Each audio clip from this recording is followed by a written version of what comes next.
Hack the planet! Hack the planet! Shut up and get it!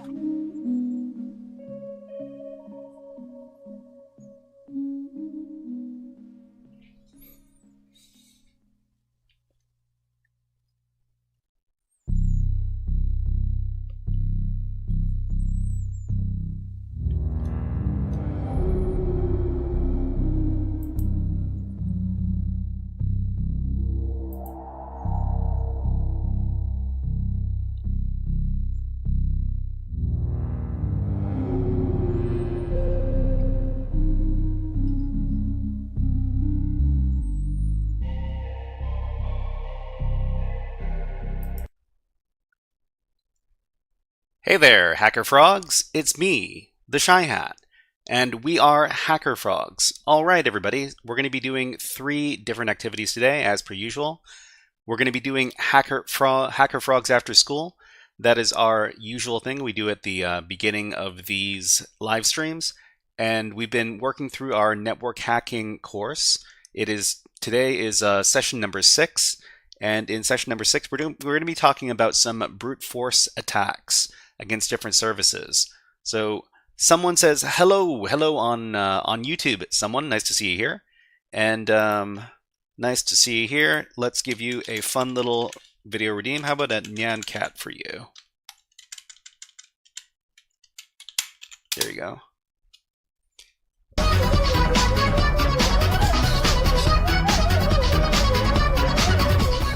And Big Man Ting is here. Nice to see you here, Big Man Ting. All right, so the first thing we're going to be doing today is we're going to be working on HackerFrogs after school. We're going to be talking about brute forcing attacks. Brute forcing attacks are when you try to log in as a specific user and you're trying to guess their password. And we're going to be taking a look at 2 different services which we can do brute force attacks with. And that's going to be the first part of today's stream in the first hour. In the second hour of today's stream, we're going to be going over to Docker Labs.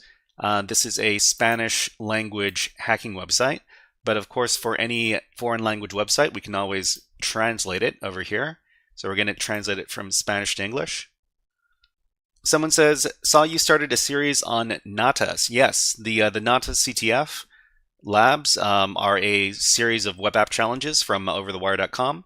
Overthewire.org. And yeah, I recently started a video series on that one. So please look forward to more of that if you want to learn more about web app security. And so what we're going to be doing in the second hour of today's stream is we're going to be doing some challenges from the Docker Labs series of machines over here. I think we're currently doing this one over here called Borazwara CTF and Holidays, otherwise known as Vacaciones in Spanish. Those are the 2 containers we're going to be going over. Big Man Ting asked, does Over the Wire have Linux exercises? So for Linux exercises, I have a series on Linux exercises over at my YouTube. And let me grab that list for you. But Over the Wire does have a series on Linux, and their series on Linux is called the Bandit CTF.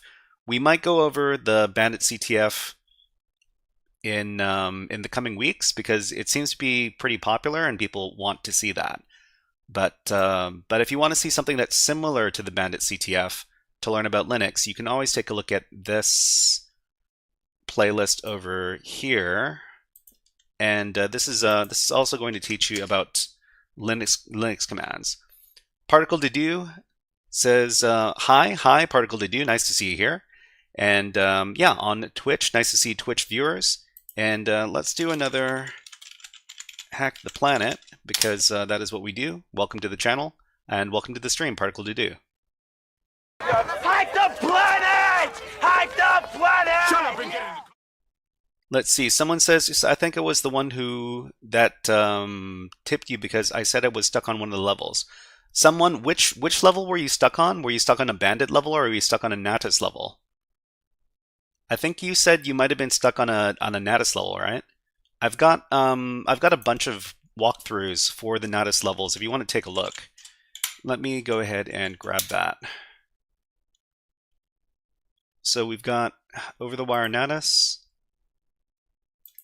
Okay, so I'll just drop this link in the chat. if you want to take a look at any of the levels that we've already done for Natus, I think we've done from 1 to 16 so far.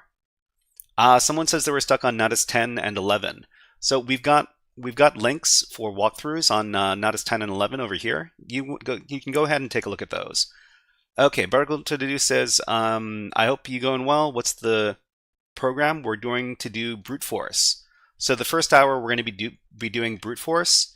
In the second hour we're going to be doing a couple of demonstrations for very easy machines over at dockerlabs.es. And in the third and fourth hours, we're going to be going back to dockerlabs.es, but we're going to be doing some more difficult challenges. We're going from very easy Hack the planet! Hack the planet! Shut up and get in. To regular easy. Thank you very much, Leo, for redeeming Hack the Planet. Thank you very much. Okay, so that's going to be in the third part of today's stream. We're going to be doing which ones? We're going to try to do the reflection machine and the this other machine. I think it's called Extraviado or something in Spanish. Anyways, that's going to be in the third and fourth hour of today's stream. So let's start off with the what we're doing for the first hour of today's stream. And for the first hour, we're going to be doing, what was it? Over here. Okay, HackerFrogs After School Network Hacking course, session number 6. So welcome to HackerFrogs After School. This is the 6th session for network hacking. Let's go over the concepts we covered in the previous session. So in the previous session, we learned about password cracking. Password cracking is the act of determining the plain text of a password hash by hashing a string and comparing it to the password hash. So when you do password cracking, you're comparing one hashed string to another hashed string to figure out if they're the same. So we learned about identifying hash types. There are a couple of different ways you can identify hashes. You can use the command line interface hash identifier program, but it seems to be a little less reliable than using the hashes.com website. And this is how you can identify different types of hashes. And we learned to do cracking of password hashes for a few different file types. So the first file type we learned about was zip files. Zip files are a common file type that can be password protected, and we can extract the hash, then crack the password using a tool like John the Ripper. So last time we demonstrated this.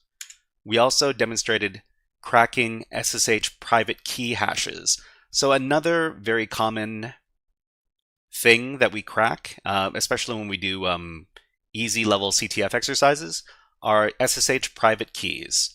And these private keys are used instead of using a password to log into a specific server, remote server, via SSH. So that was the last class. In this class, we're going to be learning about the following 3 things. We're going to be learning about what are brute force attacks, and then we're going to be learning how to brute force 2 different services. So we're going to learn about brute force attacking a login page, so a login page on a website, and then we're going to learn how to do brute force attacking an SSH login on a server. So these 2 services, we're going to learn how to do these brute force attacks. Particle to do says, I love SSH to John. Yeah, we used SSH to John when we demonstrated our SSH private key hacking. Okay, so let's see, brute force attacks. What are brute force attacks? This is going to be the focus of the lesson. Brute force attacks are attempts to determine legitimate usernames and or passwords on online services. So basically, you're trying to brute force your way into logging into a service, usually by either brute forcing the username or brute forcing the password. Brute forcing the password is much more common than brute forcing the username, but sometimes you'll also brute force usernames as well. So one thing to keep in mind is that brute forcing is similar to, but not the same as, password cracking. So last time we talked about password cracking. Password cracking is done offline. It is not done against an online service, but brute forcing attacks are done against online services. So if you're doing brute forcing against something that is offline, that's going to be password cracking, or Yeah, that's going to be password cracking. But if you're doing an attack online, that's going to be a brute force attack. Okay, so the CTF platform that we're going to be using to learn about brute forcing attacks, oh, that should say brute forcing attacks, is going to be the Hydra room. So let's go ahead and navigate to this link over here. It's going to be a Tryhackme room. If you don't have an account at Tryhackme, you don't need to have a paid account at Tryhackme to participate in this exercise. So let me show you what the room looks like when you haven't joined the room yet. Particle Deduce says, so CrackStation and CyberChef are brute force. No, CrackStation and CyberChef are both, they're not interacting with an online service. They are online services, but they don't interact with another online service. So those are considered to be cracking. So CrackStation is cracking, and CyberChef is also cracking. Or, well, I guess CyberChef could also be called encryption, decryption as well. Okay, so let me go ahead and search for the room. It is Hydra.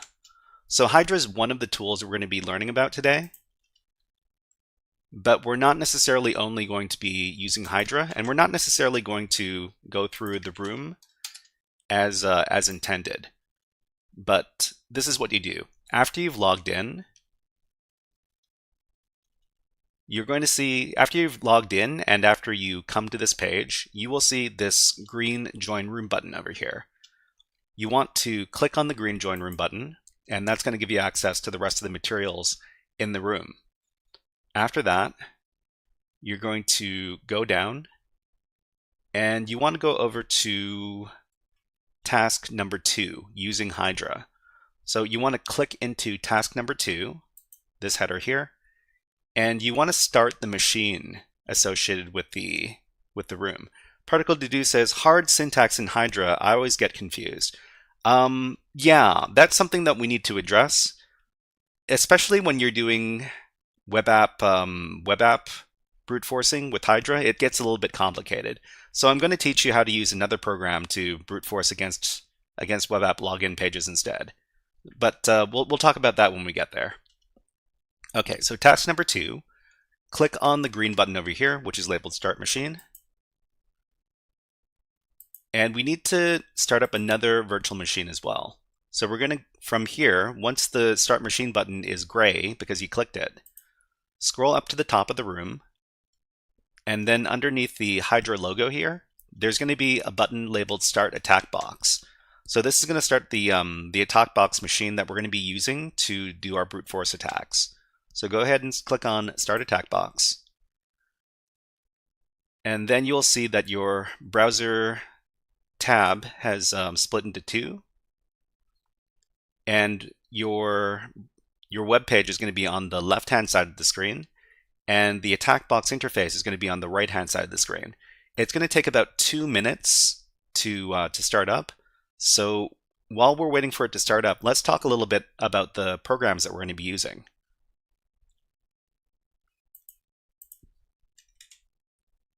So the first thing that we're going to be attacking is we're going to be attacking a login page. So we're going to use a brute force attack to determine what the user's password is. And we're going to be using this program right here called FFUF. And FFUF stands for Fuzz Faster You Fool. And FFUF, or FFUF, it is a program that is used for fuzzing and for brute forcing. So a very common target for brute forcing attacks are web app login pages. And we're going to learn how to do login page brute forcing attacks with the FFUF program. I guess I misspelled this. This should be a small f over here. Anyways, so when we use the FFUF program, it is a lot easier to use the FFUF program if we record a login request using Burp Suite. So we're going to be using Burp Suite to create a file that we can use with the FFUF program. So we'll demonstrate how to do that in just a little bit after the attack box starts up. So Burp Suite can be used to record HTTP request data, and it's convenient to pair this with the CLI programs like FFUF and SQL map. So we're not talking about using SQL map today. It's just that recording these request files, and we can use them to interact with programs like FFUF and SQL map. So let's go ahead and go back to Tryhackme. And we see that the Tryhackme attack box has finished initializing. What we want to do, and let's see, someone says, what's the difference between Hydra and John the Ripper? That's a good question. So Hydra is a brute forcing program, so that's used for online attacks, and John the Ripper is used for cracking, which are offline attacks. So Hydra is used for stuff that you're attacking online, and John the Ripper is for stuff that you're cracking offline. Okay, so inside the attack box terminal here, you want to click into the terminal and then hit enter to dismiss this terminal. The next thing you're going to do is we want to make our interface nice and big for our attack box.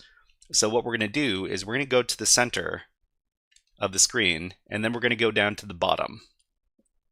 There's this button here labeled View in Full Screen. We want to click on that. Let's see, Big Man Ting says, John the Ripper doesn't have to interact with Burp Suite. That's true, that's true. Hydra doesn't need to interact with Burp Suite either, but yeah, you can do brute forcing with Burp Suite as well, but I prefer to teach people how to do brute forcing using other programs because Burp Suite, not everybody has access to Burp Suite, and it's a more complicated tool to use. Anyways, after we click on the view in full screen, this attack box desktop is going to appear in full screen and in the browser tab. This is what we want. So what we want to do is we want to start up a terminal inside the attack box over here. There are 3 shortcuts we can use. So we just need to click on one of these shortcuts to start up a terminal. Particle to Do says everybody can use the community edition. That's true, and we're going to be using the community edition of Burp Suite today. But I like to teach people how to use other tools because Burp Suite can be a little bit overwhelming to use because it's a GUI program, and it can be a little bit complicated for people who are new to this. Okay, so we've got our terminal window open here. We want to make it bigger. What we can do is we can either go to the View and then Zoom In button over here, or we can do the keyboard shortcut. So it's going to be Control Shift plus. And we're going to make the terminal nice and big. Okay, so from here, what we're going to do is we're going to start up Burp Suite. So I just got finished talking about how I didn't like to teach people Burp Suite, but we're going to be using Burp Suite because we need to record some information with Burp Suite to use with the FFUF program. So to access Burp Suite, we're going to go over to the shortcut on the right-hand side of the screen, located in the middle over here. It's this blue icon, Burp Suite Community Edition. Just click on it, and Burp Suite's going to take a little bit of time to initialize. Particle to Do says, yes, you need some practice. Yeah, you definitely need a lot more practice to use Burp Suite than some of the other tools. Big Man Ting says, I once tried to use the Zap Fuzzer instead of Burp Suite. It was overwhelming. I understand that using these kind of tools can be a bit challenging, especially if you're not used to taking a look at HTTP request data, but you can get used to it with time. S2M Green says, just a random question, is the Burp Suite brute force cracker more powerful than other common tools, or is it an ease of use of having everything available in one application? So Burp Suite can do brute force attacks, but I don't like demonstrating the brute force attack tool. It's called the Burp Suite Intruder, because the Burp Suite intruder is rate limited on purpose, so that it doesn't. The requests become very slow after the first 100 requests, and it's just slow on purpose, and so that's why I don't like to demonstrate doing brute force attacks using Burp Suite. They the community edition is slow on purpose, and I don't really like that. Okay, so what we're going to do inside Burp Suite here, I'm going to go ahead and make things a little bigger in Burp Suite. I think I can increase all the font sizes. I'm going to change the fonts just a second. I'm going to change it to 20-point font. Yeah, that's better. And the display, I'll also change that to 20-point font.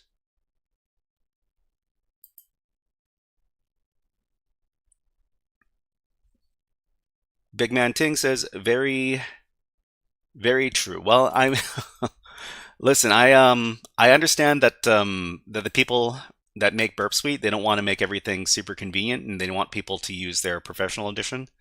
But I think hobbling their some of their tools in the community edition is not very friendly. Okay, so the last thing we need to do inside of this settings page is we want to go over to the browser setting. So type in browser inside of the settings here, and there's going to be this section over here called browser running.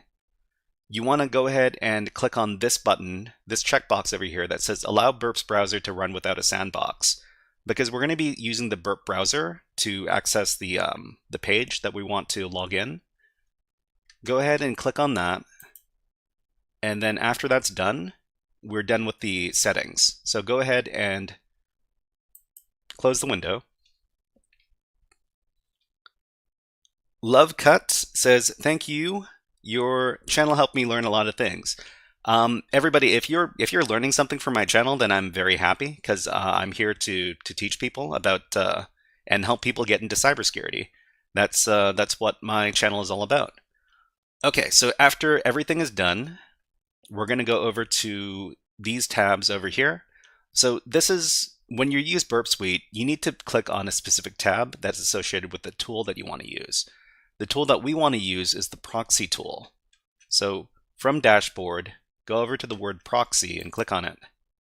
And then we want to make sure that this button over here that's labeled intercept on is not intercept on, but intercept off. Because if intercept is on, then you're going to have a very bad time trying to access websites using Burp Suite, because you're going to need to either manually accept or drop all the requests that you're making, and that's a big pain in the butt. So go ahead and click on intercept on to off, and then click on the open browser button over here. So it's going to be on the right hand side of the screen. It's labeled open browser. Click on that, and that's going to open up your Burp Suite browser. And the Burp Suite browser is a web browser that's attached to Burp Suite, and it's going to record all the requests and responses that you send to any web page that you access inside of it. Particle Deduce says Kaido is also a good proxy.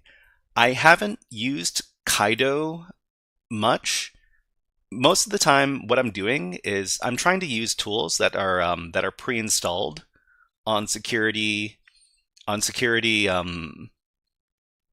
distributions of Linux, like Kali Linux or the Attack Box over here. Skysock says, do you need intercept to send custom requests and break target security? Sometimes you do need to use intercept, but it's kind of rare. Well, at least what I do, it's pretty rare that I actually need to turn intercept on. But anyways, so intercept is off in our case, and we just started up our browser. The browser is going to take us to the Portswigger landing page over here.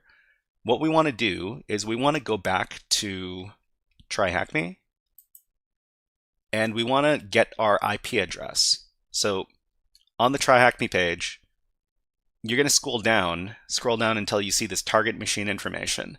So there's going to be a target IP address associated with the web app that we're going to be brute forcing. you want to go ahead and click on the copy to clipboard button over here to copy the IP address. CypherFreak says, before configuring running with sandbox and intercept off, what other options are key? So you don't need to necessarily do any other options, but the two options that you should make sure that are on in Burp Suite are to go to the proxy tab here to make sure that the intercept is off, and then to open the browser. Oh, you also need to go to settings, and then under Burp's browser over here, there's going to be browser running, and you want to make sure that allow browser to run without a sandbox is checked. If it's not checked, you're not going to be able to start up the Burp browser. Okay. So we copied the IP address, and what we're going to do is we're going to paste it into the Burp browser. But first we need to go to the left-hand side of the attack box, and then click on this button over here. This is called the control bar. And for some reason, we're not able to cut and paste directly from the into the attack box. So what we're going to do is we're going to get into this clipboard and we're going to paste in there, but I need to get my IP address again. So I'm just going to go do that.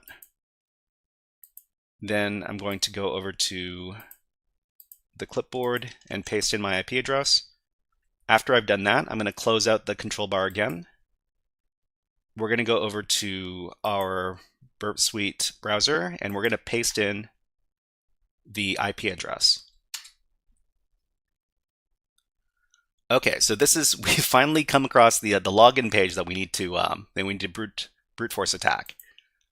Okay, so over here there's a login, and one thing that we have to note for this particular page is that they want us to brute force the Molly user's password.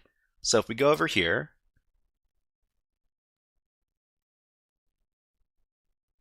it says use Hydra to brute force Molly's web password. So back at the attack box in the Burp Suite browser, we're going to type in Molly as the username, and for the password, we're just going to type in test, and then we're going to click on login. So it says your username or password is incorrect. That's great. So officially we're finished with the Burp Suite browser, so we can actually close it. But before we close it, we should probably make sure that we got the request. So we're just going to minimize the browser, and then we're going to go over to the Burp Suite HTTP history tab. So make sure we're going to go over to proxy, and then we're going to go from the intercept tab or the sub tab over to the HTTP history tab. So this is what I was talking about, where the Burp Suite browser is attached to Burp Suite, and it records all of the requests. So we've got ads running on Twitch. So while ads are running on Twitch, we'll also be running an ad over on YouTube, and we're going to watch some birds. I've got a new bird video that I want to show everybody, and these are some happy birds. We're just going to take a little break for about a minute while the ads run, and please enjoy these happy birds. We'll be back in about a minute.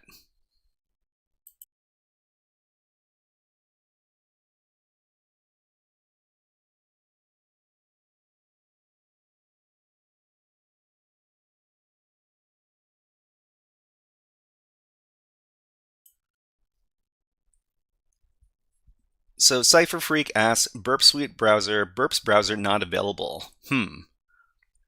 You want to check to see if the can run without a sandbox option is checked in your Burp Suite, and CypherFreak says going to have to. Thanks. Okay. Particle to do says, did you install the cert? So Particle to do talks about installing a certificate. If you're using the Burp Suite browser, it's got its own certificate, and you shouldn't have to install a certificate if you're using the Burp Suite browser. Someone says, can you explain server-side template? Are you talking about we're talking about template injection. Are you talking about server-side template injection, SSTI? Because that's basically where the web application is using a template engine, and it's using it to render web pages, and you can actually do some injection there. But let me get the article for you from Portswigger. Portswigger Academy SSTI. Server-side template injection. So you want to go ahead and take a look at this. It can probably explain it much better than I can. Okay, so what else is going on in chat? Vertical to do says, I use the cert because I use Foxy Proxy with Burp Suite. Yeah, so the reason why I use the Burp Suite browser is because we don't have to worry about installing certificates if we use it. But anyways, okay, so in the HTTP history, what we want to do is we want to locate the post request to the login endpoint. So in the HTTP history, you're going to scroll down to the bottom of the list because the requests are all in chronological order. We're gonna look for the post request to the login endpoint here. Go ahead and click on it. Thank you very much to Ceatone Raver. Thank you very much for following on Twitch. Have a Hack the Planet on me. Hack the planet! Hack the planet! Shut up and get in. Seatown Raver. Okay, that makes a lot more sense. Thank you very much, Seatown Raver. And welcome to the HackerFrogs. Okay, so go ahead and click on the post request made to the login endpoint. You're going to see the request and the response over here. In the request portion of the window, you want to right click on it, and then you want to click on this item right here called copy to file. So copy to file is going to create a file with the request information in here. We're going to use this with the FFUF program to do some brute forcing. So we're going to call the file name request.txt. And I think there was a question that I missed in the chat a little earlier. And yeah, SkySock QT3 asks, why do you work in the attack box and not in your Kali? The reason I work in the attack box is because not everybody has access to a Kali Linux machine, but everybody has at least 1 hour of access to the attack box. And that's why we use the attack box when we do these tutorials. Okay, so after that's done, we should have a file called request.txt in our root directory. So we're going to go over to our terminal and take a look. And we have the request.txt file in here. Big Man Ting says, is it save item? No, it's not save item. Let me demonstrate one more time. So we're going to get the request to post to login, right click, and then copy to file. So you might think it should be save item, but the option we want is copy to file. Okay. So let me demonstrate what's in the request.txt file now. So we're going to use nano to edit the request.txt file. Caterbug says, how's it going? How's it going, Caterbug? Nice to see you. And it's going good. We're just doing a demonstration on brute force attacks here. And welcome to the stream. Okay, so this is all the information that we need to send to the web server to do our login request.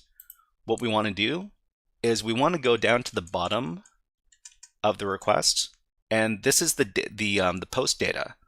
So we're going to send username equals Molly, because we want to log in as Molly, and password equals Not test, but something else. Thank you for following Caterbug13. You are now a HackerFrog.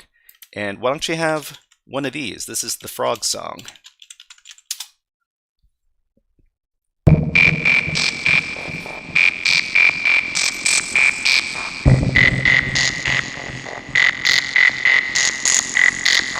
Okay, so when we're using the FFUF program, we have to specify a place that we want to fuzz. So the place that we want to fuzz is basically the password, which is going to be switched out with a really long list of potential passwords. And what we're going to do is we're going to replace the value of password, and we're going to make it the word fuzz, all in capital letters here. This is going to let the FFUF program know which place we want to fuzz. So after we've done that, we're going to save out this file. So Control X, save modified buffer yes, and then hit enter to confirm the name of the file. So after we've done that, now we're ready to do our brute force attack. So let's summarize what we just did over at our little presentation here. Okay, so to save a request to a file, first we're going to open Burp Suite, then we're going to open the Burp Suite browser, and then we're going to record a test login on the desired web page. So we demonstrated how to do that. The next thing we need to do is we need to locate the login request and then select it, and then right-click on the request portion and select Copy to File. So the option is Copy to File. I've made the mistake many times of using Save Item, but that's not what you want to choose. You want to choose Copy to File, and then save that as a file called request.txt or whatever you want. The last step before running FFUF is to edit the request file and specify a fuzzing point inside the request. In this case, it'll be the password parameter. So password equals fuzz. So let me demonstrate how to use the FFUF program. Whoops, we need to go back to our attack box. Okay, so let me grab the command. I'm going to paste this into chat so that you all can take a look at it as well. And I need to paste it into my clipboard here. So if you want to use the clipboard, if you want to paste into your attack box, you need to open up the clipboard over here and then paste whatever you want into there first. And then you click into your terminal and then you paste into there. Okay, so FFUF is the program name, and then we need to do -request. That's going to let the program know that we're using a request file. It's going to be this file name right here, request.txt. The next thing we need to do is we need to supply a word list that we're going to use to brute force attack. So the word list that we commonly use is the user share word lists directories rocku.txt file. Rocku.txt is a list of 14 million passwords that we could potentially use to attack the program with. Capture Flags Not Fields says, "Evening, nerds. Nice to see you here, Capture Flags Not Fields, and welcome to the stream. We're just doing a little demonstration on how to do brute force attacks. And why don't we give you a Nyan Cat? There you go."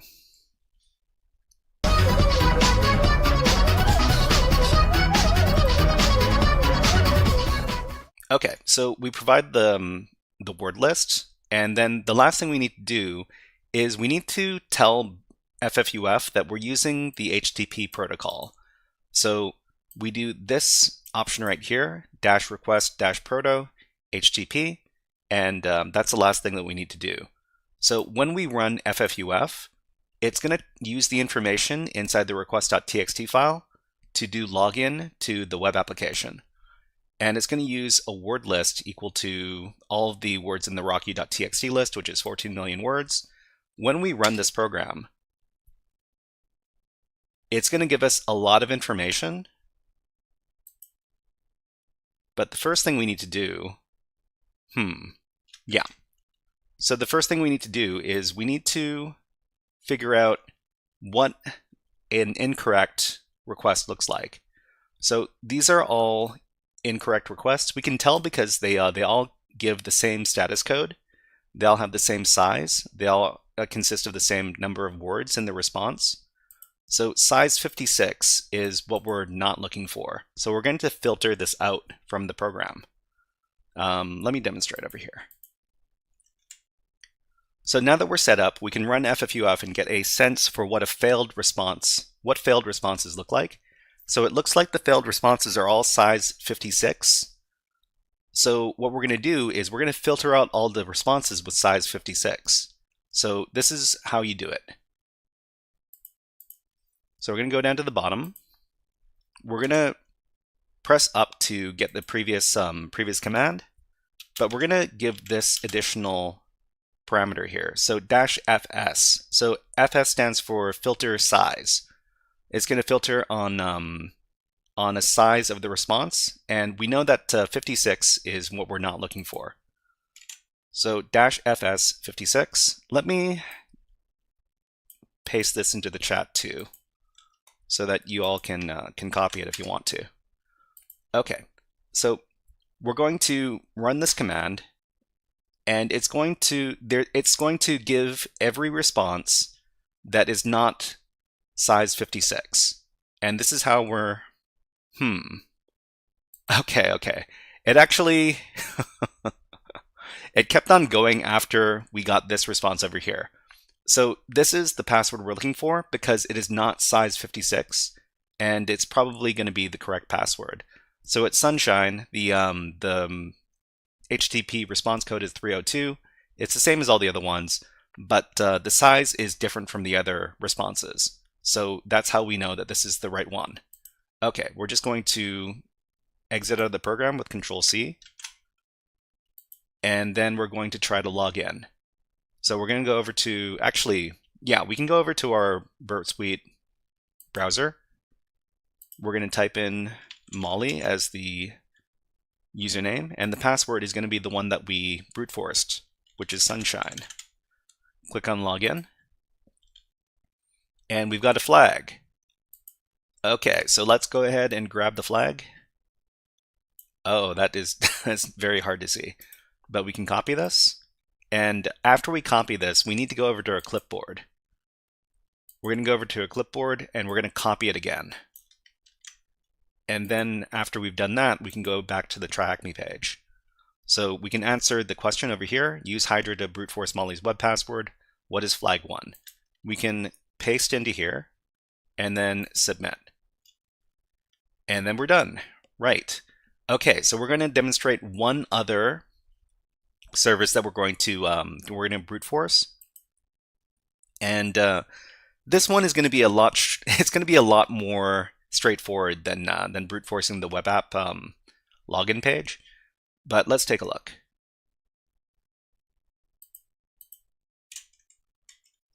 Okay, so this next service that we're going to brute force is SSH. So brute forcing SSH passwords. Another common service for brute force attacks is SSH, especially in easy level CTF challenges. When you do easy level CTF challenges, you're going to encounter brute forcing a lot.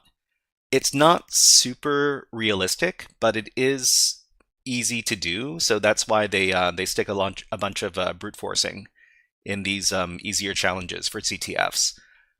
Realistically, brute forcing is not so effective because there's lots of ways that people can modify their services to be resilient to brute force attacks and to make them ineffective.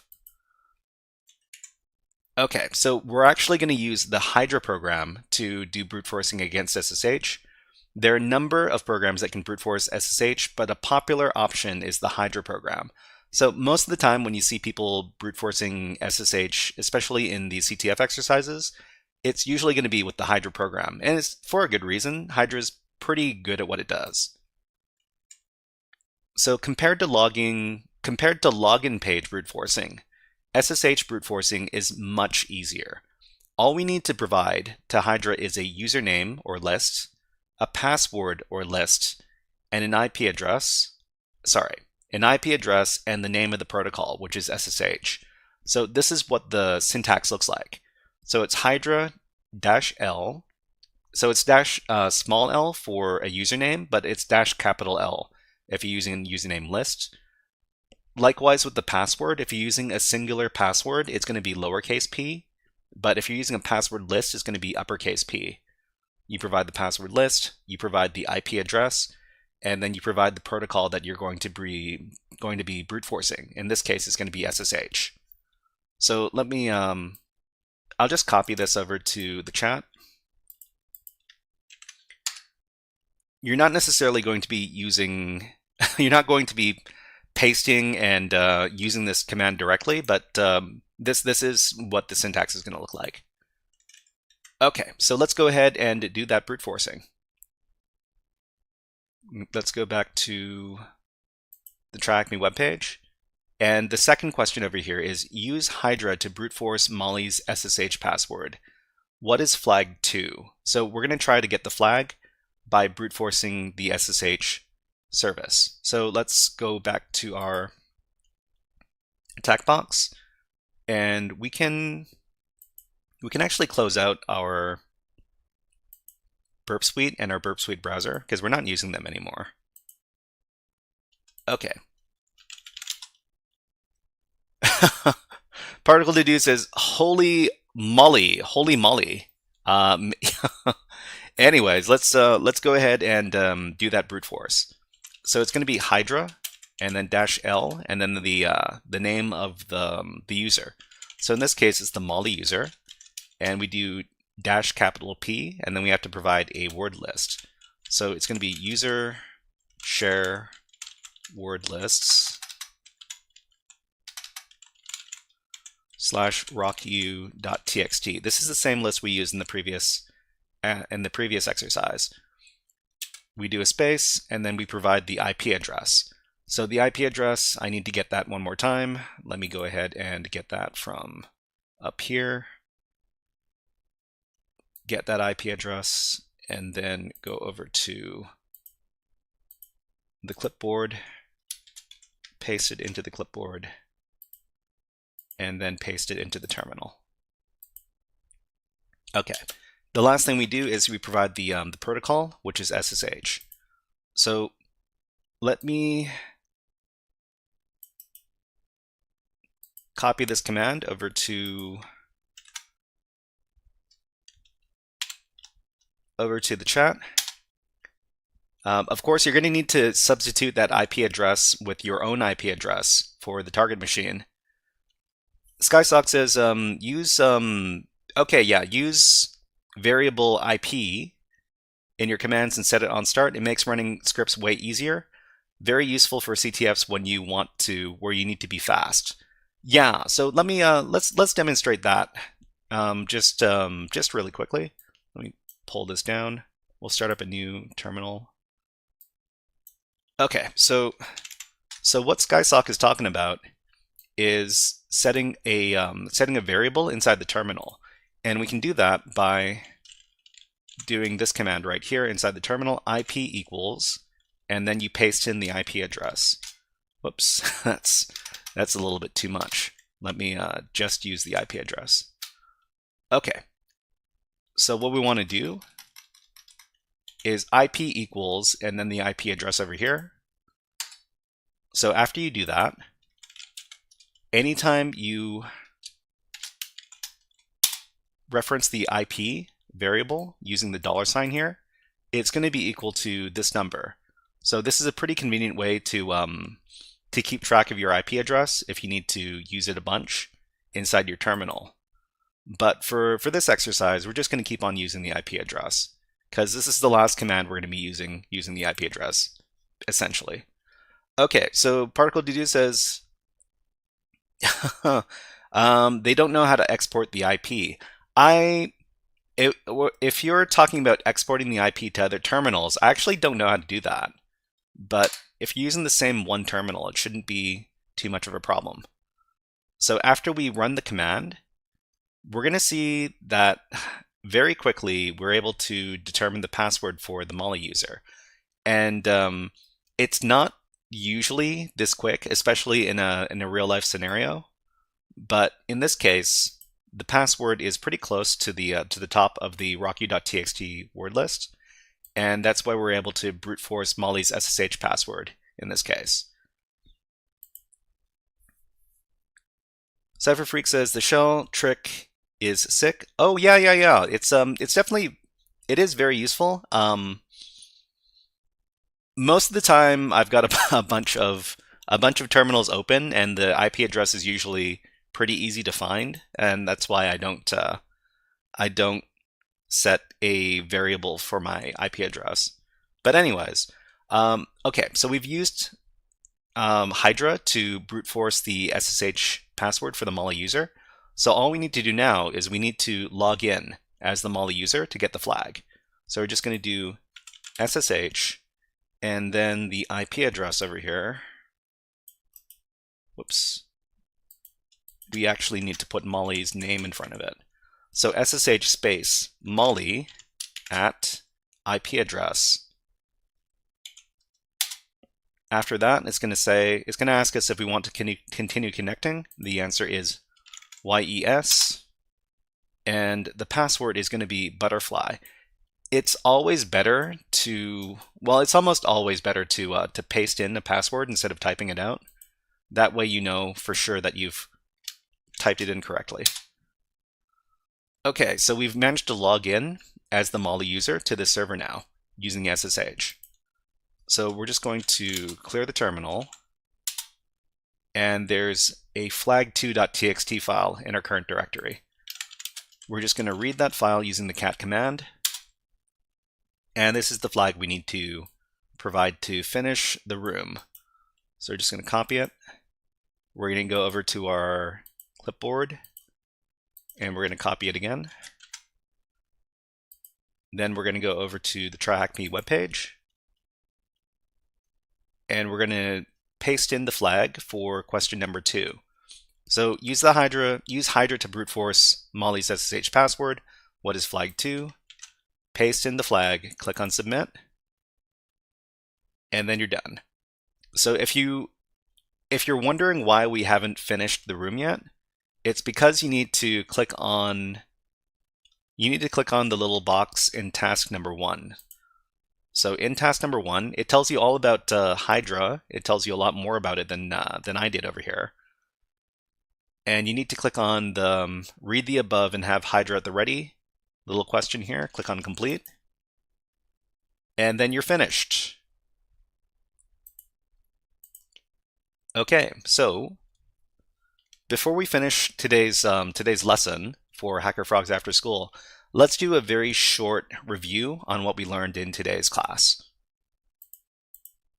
And if you had any problems with finishing today's exercises, please let us know what kind of problems you ran into, and we can try to troubleshoot your problems. If they're not super complicated, we'll try to help you out in real time.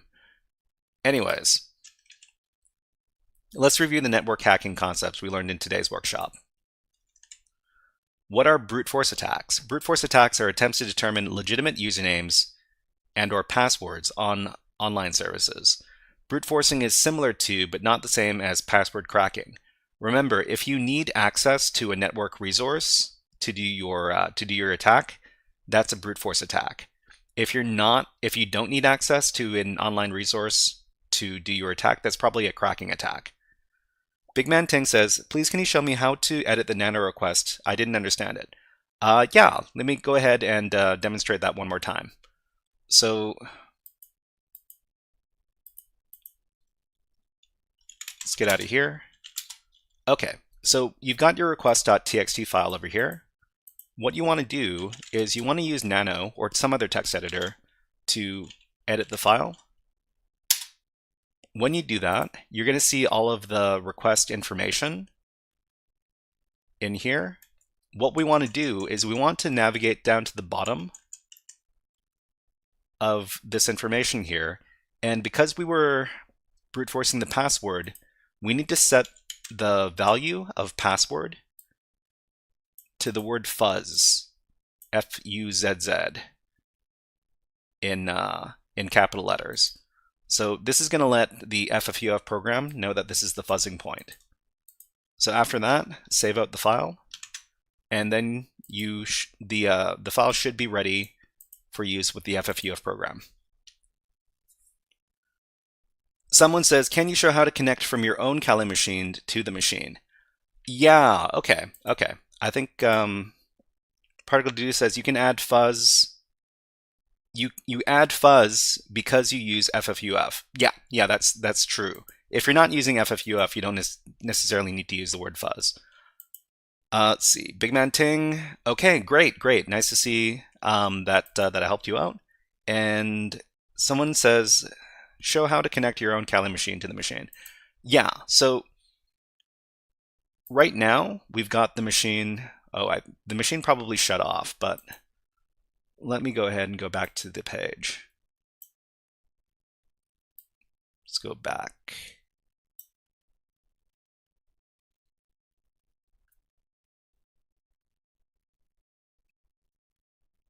Actually, I'm going to terminate the attack box now because we're not using it anymore.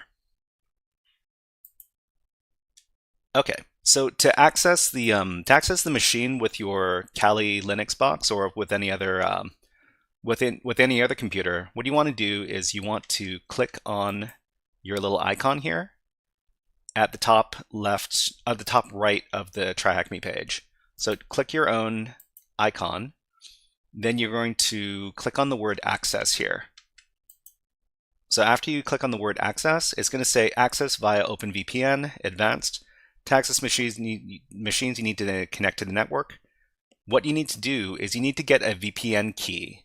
So you can get a VPN key by doing the following. So first of all, you need to select a VPN server, and you're going to select a server that is closest to your geographical location. So you can choose EU, or you can use US, or you can use Australia, or I'm not sure if that's India or Indonesia, but I use US West Regular 1 because I'm on the west coast of North America. After you do that, you click on this button right here. That's labeled Download Configuration File. That's going to download your VPN key. So go ahead and click on that. So it's going to say downloading file, and after a little bit, you're going to see that the OpenVPN key is going to be downloaded to whatever download directory is on your computer. So in this case, it's in the downloads directory over.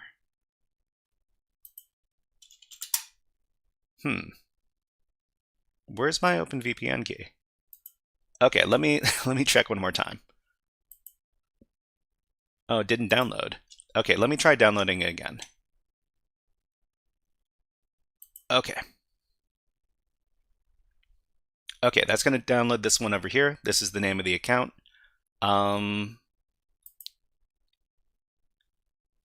We've got ads running on Twitch right now, so we're going to stop and we're going to take a little ad break.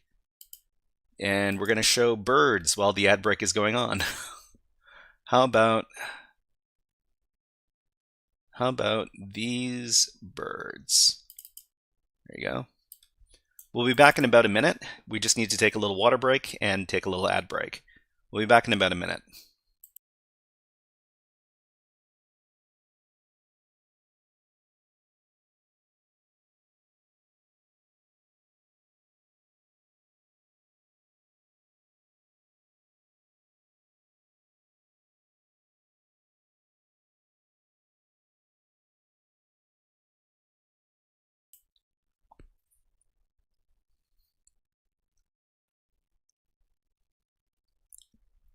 About 30 seconds more. So if anybody has any questions about anything that we did, please let us know in the chat, or if you have any comments.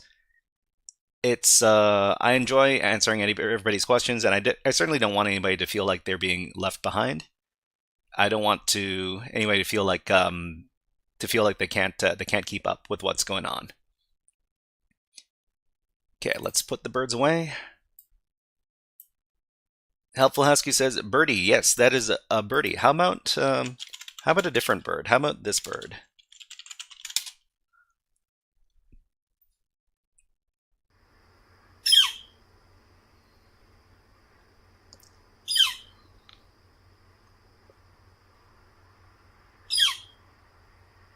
That is a northern flicker woodpecker. Apparently they're almost they're all over the United States and Canada. So you might be able to see that kind of bird. Okay, so after you download the OpenVPN key, you're going to see it in your downloads directory here. So it's going to be a file with an OVPN file extension. Particle to do says this is your garden. That's the backyard. Yeah, that is the backyard. I've got a little camera set up over there. So in order to use this file, you need to use the OpenVPN program. So the OpenVPN program can only be run as the root user. So you need to use you need to use sudo with it. So you would do sudo OpenVPN and then the name of the key over here. So in this case, it is this one. After that, you're going to see a bunch of traffic like this, and that means that you're connected to the network. So here's a funny thing. When you refresh the page to see if you're connected or not, it's going to say that you're not connected. That's not true. Thank you very much for following on Twitch. Soon Labs. Thank you very much. You are now HackerFrog. And why don't you have something different? How about everybody goes to hack? Mr. Hat, may I please be excused from class? Well, Kyle. Yes. You hear me? You go to Hack. You go to Hack. You Have a great day. Hope everybody's having a great day. So it's going to say that you're not connected, but that's not true. This is a bug on the website. When it says you're not connected, you are actually connected. And the way that you can tell that you're connected is because if you go over to one of these machines, so for example, this machine over here, you can copy the IP address now, and then you can go over to, thank you very much for following Young Zeno. Thank you very much for following on Twitch. So you're going to tell that to tell whether or not you're connected to the network, you can try to ping one of these machines. You can try to ping the machine. So let's just try ping with 4 packets here, and we get a response from the machine. So that's how we can tell that we're connected to the network. Another thing that we can, Young Zeno says, hello, I'm from your YouTube stream. Okay, awesome. Nice to see you here, Young Zeno. Another way you can tell that you're connected to the network is you can do the IPA command. And when you do the IPA command, you're going to have this new interface. It's called ton0. Ton0 is usually associated with VPN connections because it's on the tunnel interface. And you're going to see that you have an IP address on the interface, which means that you're connected to the network. If you were not connected to the network, you would not have an IP address and you would not see the ton0 interface over here. I hope that answers your question, someone. And I hope you can connect to Tryhackme with OpenVPN, because it's a very convenient option, especially if you've already used up your attack box time. Anyways, let's finish up, but thank you very much to someone for asking about that. And Particle Doodoo says you can see initialization complete when you do sudo OpenVPN. Yeah, so over here, let's see, initialization complete. It should be somewhere near the top.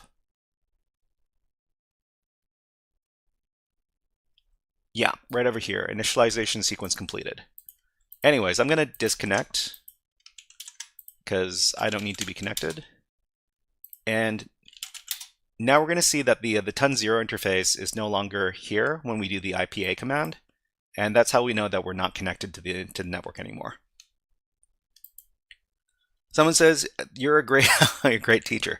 I'm just here trying to explain things to people. I would have really appreciated if there were a channel like this when I was learning about cybersecurity first starting out.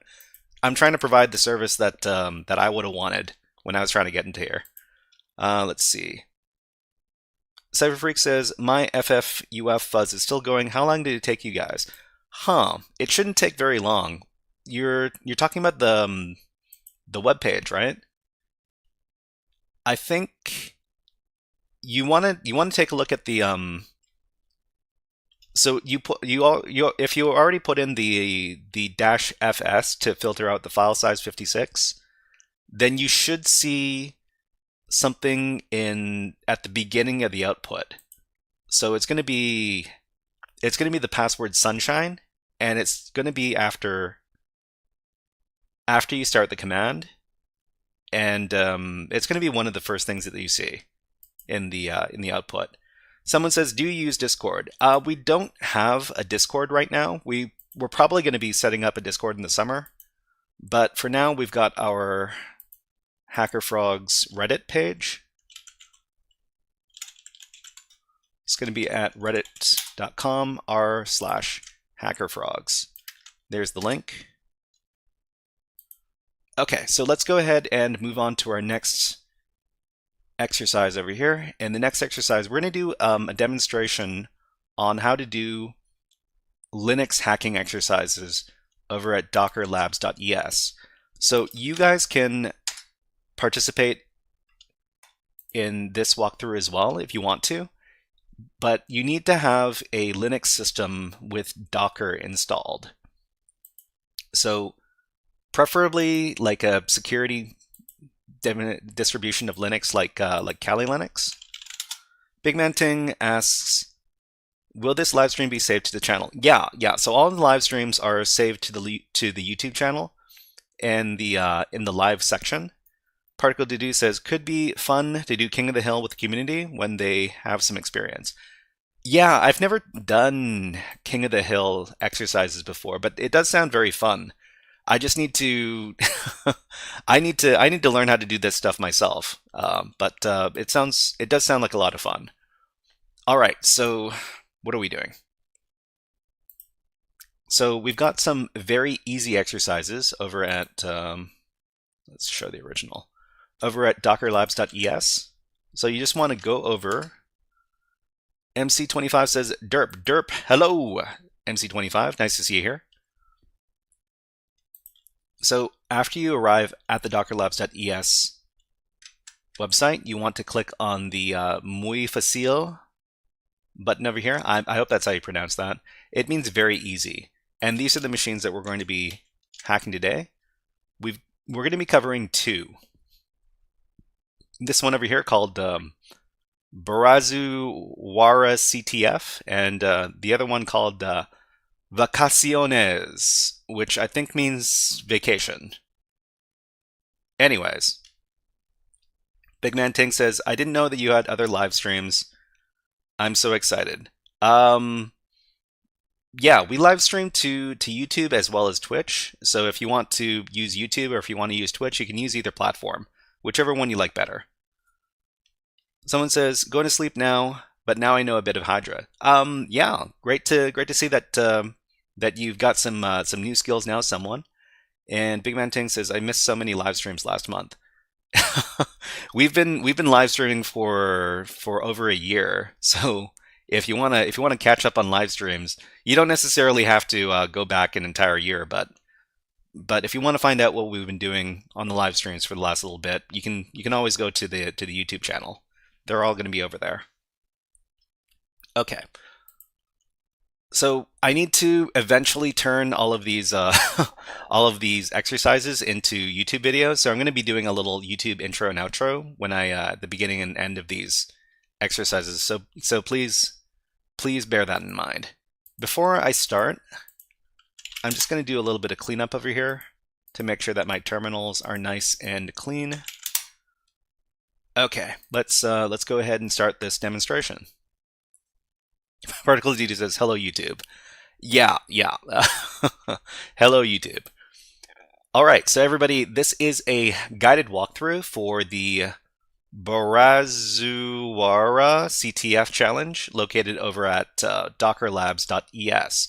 This is a Docker container challenge, and let's demonstrate how to start these challenges. So for these Docker CTF challenges, the first thing we need to do is to download the challenge. So over at the description over here, there's a download link. I'm going to click on it, and that's going to bring me to the page where we can download the vulnerable Docker container. So inside the Docker container is a Linux machine that that's intentionally vulnerable, and we're going to be hacking against that Docker container. So I'm going to click on download, and that's going to start the download process. So it shouldn't take very long to download since these containers are pretty small. We're going to go over to our download directory over here, and we're going to see that the zip file that we downloaded is in our downloads directory. We're going to unzip the file with the unzip command. That's going to give us two files, an autodeploy.sh script and another tar file over here. So you might think that we need to unzip this tar file, but we actually don't need to do that. What we're going to do is we're going to run the autodeploy script, which is going to start up the... What are you? I'm system root. Thank you very much to SkySock for redeeming I'm root. Hopefully we're going to be root at the end of this exercise. Thank you very much. So we're going to use the autodeploy script to deploy the Docker container. So the first thing we need to do is we need to make that script executable with this command over here, chmod +x, and then the name of the script. Then we need to run the script. So we're going to do /autodeploy.sh and then the name of the tar file. And the name of the tar file is borazuwaractf.tar. We're going to run the script, and then we're going to see this banner over here from Docker Labs. We're going to see a message that says that we are now deploying the vulnerable machine. Please wait a moment. Okay, so after that, we get our IP address. So the IP address here is the IP address we need to use to access the vulnerable Docker container. So the IP address is going to be the same almost every time. It's going to be 172.17.0.2. We can copy this, and then we can access the machine and scan it using Nmap. I'm going to go to another tab. We're going to run Nmap on this IP address here, and these are the parameters we're going to use with Nmap. It's going to be Nmap and then -p-, which is going to scan all the ports. We're going to do -vv for very verbose output, which means we're going to see output before the scan is finished.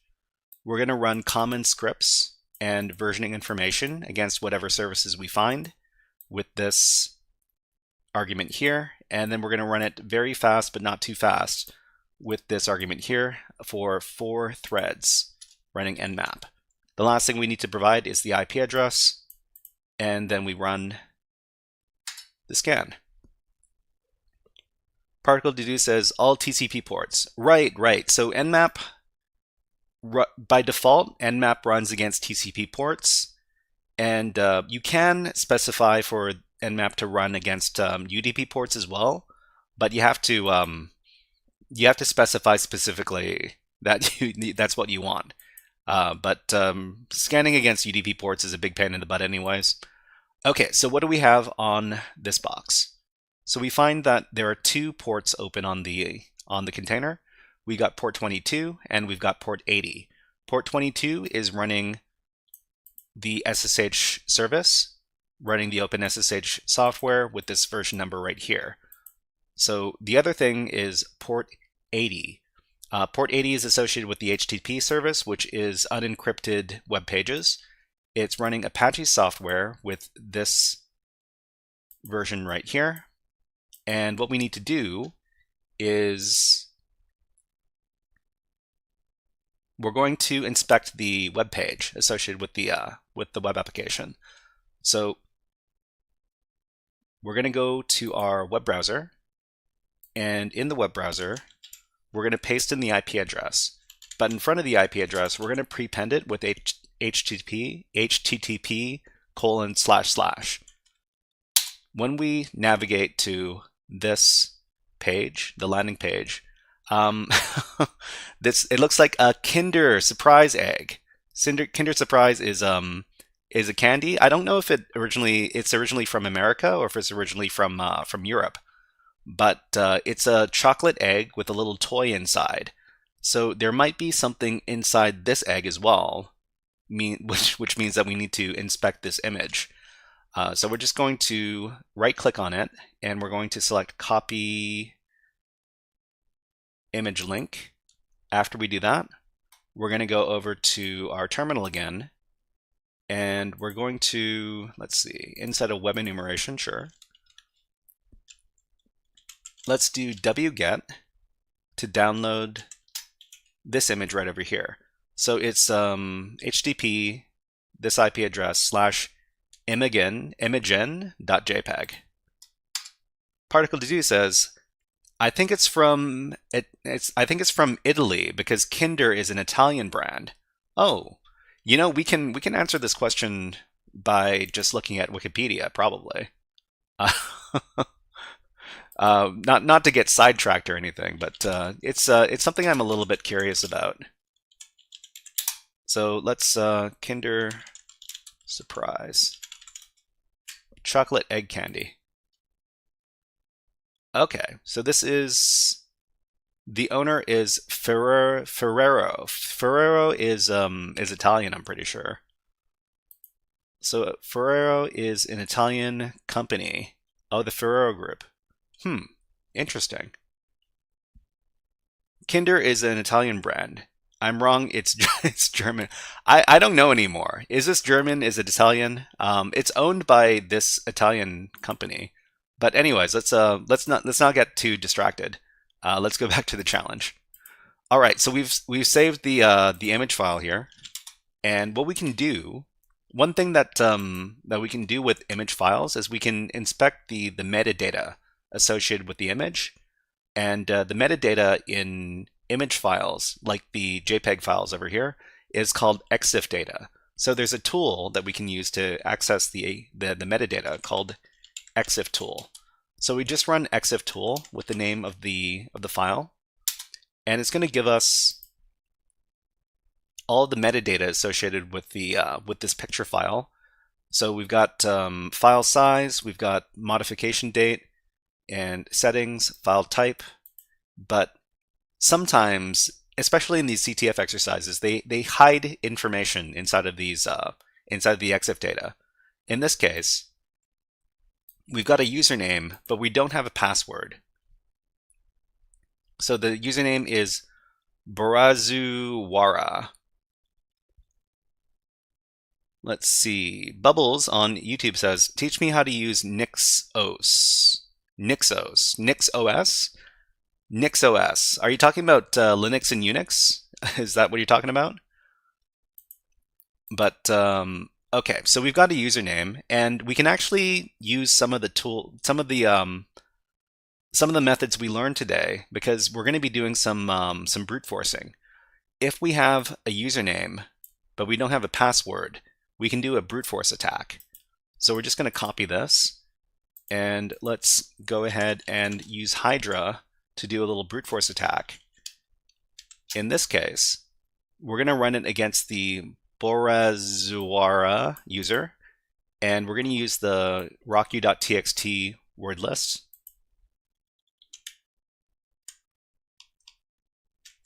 And we can go ahead and provide the IP address. So the IP address is going to be 172.17.02. Let's go ahead and run this SSH brute force attack. CaptureFlags.field says real-world examples of EXIF data being used in court include Johnny Depp versus Amber Heard. Really cool to see digital forensics in mainstream media. Bubble says I'm talking about the Nix operating system. The Nix operating system. Let me look that up. NixOS is a Linux distribution. Okay, so this is a distribution of Linux. I have not heard of NixOS. not to say that it is a bad, it's a bad distribution of Linux. I just haven't heard of it. But I'm not super familiar with a lot of distributions of Linux in the first place. I don't think I can teach you how to use NixOS because I haven't used it before. I can teach you how to use Linux stuff in general if that's what you want. Bubble says it's the best. Use. Well, I most of the time when I'm using Linux, I'm using Kali Linux to do cybersecurity stuff.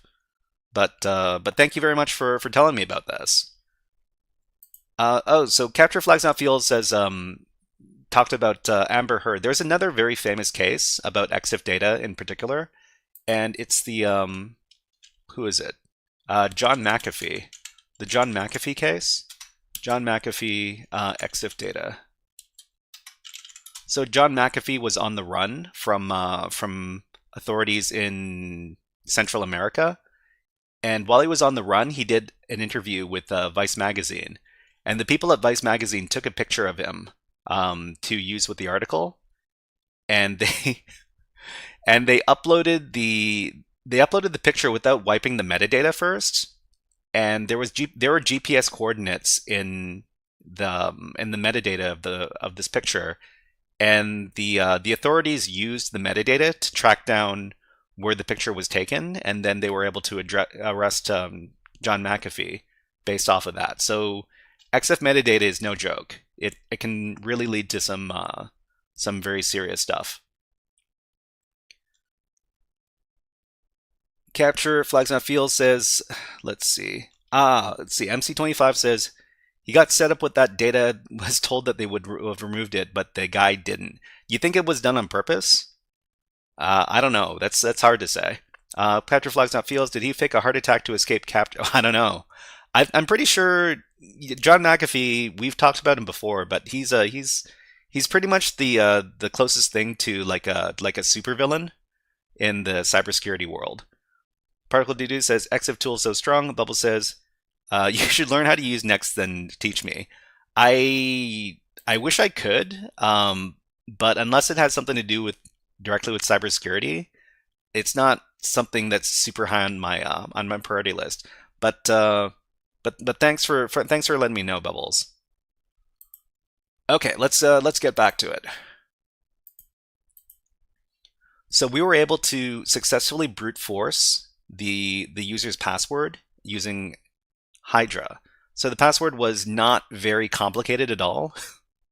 So let's go ahead and log into the server as this user. So we just do SSH to 172.17.0.2, and the user is, what is the user? It's this user. Okay, let's copy that. Okay, so we're going to log in as this user. Okay. So this is the problem with using the same IP address for a bunch of different machines, is that your SSH host file or the known host file is going to have the same IP address over and over again, and that leads to some problems. So we can use the SSH keygen file to remove this IP address from our known hosts. After we do that, we can try to log in again, and we can do so successfully. So 123456 is the password. Okay, so now we're logged in. Let's go ahead and call Scary Hacker Voice Man to talk about what was wrong with the system. So let's go ahead and call him up.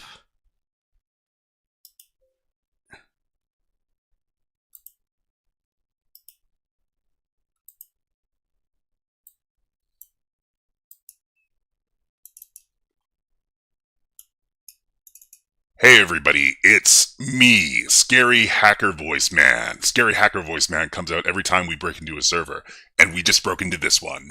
Well, Mr. Barwara CTF Administrator, it seems like you left some information inside of an image on your website.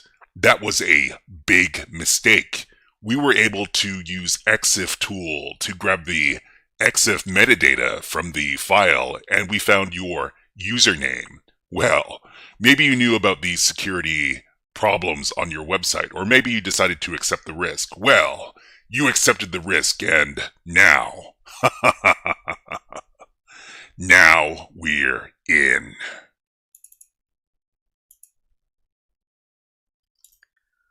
Okay, so we're now in, and we're acting as the Borazuara user. Let's find out whether or not this user can access any commands using the sudo command. So we're going to be using this command here to figure out if this user can run sudo with any commands. Sudo-L is going to list sudo permissions, and it says user Borazuara can run the following commands on this server, and all, no password, we can run bin bash. So bin bash is a terminal program, which basically means we can run the bash program as root, which means we can open up a root shell. So this is very easy. All we need to do to become the root user in this case is to run sudo bash. And since we have permissions without a password, we don't need to provide our password to run the program. And now, when we ask who am I, we're root, which means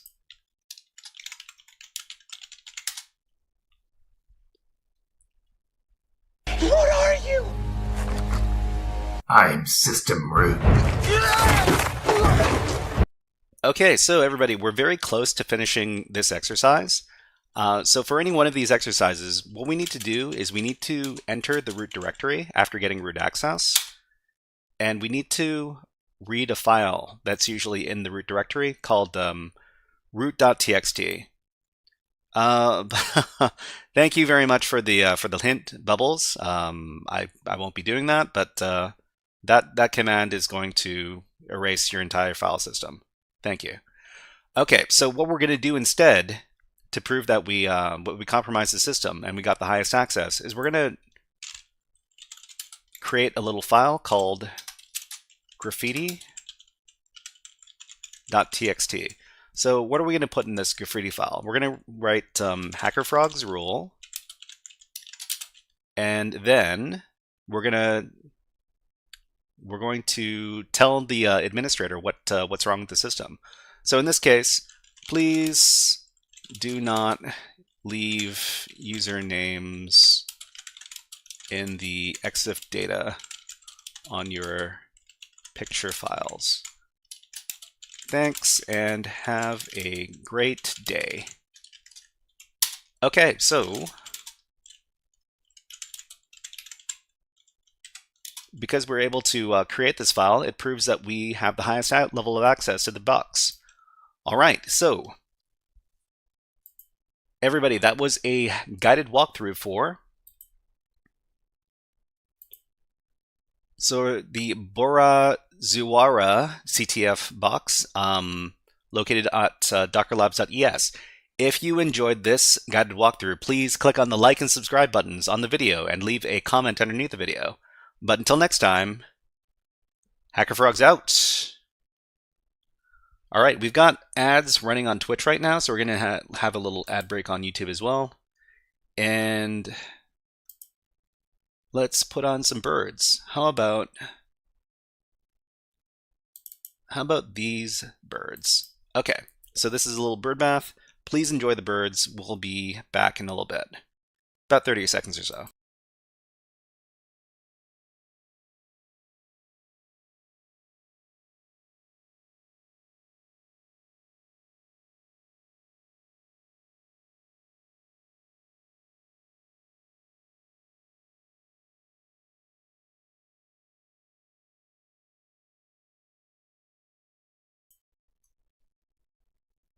So I can't wait for the summer to come around. When the summer comes around, we have these little baby stellar jays that come around the backyard. They are a lot of fun, and they love splashing around. They love eating at the bird feeder, and they're just so darn cute.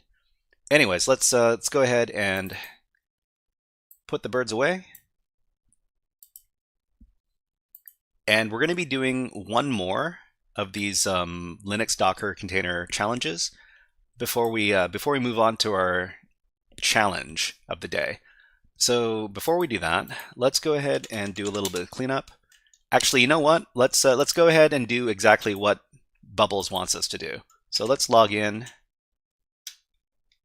Let's become the root user, and it's a save command, of course. Let me copy the command and run that command. It's a completely saved command. And yeah, we don't have access to anything anymore. We don't even have access to the ls command because it's been deleted.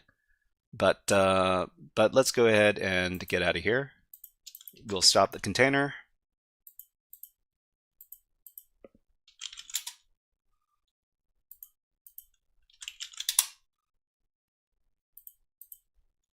Let's clean up our terminals. And I need to start up another terminal for my reverse shell.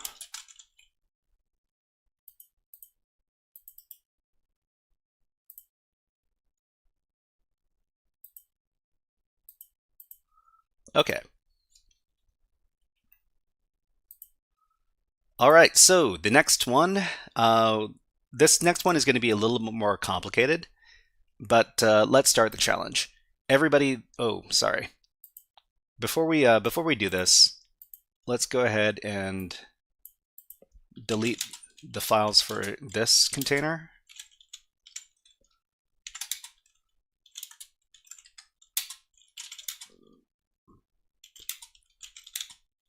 Okay. Everybody, this is a guided walkthrough for the Vacaciones box over at dockerlabs.es. So this is a Docker container exercise. So the first thing we need to do is we need to download this Docker container. So we can go ahead and click on the download button here. And we can click on this download button as well. So the container is going to start downloading. It's going to take a little bit of time to download, but not very much time since the container is only 157 megabytes large. So after that's done, we're going to go to our downloads directory, and we're going to see that this zip file has been downloaded. So we're just going to run the unzip command on the zip file. And from there, what we need to do is we need to use our auto deploy script, which was unzipped, and we need to run it with this file over here, vacaciones.tar. So what we need to do is we need to make this script executable. So chmod +x autodeploy.sh. So after that, we're going to see that this file is now executable. So we're going to run autodeploy.sh with vacaciones.tar, and that's going to start up the Docker container. So it says we are now deploying the vulnerable machine. Please wait a moment, and we've got our IP address over here.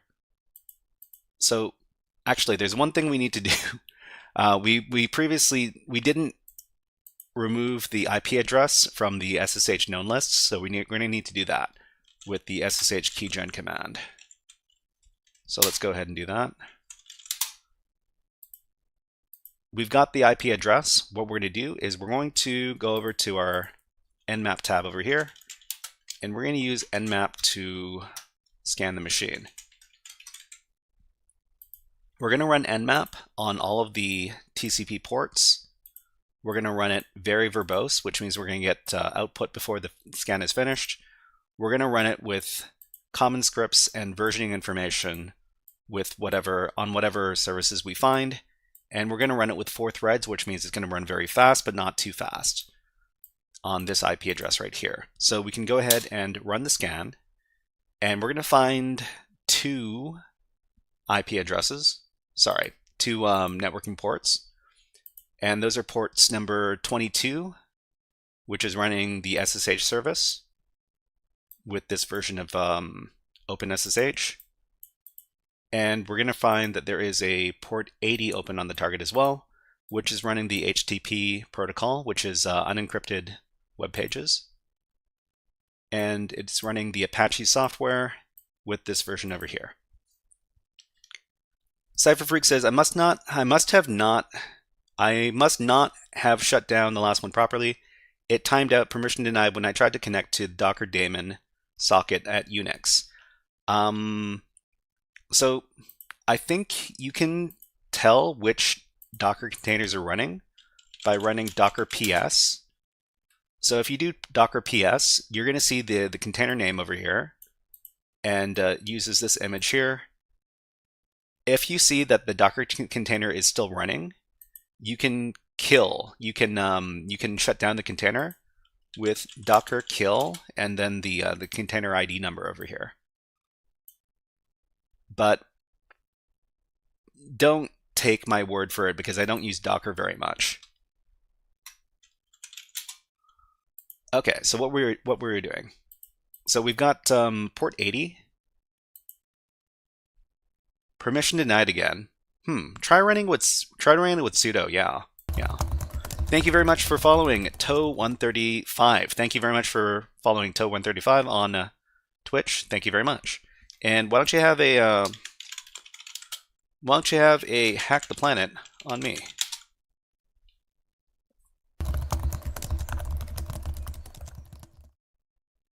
And also thank you very much for following on Twitch 7pack. Thank you.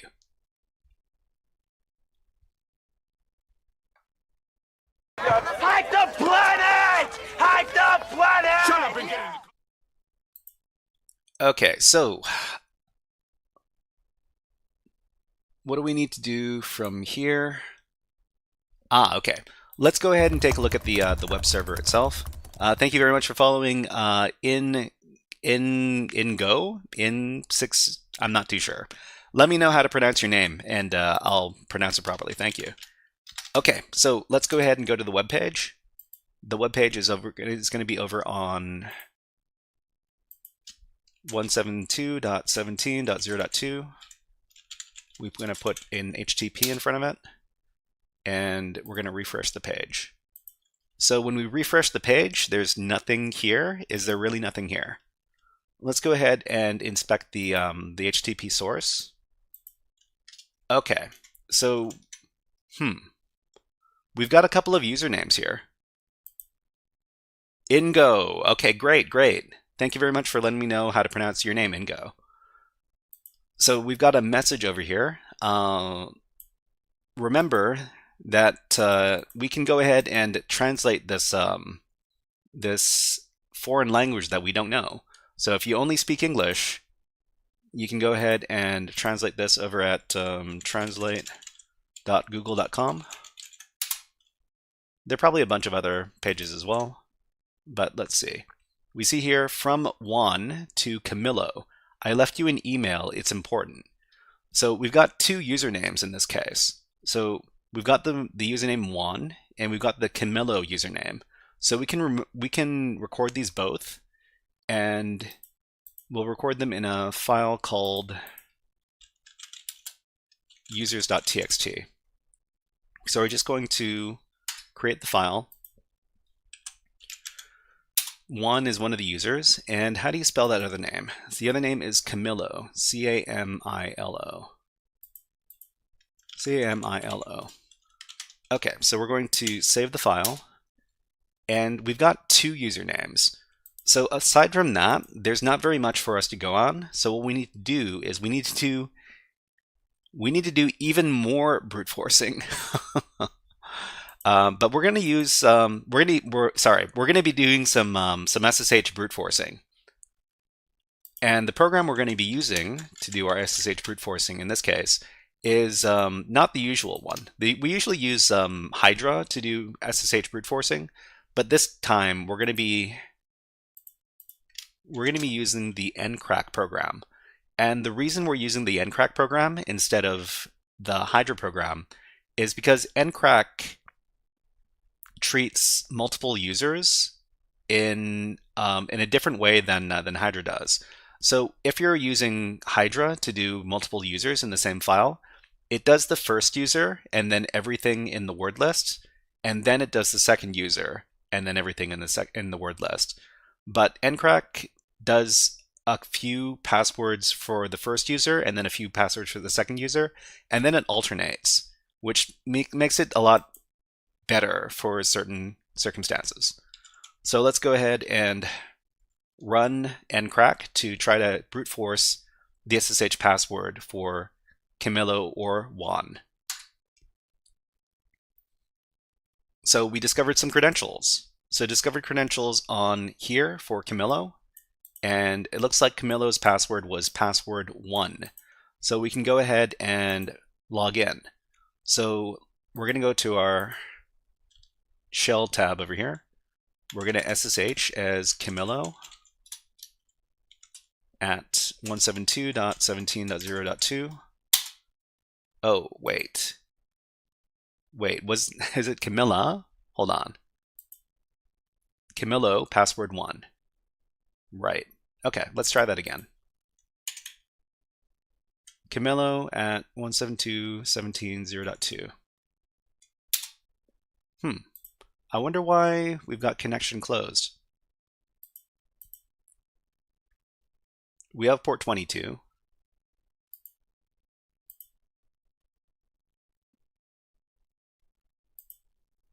Let's try connecting again. Okay, for some reason it wasn't working before, but I guess these services can be finicky sometimes. Are you sure you want to continue connecting? We're going to type in yes, and then we're going to provide a password. So the password is going to be what we found in the brute force, which is password 1.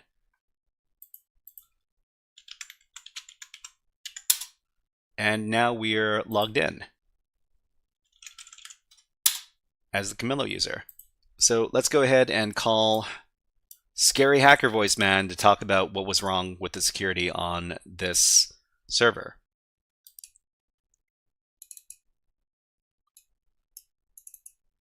Hey everybody, it's me, Scary Hacker Voice Man. Scary Hacker Voice Man comes out every time we break into a server, and we just broke into this one. Well, Mr. Vacaciones Administrator, it looks like you left HTTP comments on your web page, and the comment had the names of some users in it. That was a big mistake. If you leave usernames on the system, then people could potentially use those usernames in a brute force attack on SSH. Maybe you knew about these security vulnerabilities, or maybe you decided to accept the risk. Well, you accepted the risk. And now we're in.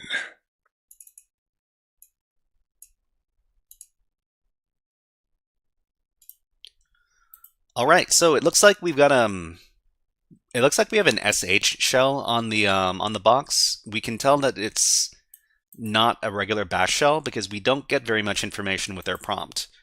Let's see. So if we do echo shell, we're using the bin.sh shell. This is not very good. All right, so there are a lot of different ways we could go about this.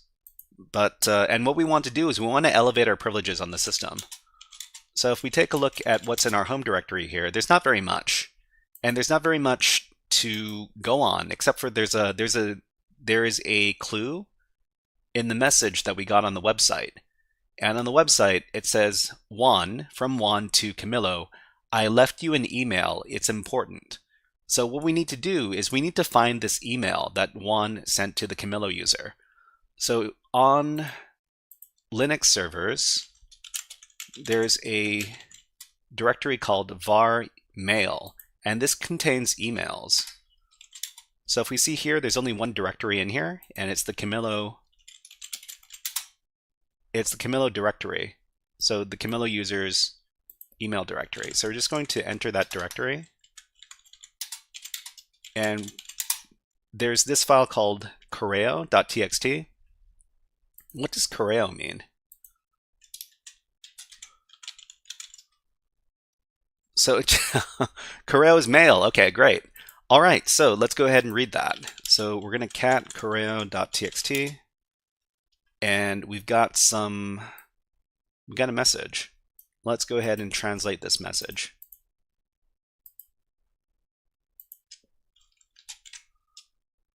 Okay, so hi Camillo. I'm going on vacation. I haven't finished the work my boss gave me. Just in case he asks, here's the password. Okay, so this is from the Juan user. So we can assume that this is their password. Remember, everybody, don't put any passwords inside of files or emails, because that's a very bad thing to do. But anyways, we can copy this password over here, and we're going to check the home directory just to make sure that that Juan exists on the system. So Juan is in the system. Let's go ahead and become the Juan user with the su command. So su Juan, and for the password, we're going to paste in the password that we got. And now when we ask who am I, we're now the Juan user. So we started as the Camillo user, but we've now done some lateral privilege escalation to become the Juan user. And let's find out if Juan has any sudo permissions. So we can use the sudo-l command to find out a user's sudo permissions. Can they run any commands as another user? So it says here that the user Juan may run the following commands on this system here. So as the root user with no password, they can run the Ruby binary. So Ruby is a programming language. It's a scripting language, and I think it can be used to run a lot of different commands. But the interesting thing about this particular well-known binary being sudo accessible is that we can look this up on a website called gtfobins. So it's gtfobins.github.io. And on this website, we can look up potential ways to elevate privileges on a Linux system by using well-known binaries.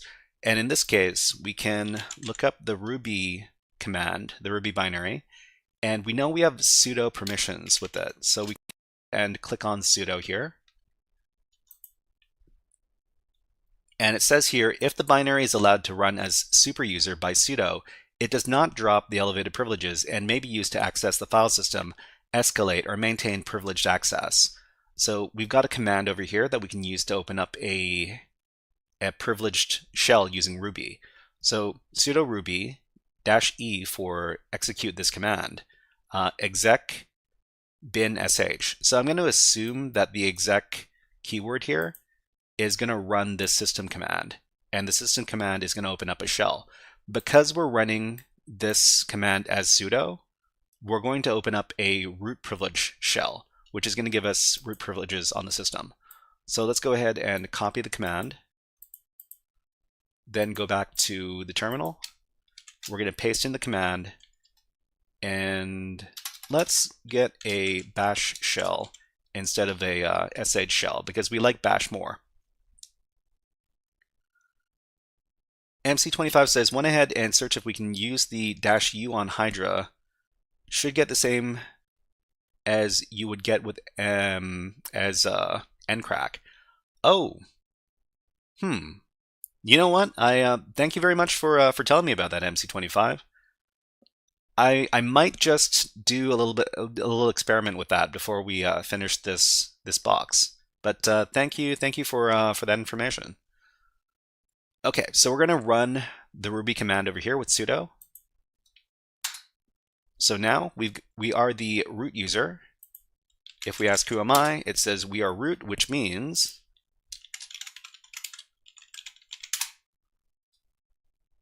What are you? I'm system root. so we're now root. Okay, so we're very close to finish this exercise. When we become the root user, to finish the exercise, what we would normally do in these CTF exercises is enter the root directory and then read a file in here. It's usually going to be called root.txt, and that's going to prove that you achieved the highest access on the system and finish the exercise. But in this case, there's no such file here. And for most of these CTF, Docker CTF challenges from dockerlabs.es, there is no root flag. So instead, what we're going to do is we're going to deface the web server by creating this file graffiti.txt. So let's see, what are we going to put in our graffiti.txt file? HackerFrogs rule, and what else? You should not put usernames in your secret web page comments. Please don't do that in the future. Have a great day. Okay, so we gave them a little bit of security advice in our graffiti.txt. Whoops.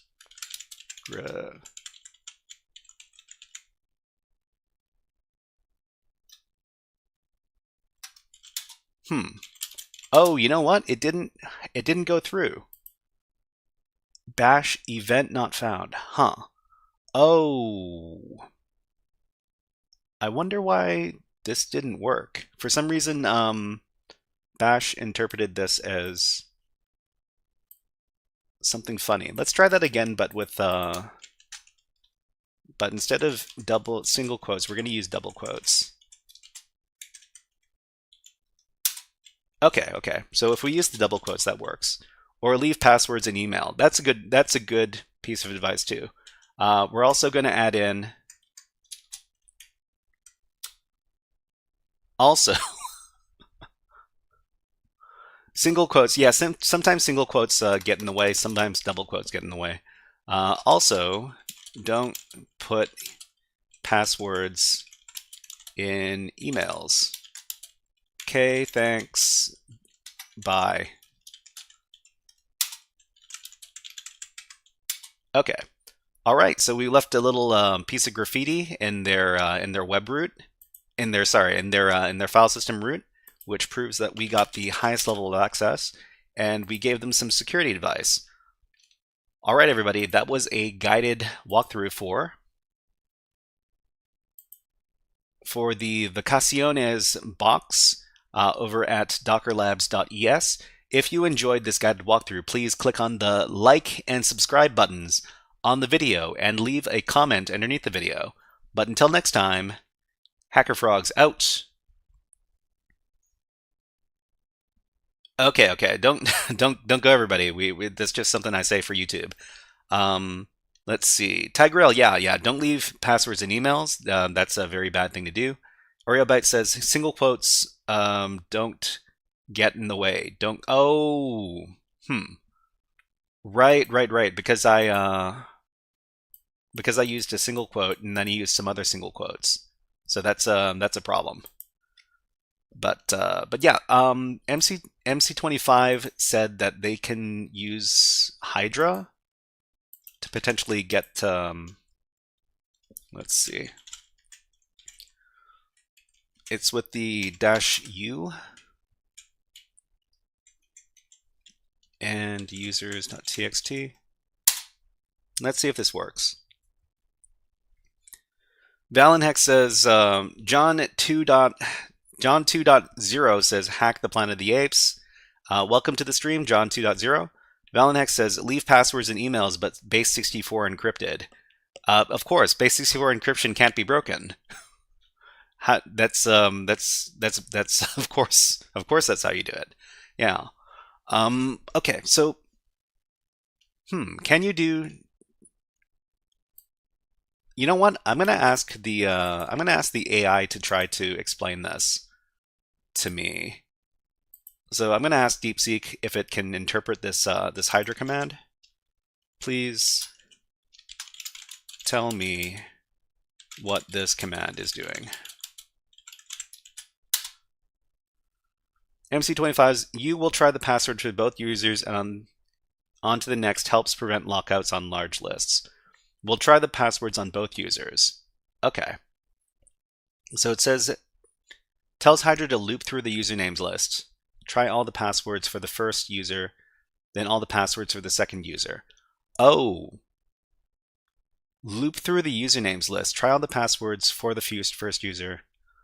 Actually, this isn't what we want. We want to not do that. We want to do user 1 password 1 and then user 2 password 1 and then user 1 password 2 and then user 2 password 2. Tigerel says, also ask DeepSeek if you can use Hydra in parallel. That's a good, that's what it should be doing. Okay, so Hydra isn't getting this done with the -u. Let's see if it works if I don't supply the -u. I'm pretty sure it's not going to be able to work. It's not going to work with without the -u because I've done some experiments with this box before. So yeah, there are some circumstances where you don't want to use Hydra as your SSH brute forcer.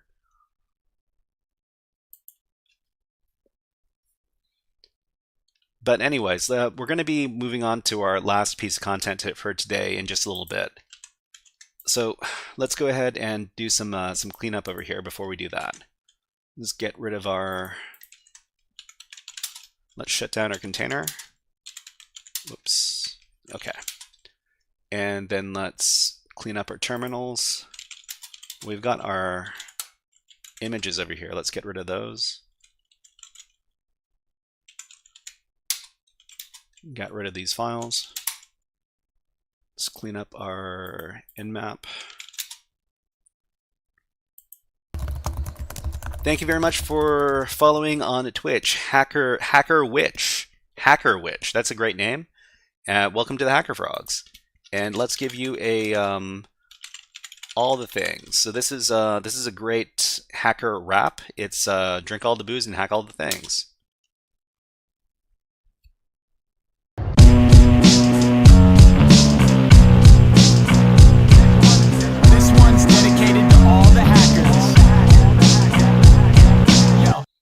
All right, thank you very much for following HackerWitch. Let's see, so let's catch up with the, thank you very much for following Wuming Fang, thank you. OreoBite says, anyone use Potato instead of Hydra? I've never used Potato before, I've heard some good things about it. But Tigerel says the easiest way to brute force 2 accounts in parallel is to run 2 separate Hydra processes in different terminal sessions. I think that might be the way to do it. We've got ads running on Twitch right now, so YouTube people also get an ad. And let's run this bird video while I take a little water break. We'll be back in about a minute, everybody.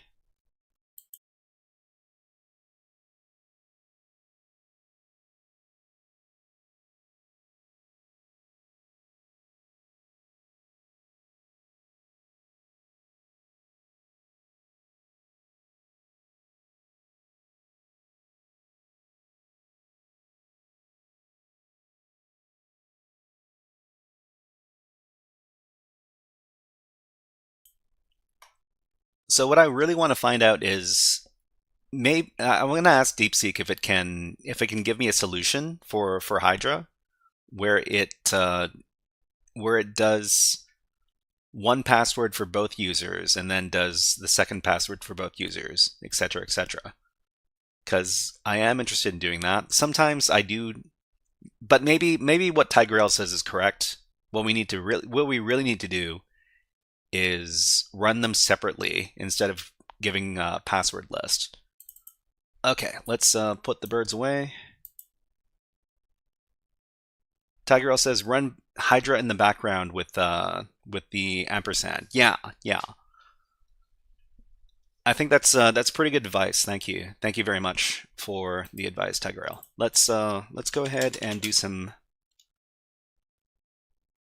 Oreo bites. Oreo bites the goat. Oreo bites. What did you potato?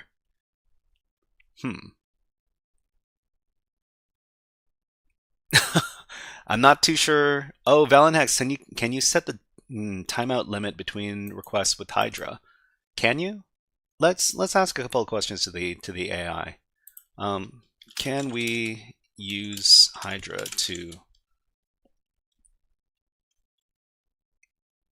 run the first password on a list with all users on the list before moving on to the next password? Particle Dude says he's a good hacker from the other stream. Yeah. Oreo Byte comes by the stream every once in a while, and he also streams himself, or they also stream themselves. I'm not too sure. So let's see. Tigerel says cat targets.txt, Zargs, Hydra. Okay. That looks like a fun little bash script right there. That's going to Now, Tigerel, can you explain exactly what the script does? I'm not very good with bash scripting. So let's see, example scenario, and rock you how it works. Oh, the U option. Loop through the password list first. To loop through the password, it will try the first password for all users, and then the second password for all users. Huh. Is this gonna work? Let me try this out. If this works, then I can use more. Let's see. Auto deploy this thing. If it works, then I don't need to. Hacker Witch just rated the channel with 7 viewers. Wow! Thank you very much for the raid, Hacker Witch. Thank you very much, raiders, and raiders, welcome in. My name's the Shy Hat. We do all sorts of hacking tutorials and education stuff over here. And why don't you have one of these fun little video redeems? This one is it's a Unix machine. It's a Unix system. You might know where this is from. It's a Unix system. I know this. It's all the files of the whole park. It tells you everything. Huh. Help for module SSH. The module does not need support or optional parameters. Did DeepSeek just hallucinate on me? Does this does this option not exist? Wait, let me take a look. Try U-V. Okay, so Hydra -- help. Okay, it doesn't have help.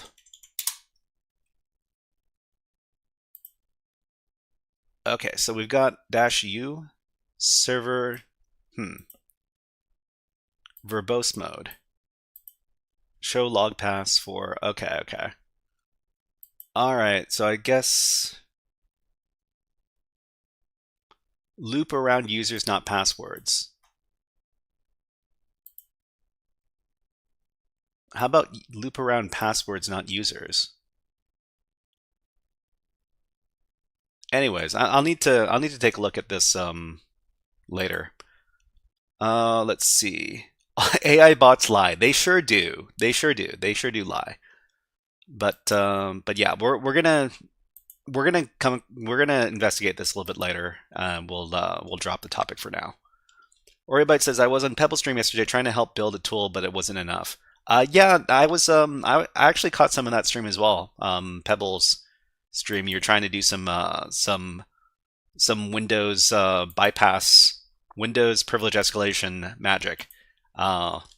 It's not something I could do in any case. Anyways, let's get rid of the Docker container and then let's download the new one. So we're going to be doing some more Docker containers, but these are going to be more difficult Docker containers that we've never seen before. Hide the planet! Hide the planet! Shut up and get in. So what we're going to do is we're going to take a look at the reflection box over here. So we're just going to download the box. If you're also playing along at home, this is the reflection box, which is over here, and it's in the easy category. We were previously doing very easy ones, but we're now doing the next level up. Sick in the Mind gives us this great emote, the cool story Bob. Thank you very much, Sick in the Mind. And why don't you have oh gosh, we're running out of redeems. How about the desert frog? It's the cutest frog in the world.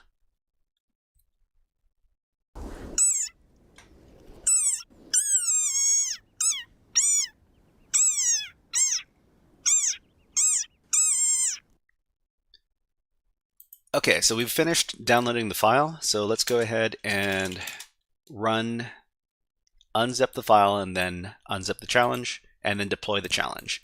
So we're just going to unzip reflection.zip.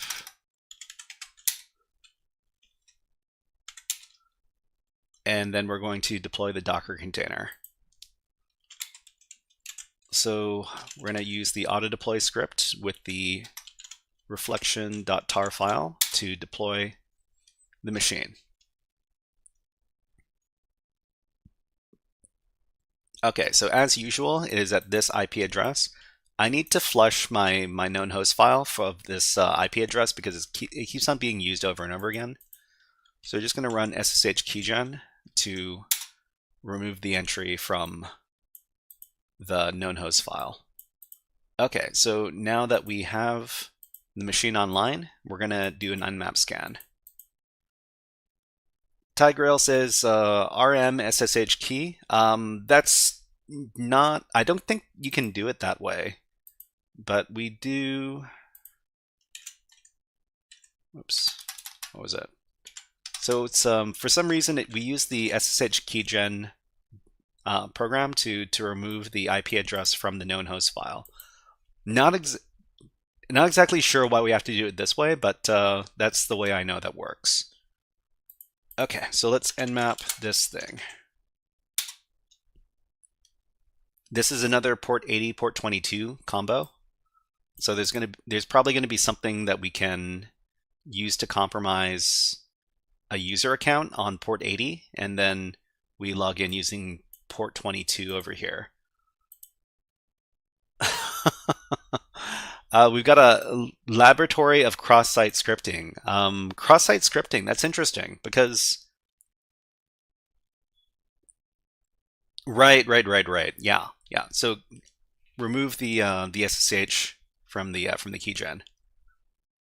Okay, so this is interesting because cross-site scripting is not something I pay a lot of attention to because you usually can't get any sort of command injection through cross-site scripting. But let's check out.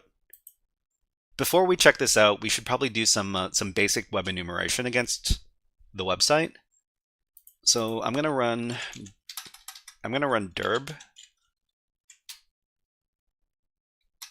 I'm gonna run dirb on it, and then I will run nicto on it. So dirb and nicto are very old web app enumeration tools, but sometimes when the website is using very old technologies, they're very handy because they've got they're configured to run against these kind of old this old technology. In this case, it doesn't find anything. That's fine. We're also going to run FerrixBuster in the background. FerrixBuster is probably my new favorite web app directory busting tool.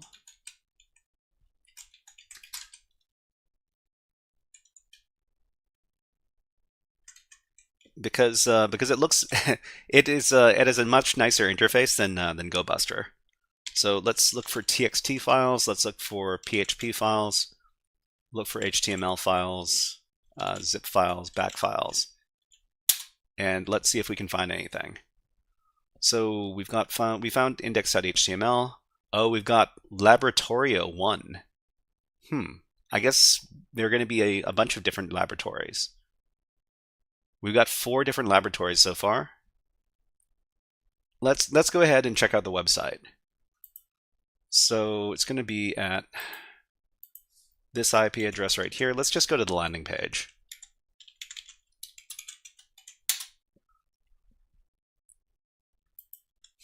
There's nothing. Let's reload the page. So because these all share the same IP address, we're going to need to refresh the web browser. Okay, so we've got a bunch of cross-site scripting labs here. Let's do some translation.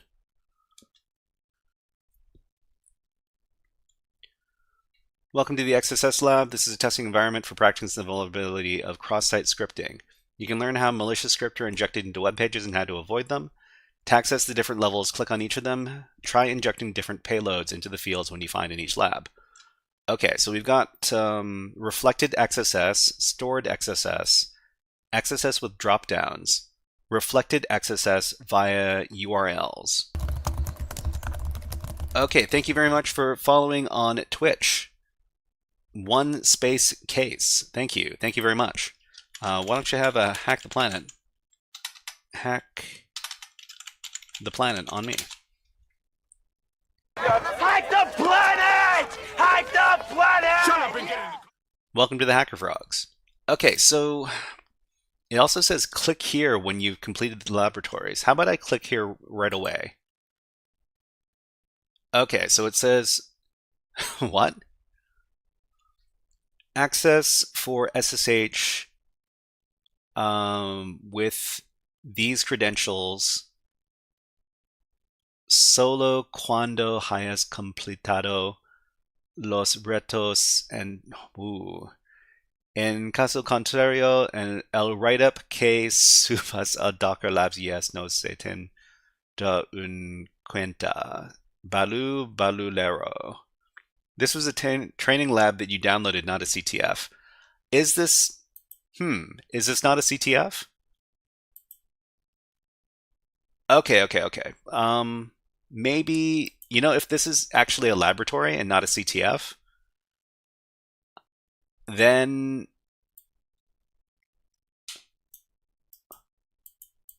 I need to skip this. It could be, but it looks like it's not. Okay, let's translate the message over here. Log in via SSH with these credentials only after completing the previous challenges. Otherwise, the script you upload to Docker Labs will not be taken into account. Okay, so this isn't exactly what I signed up for. I didn't why would this is interesting. So they're asking you to solve all of the XSS challenges. Otherwise, the write-up you upload to Docker Labs will not be taken into account. Okay, let's go ahead and skip this challenge then, because I didn't sign up to do cross-site scripting. Okay, so we're just going to shut down the container and we're going to download the next challenge. The next challenge is going to be, what is it called? The next challenge is called Extraviado. I couldn't get a good translation for Extraviado. If you speak Spanish, can you tell us what Extraviado means? Because if we translate it, it comes out as something that's really weird.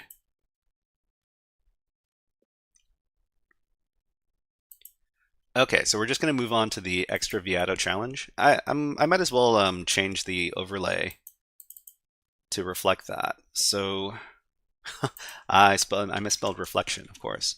Extraviado.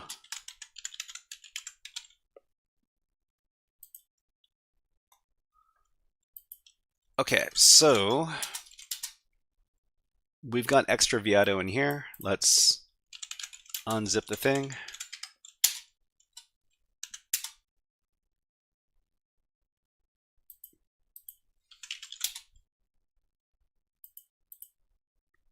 And let's start up the container.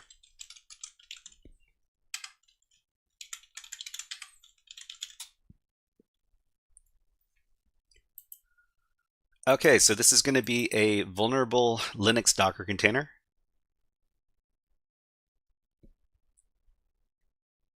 Oreobyte says, I watched Al when he streamed more, really miss him.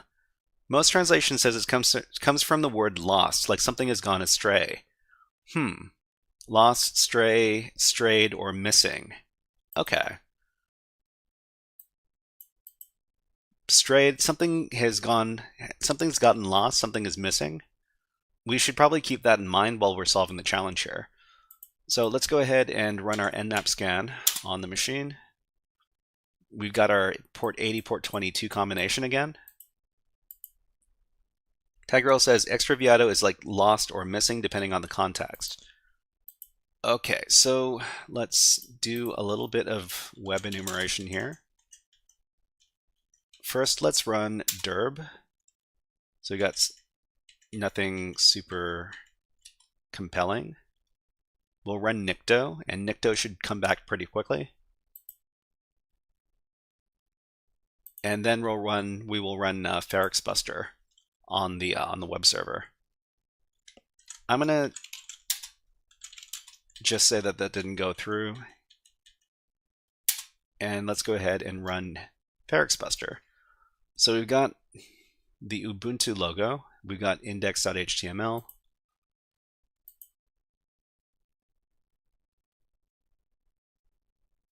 Okay, let's check out the web page manually. 1702. This is not XSS. Reload the page. This is a Debian default page. Okay, so I guess missing or strayed, lost, or missing. So something is lost or missing. I think the entire web page is lost or missing. That might be it. So we weren't able to find anything. Oh, we've got an index.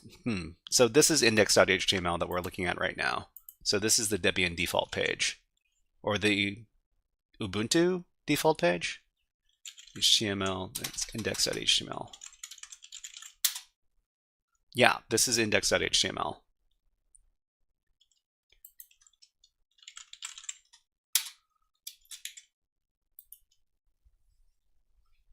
Server status page, let's see.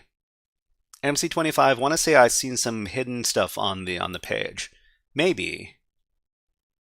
Let's take a look at the page here. So by default, Ubuntu does not allow access to the web browser or any file outside located in var www, public HTML directories when enabled. What? Why is there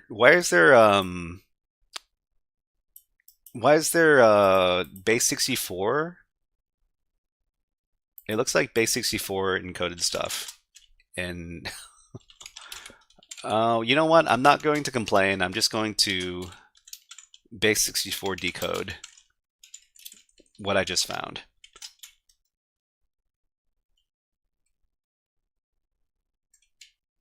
Actually, I'll get rid of this. Yeah. Daniela. Okay, so this is probably Daniela. And the other thing is invalid input, so let's get rid of this portion.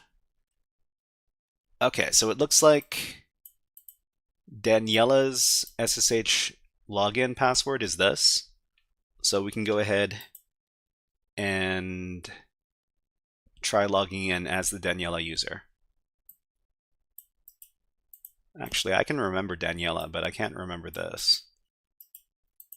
Foca Roja? Foca Roja. That's Roja's red, right? Foca Roja.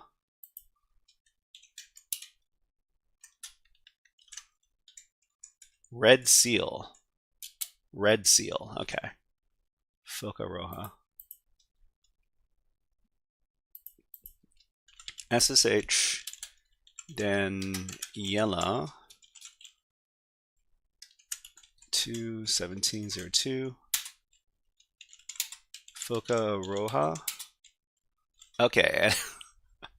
And now we're in, so we can go ahead and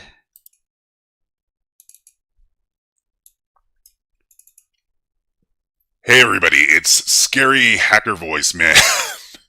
Scary Hacker Voice Man comes out every time we break into a server, and we just broke into this one. Well, Mr.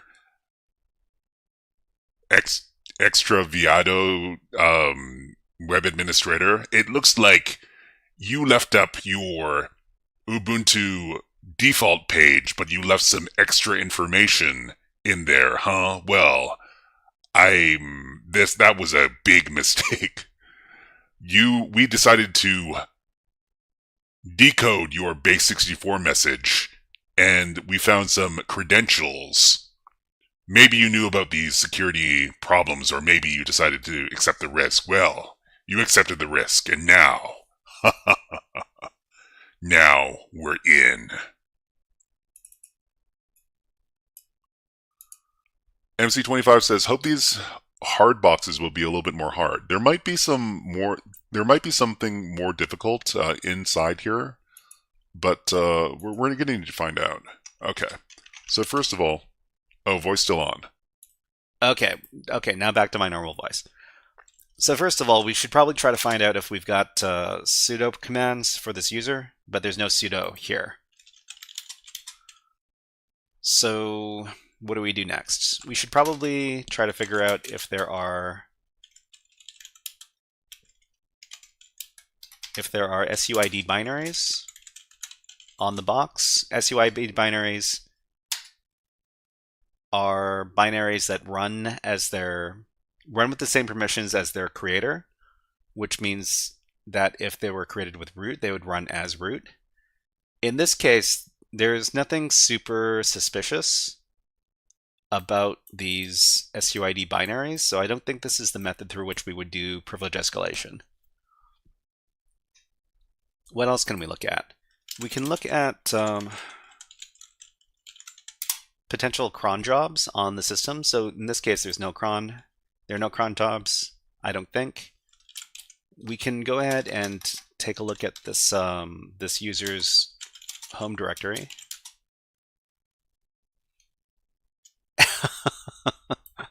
There's a secret file on here. There's a secret directory here. Okay, so we can go ahead and take a look inside this secret directory. And it looks like we've got a password for the Diego user, maybe. That was okay. You know, if these challenges are not so difficult, maybe we can do a few of them in before we finish today's stream. Let's see. Linux has a lost and found directory. That's what I think of when I think of Extraviado. Lost and found, maybe. So we've got the password for the Diego user. We might as well become the Diego user to see if they've got some extra permissions on the box. So we've got Daniela, we've got Diego, and we've got Ubuntu. So first of all, I should probably figure out if this user, the Daniela user, has a special group. And in this case, they've got a users group. I'm not sure if the users group has any super special permissions. Valenhex says Diego Maradona. There are a lot of Diegos in the world, but I appreciate how there are special Diegos as well. Let's try to become the Diego user.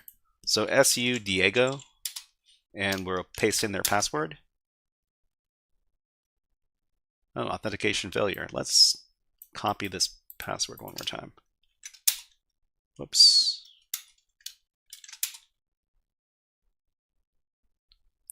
It looks like this is not their direct password. Maybe this is base64 encoded as well.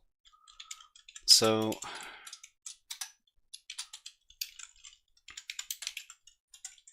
let's see if this is a base64 encoded password. Yeah, it looks like it is. What does this word mean? Balena negra. Okay, let's see what that translates out to.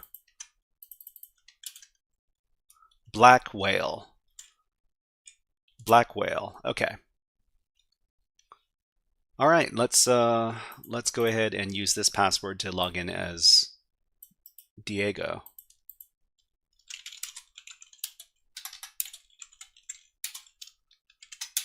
Okay, so we're now the Diego user.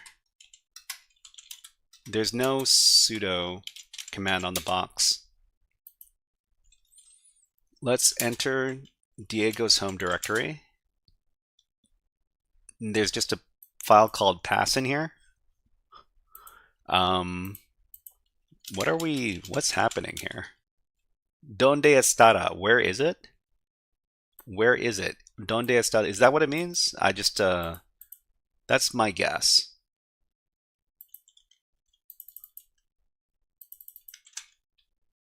Where will it be? Where will it be? All right. Where will it be? Is doas installed? Doas. That's a good question. Doas. No doas here. Where will it be? So the password. Oh, we've got a pass root directory as well. I think we should take a look inside there. Pass root.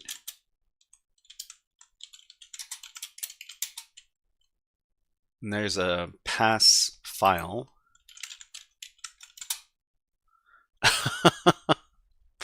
Is it no sudo and no doas? So we've got more passwords. This also looks base64 encoded. So let's go ahead and decode it.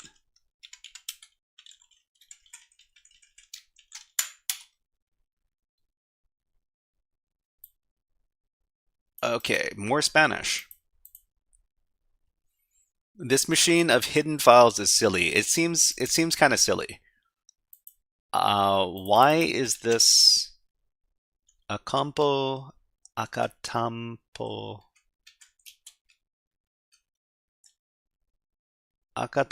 cuesta cost?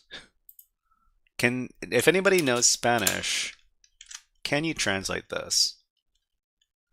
Make sure you're using the echo -n so there's no new line. Yeah, let's go ahead and do echo -n.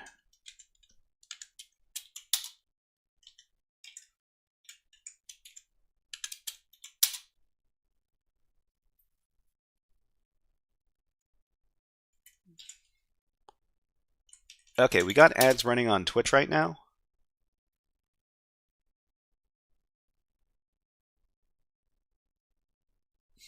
So we're going to do an ad on YouTube as well. And you know what? I just realized there's no music playing right now. And we like to run some music while we're doing our challenges. So enjoy the birds. I'm going to put on a little soundtrack. How about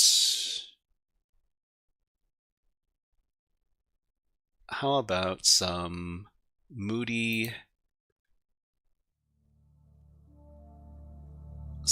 Independence War II music.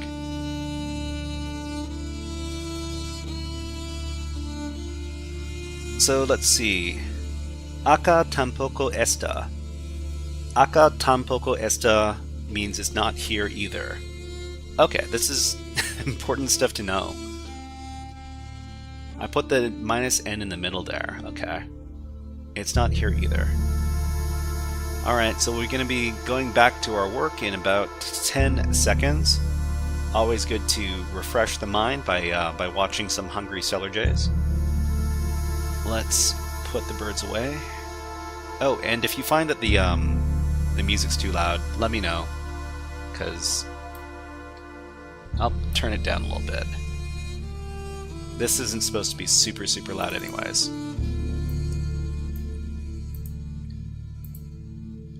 Okay, so let's get rid of this. Acá tampoco está. Acá tampoco está. It's not here either. And Portugal 9. Thank you very much for leaving a comment in Twitch. Why don't you have a Nyan Cat on me?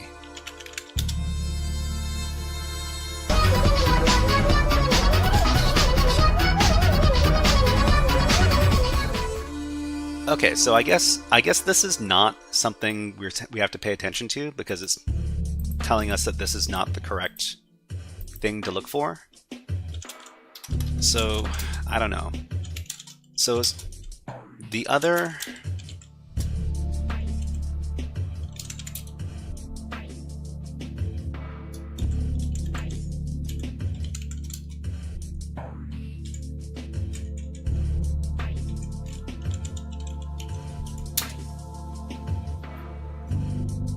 The other user on the system is the Ubuntu user. So we can try using this to log in as Ubuntu.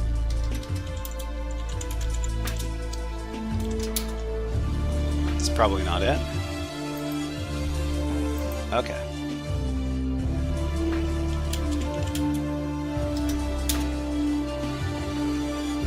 We've got Daniela, Diego, and Ubuntu.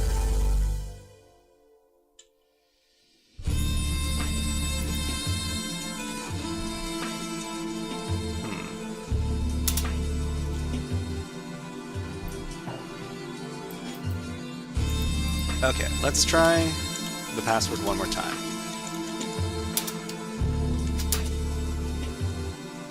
Okay, so this is not the Ubuntu user's password. Maybe it's the root user's password.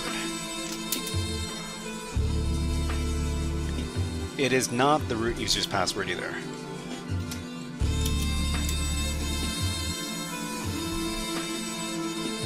So, what other options do we have right now? We could search the entire file system for files that that belong to the Diego user. So find user Diego. Put everything that we can't access into the dev null device, and we're going to redirect this to Diego files. .txt, and let's run that as a background process.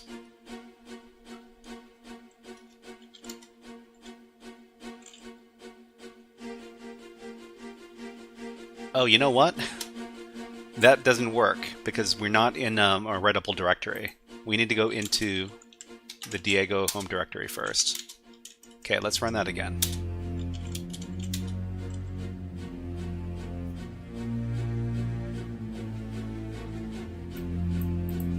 Okay, so let's take a look at Diego's files.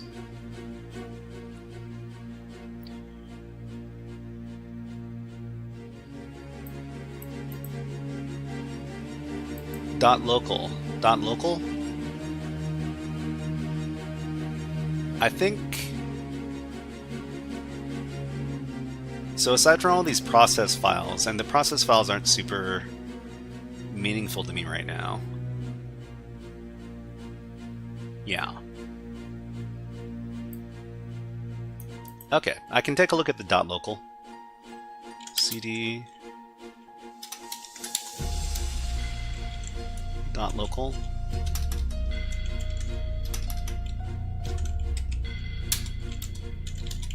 There's a share directory in here.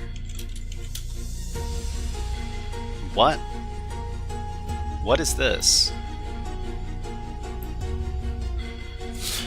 This really reminds me of the Bandit CTF because they've got these weird little edge cases. Let's go ahead and read this file.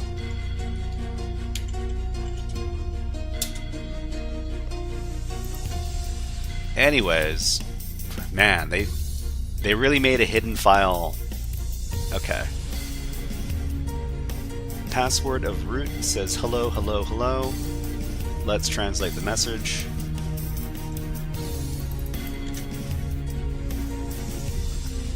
In a world of ice, I move unhurriedly, with fur that shines like the breeze. I am not a king, but in tales I am faithful, of an unusual color like the sky and the sea as well. I am a friend to children in stories of dreams. Who am I that in the cold I find my master?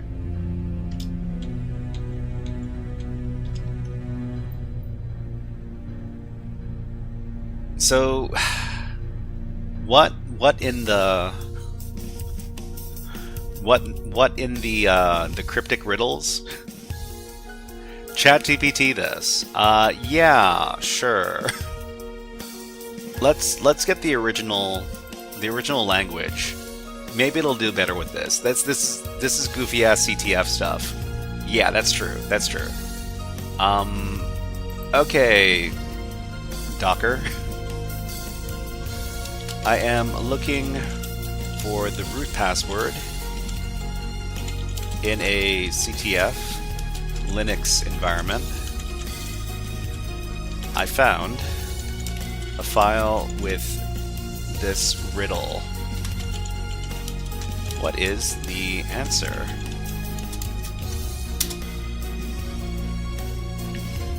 MC25 says a blue animal. A blue animal.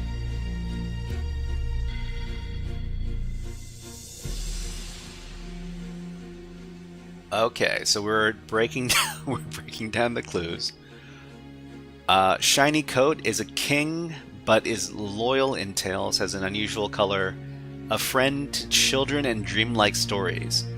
The answer to this riddle is most likely a penguin. Oh, an emperor penguin, right? A seal, a penguin. Thrives in cold environments. Try using penguin as the root password. Okay, well, you know what? The previous passwords have been animals as well. There was a black whale and there was a red seal. So, penguin, right? But it's probably a color. What is a penguin in Spanish is penguino? Penguino, right? Hold on. Let's go from English to Spanish. Penguin. Pinguino. Okay. So, what do we do?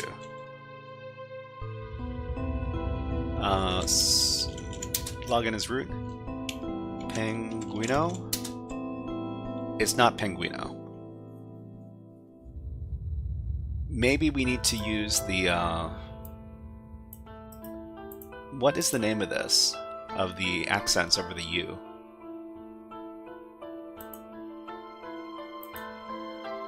Pinguino. Okay. So login as root.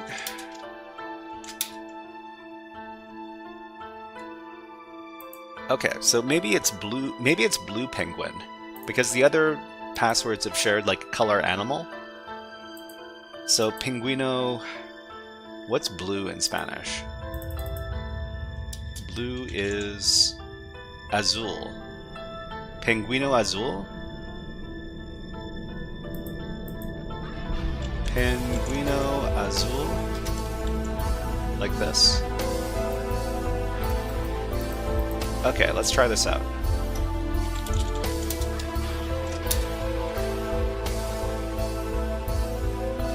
Maybe it's azul pinguino.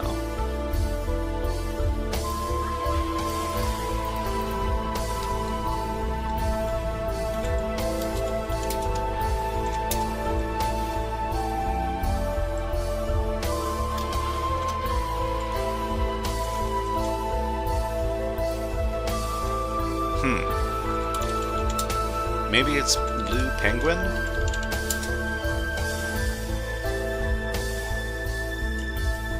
Nope, not blue, not English blue penguin either. how about we look for a file called penguin? Or we look for a file called Penguino. There's no Penguino file. How about a penguin file? Nope. Not that either.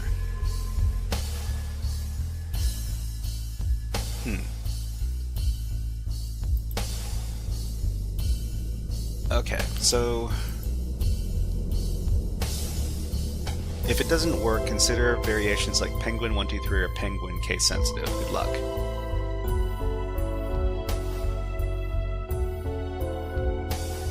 Now, what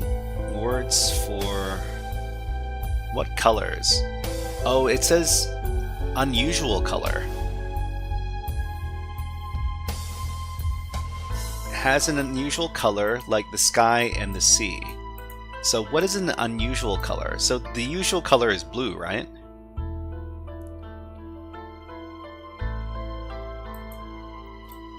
What are some other words that mean blue in Spanish? What are some other words for blue in Spanish? Gray. Gray? Not sure why would it be gray? Oh, wait. Well, I mean, it says the sky and the sea, right? The sky and the sea. They can be gray. Unusual color. So sky and sea, they can be both. They can be red sometimes, right? Or orange.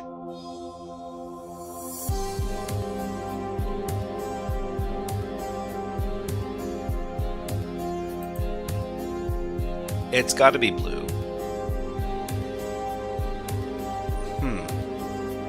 So azul is the general term for blue. Light blue or sky blue is celeste. Celeste blue. Celeste penguino. Or penguino celeste. Penguino celeste.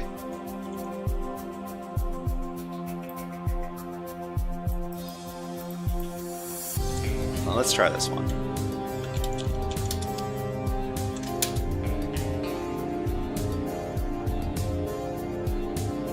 Okay, so what are some other colors that are used to describe the sky and the sea that are not blue? And how about green? Green? Well, I mean, you won't see a green sky. And their Spanish translation. You need a maybe we need a cookbook for these passports to combine the word penguin with green sky. Run! There's a tornado coming. Naranja.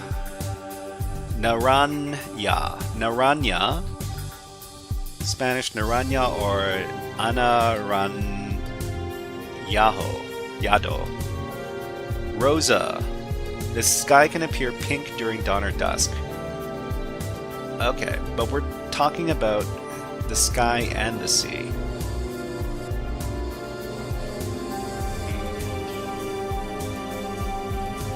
Sunset sky, stormy sea. But which colors are used to describe both the sky and sea?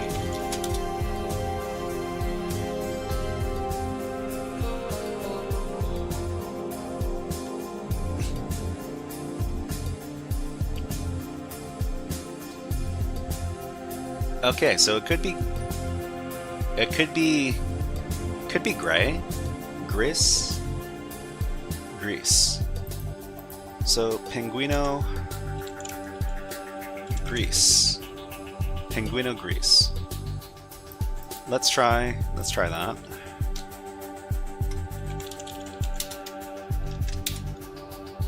Okay, it's not penguino grease.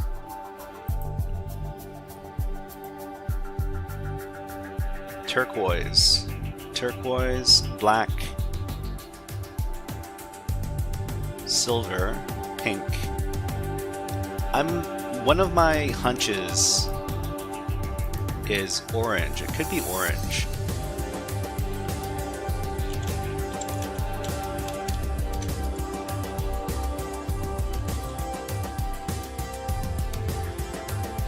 The Linux penguin, maybe. I'll try those out, Cybernerd Dante. I'll try those out.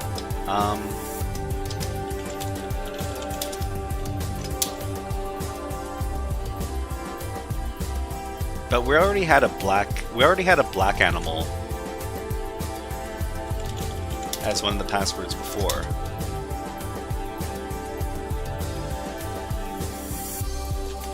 Let's try these black penguins.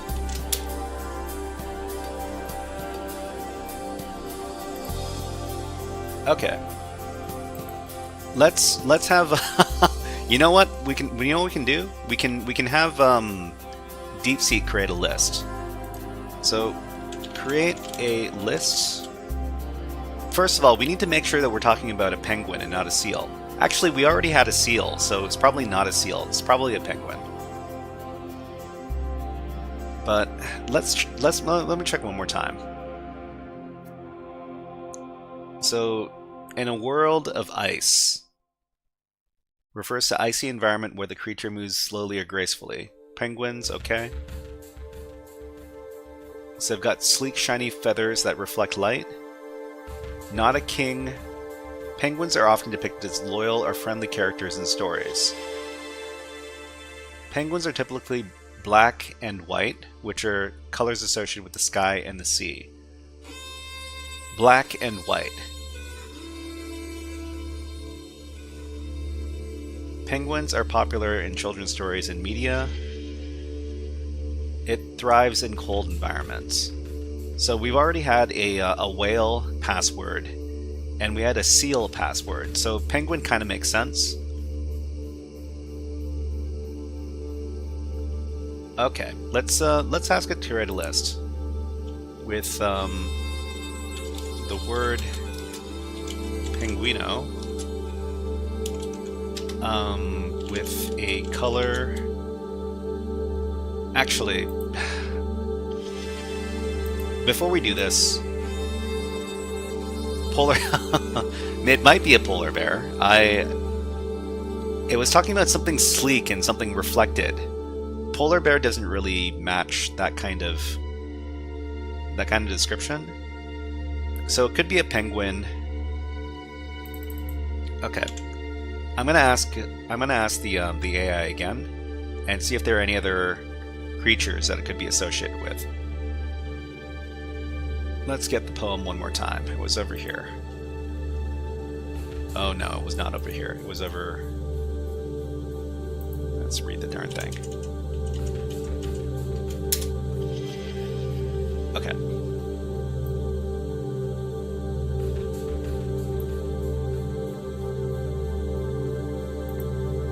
This looks like a clue as well. This no at the end here.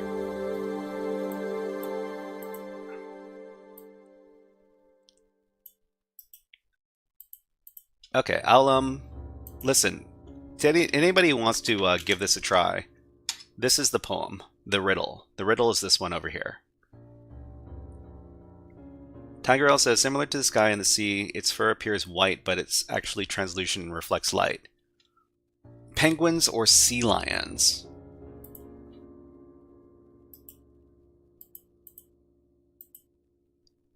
S2M Green says, polar bears appear white because of their fur, which is actually translucent and hollow and scatters... It scatters all the pigments.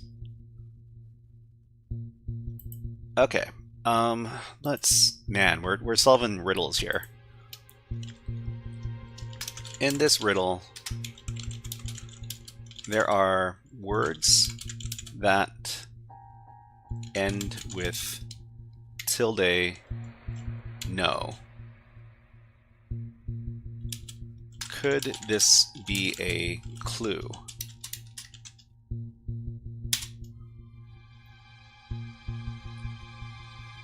So we've got this word, Ninos, but we've got the tilde in here. And ensueño, they've got the tilde in here. And the dueño, they've got the tilde in here.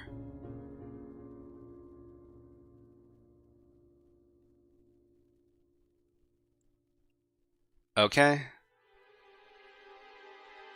This suggests that the answer to the riddle involves a word that contains this letter right here. The most fitting answer that includes the letter N and matches all the clues is pinguino. Pinguino the penguin. Why pinguino fits? ChatGPT says it could be a husky or an Arctic fox. Okay, well, maybe we need to include this specific character. Or wait, maybe we need to do pingui. We need to do it like this. Pinguino. So blue penguin would be this.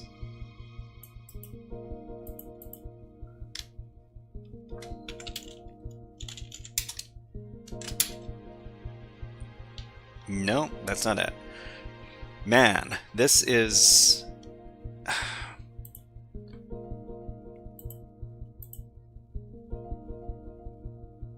The answer to the riddle is pinguino. All of the no endings. Pinguino. Let's try pinguino azul. Copy that.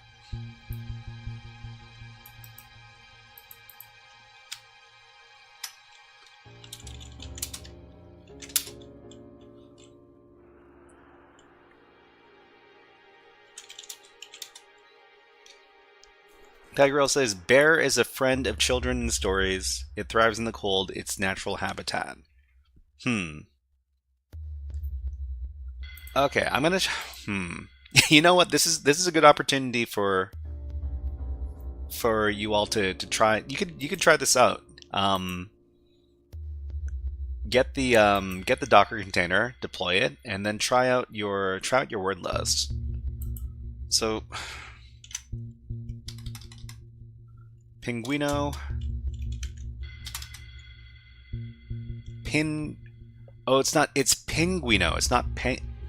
You know, I've been spelling it wrong this whole time. I've been spelling it P-E-N. Penguino. Penguin. Yeah, it's pinguino.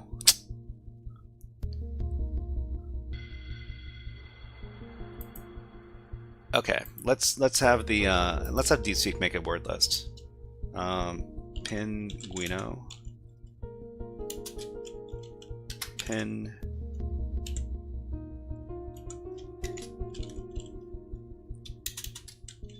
Make a list with these words appended, or prepended with colors in Spanish.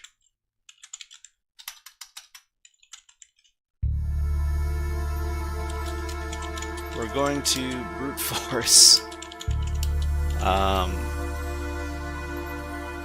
the riddle.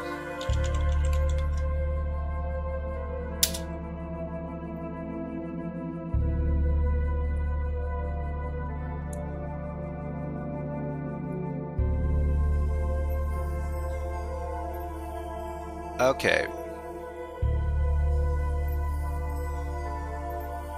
So you got azul, celeste, turquoise, indigo, cobalto, a lot of different colors.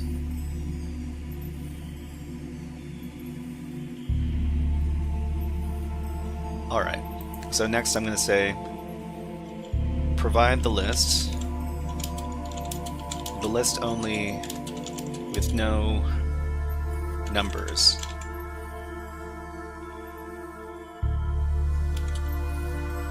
With no numbers and do not capitalize.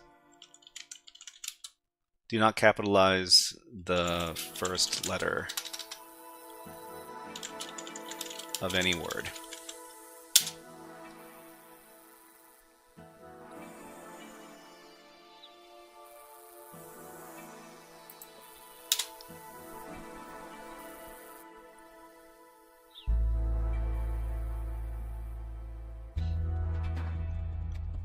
Okay, and there's a script we can use with this. So the script we can use is called suforce, and it was created by another Spanish-speaking cybersecurity person.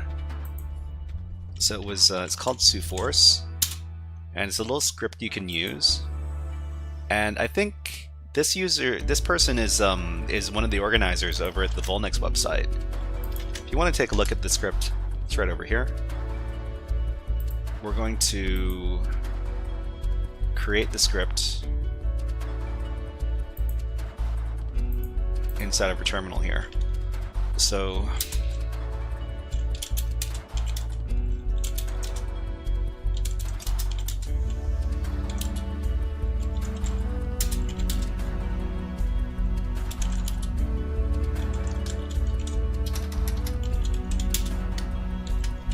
this is basically a script which brute forces logins inside of Linux environments. Thank you very much, Tigrail. Hey, thank you very much for subscribing with Twitch Prime. If you have got Twitch Prime, you can subscribe to this channel for free. You get one free subscription each month if you have Twitch Prime. Thank you very much, Tigrail, and let's give you a fun redeem. How about the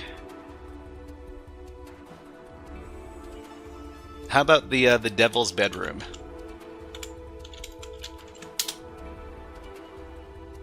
Not every geek with a Commodore 64 can hack into NASA. I mean, these servers have more firewalls than the Devil's Bedroom. Not every geek with a Commodore 64 can hack into NASA. I mean, these servers have more firewalls than the Devil's Bedroom. Thank you very much for the subscription with Twitch Prime. I really appreciate it. Okay, so we've got the brute forcing script ready here. We're gonna make a password list with all of the stuff that DeepSeek made over here. Let's see if I can copy it all. Oh, well, looks like I have to manually navigate to the bottom.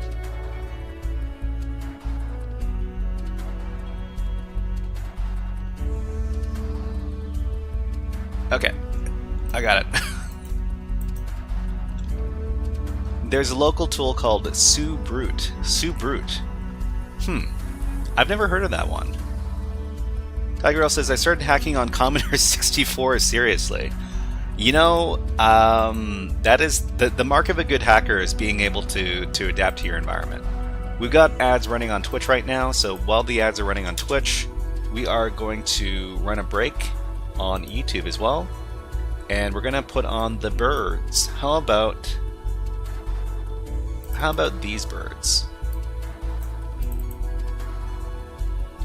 We're just gonna take a little water break right now. We'll be back in about a minute.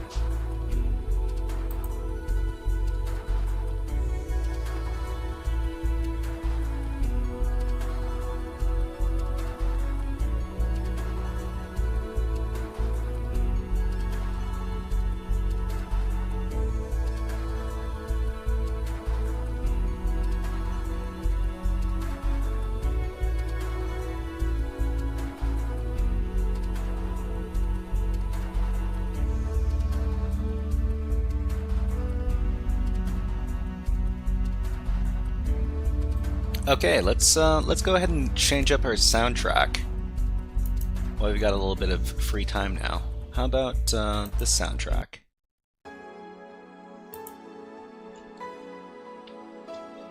Alright, we'll put the birds away, and we will keep on hacking. Okay, so we're going to make a little list. We're going to call it pass.txt. We're going to paste in all of our penguin names. Then we're going to save it out. We're going to run the suforce script. So suforce examples u root w rocku.txt. Okay, so we're going to run suforce against the root user, and the word list is going to be pass.txt. Let's go ahead and redirect that into root.txt. Run that as a background process. All right.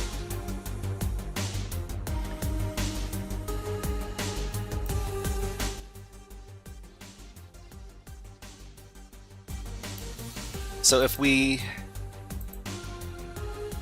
the penguin animal doesn't work, we're going to switch animals from penguin over to some other animal.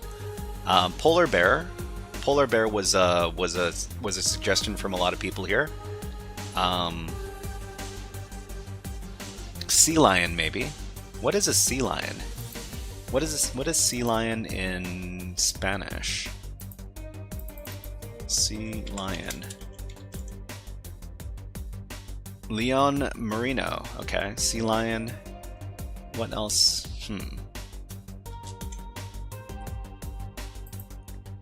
It's a good thing that there are not too many of these Arctic animals. If it was like a jungle animal, there would be way too many animals to keep track of. So let's go ahead and look at the su root. Password not found. Okay. There's a tool called sucrack as well. I guess this person wasn't the first person to think that that there was a good application for forcing this stuff. Okay, let's make another list. Sucrack. Oh, it's part of Kali too. Interesting.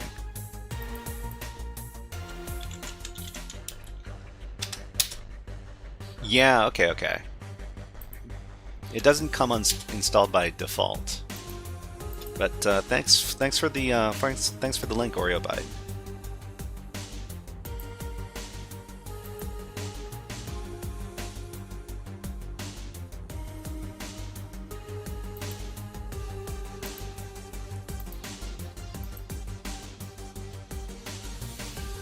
Okay, so what other animal could the riddle be referring to? Keep in mind the portions of the riddle.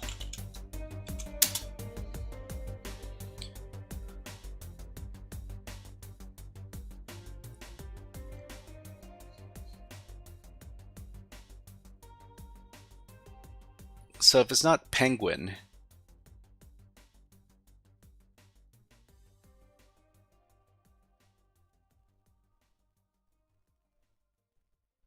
so a Spanish word containing this thing, like pinguino.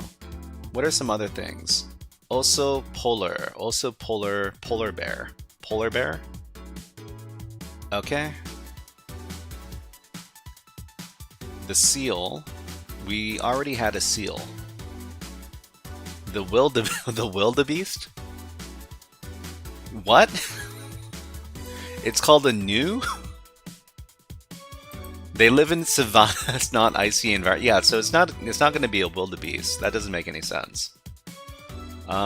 Spiders are not associated with cold environments either.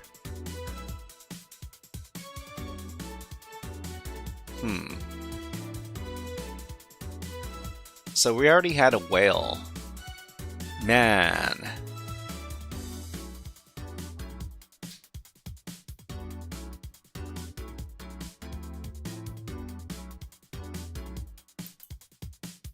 I have no idea where to go from here. Okay, so we've got pinguino, right? Maybe we can search for that. Where is it? Pinguino?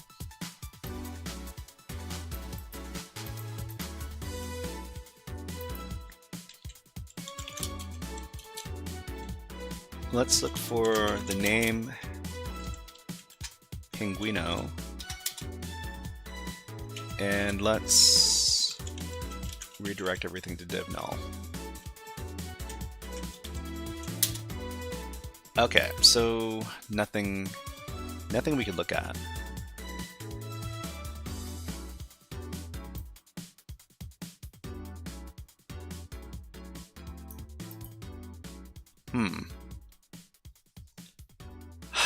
I don't know. So there's also the Ubuntu user, but the note mentioned that there was the password of root.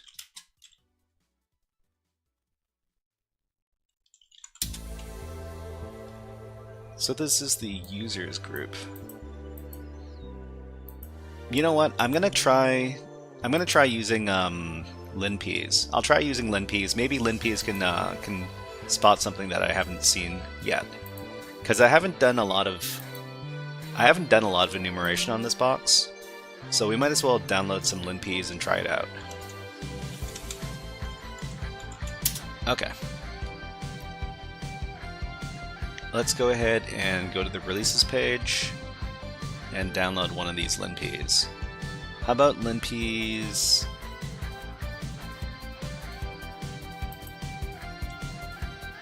Linpeas FAT.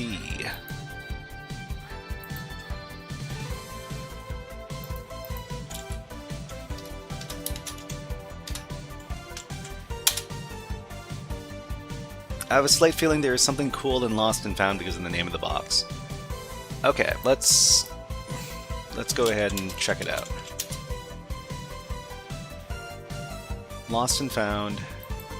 What directory is it usually in? This is a Docker container. Is it called lost and found? What directory is it in? It's in the...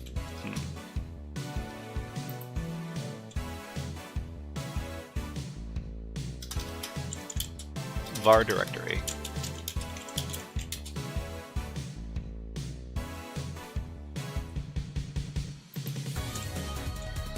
You know what we haven't checked out yet? We haven't checked out the web page. So index.html, there's nothing. Well, I mean, we've already gotten the information out of there.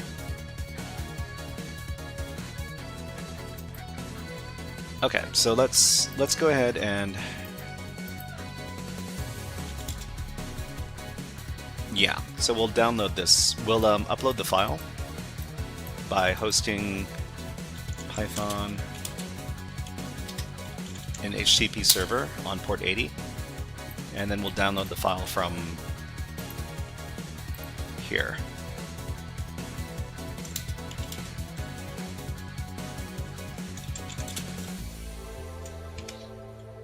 So it's going to be HTTP, and our IP address should be number 1. 1701, and it's linpeas.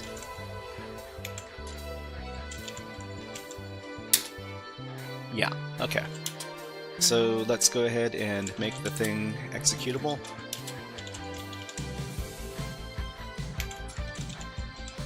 And let's run the thing.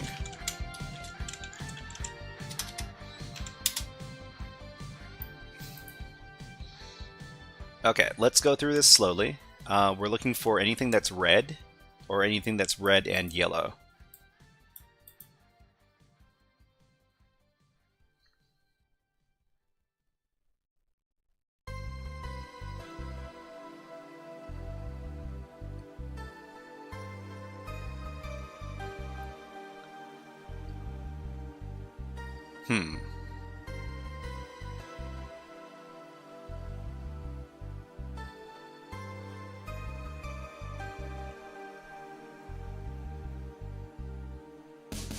We got some files owned by Daniela and Root. Apache 2, we've got... Oh, you know what? What we could also do is we could also run pspy. So we can look at process spy and see if there are any hidden cron jobs running on the target.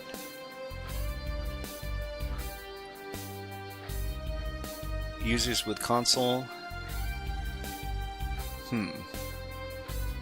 All users and groups. So I'm interested in this users group because the group ID was 100, I think.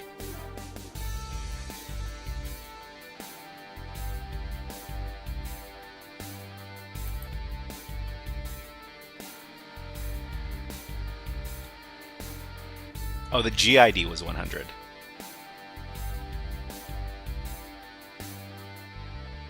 It doesn't seem... Okay, so Daniela...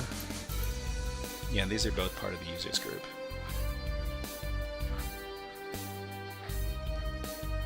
Okay. So one thing... One thing that you really need to get used to doing if you do a lot of these CTF exercises is trying to parse out this LinP's output. LinP's is a very powerful tool, but if you don't know how to read the output, it's not very useful.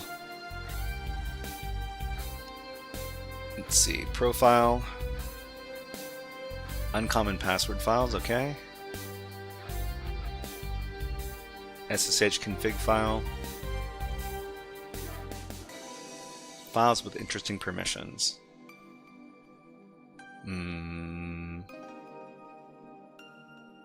Capabilities.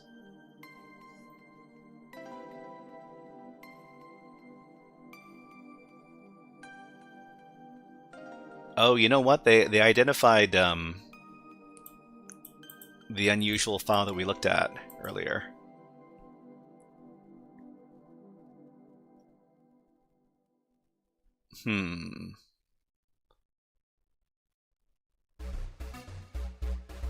Backups, backup folders, password stuff. Okay. Alright, so we haven't found anything so far. So, Penguin. Penguin didn't work. Oh, MC25 said a while ago, good old copy floppy change clock like it was never used and return disk to store. floppy drive stuff. MC25, did you have a Commodore 64 when in the past? Let us know. Okay, so man, that riddle sure is weird. I had a Tandy computer. Oh, I remember I had a friend who had a Tandy computer way back when. I had I think I was using like a 286 at the time or something.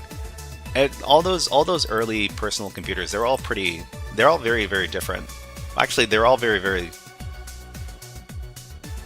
I'm not going to say anything. I don't know very much about those early computers, but they all looked really fun.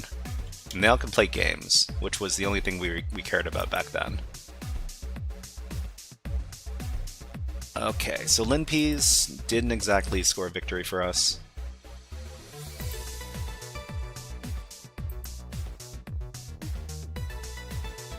Orca or killer whale.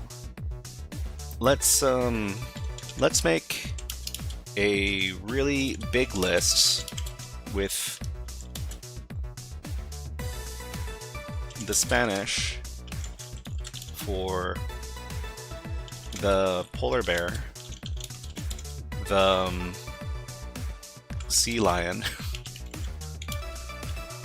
the what other animals are there?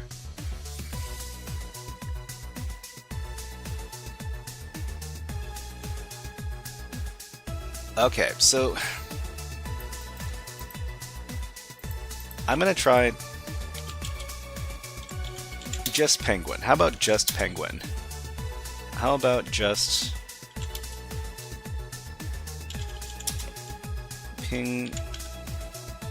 we know.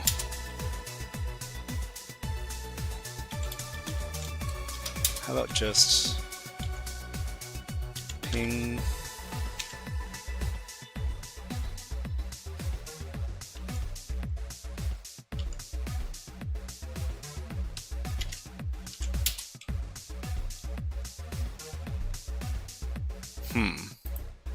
What was it? Ping.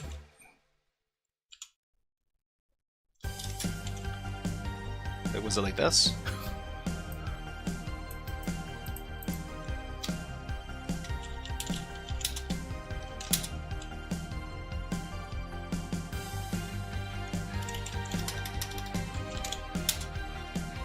Okay, I'm I'm getting close to skipping this one and moving on to the next challenge because this this riddle stuff is not exactly what I signed up for.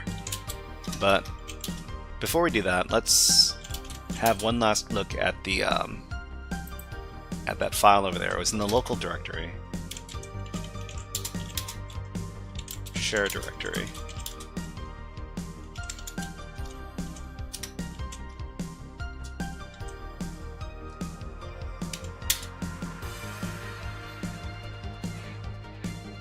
What's with all this blank space up here?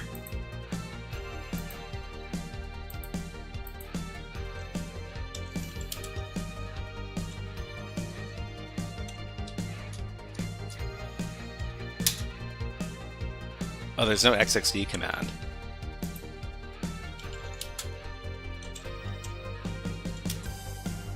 There's no file command either, okay.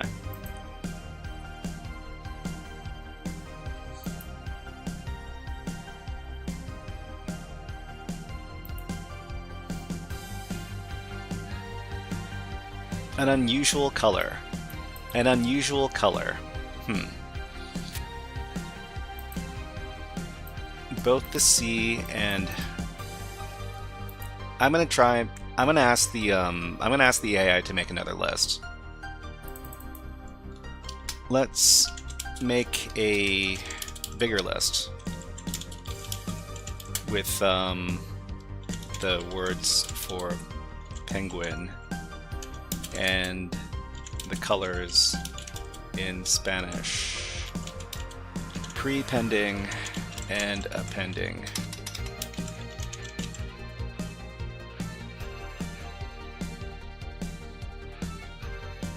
Okay, MC. You know, can you give me if you looked at the wait, did you look at the write-up or did you look at the or did you just inspect the riddle? MC25. Let me know. The colors. Oh, is there no write-up? Is there no write-up for this box? There should be. You just need to go over to Extraviado and then click on this one right here. There's a bunch of write-ups. It's right beside the box download command. Yeah, so it's just this this icon right here.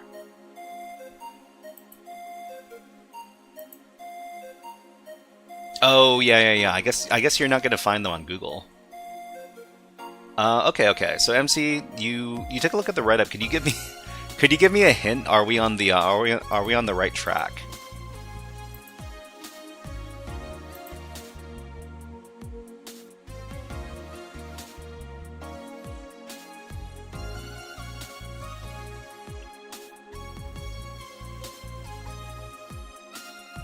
Right track, animal color. Okay, so prepended colors for. Okay, so let's just copy all this stuff.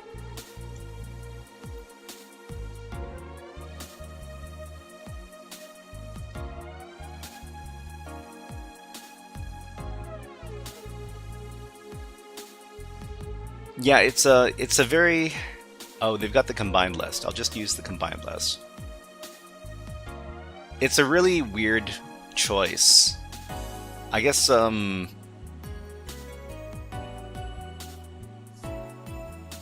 it's just a little too... Oh, it's still going. Hold on.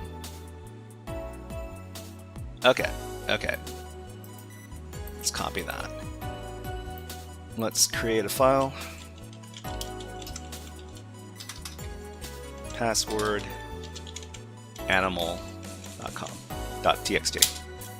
Okay, let's paste this in. And then we'll run the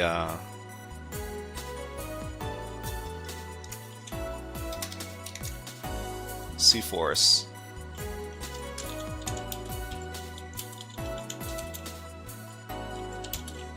password animal.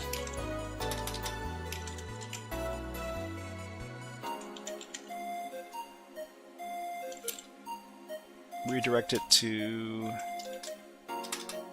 root.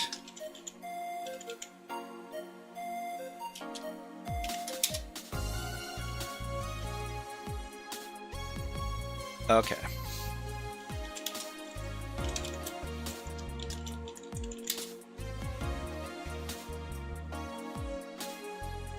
It's still going, and they're only 113?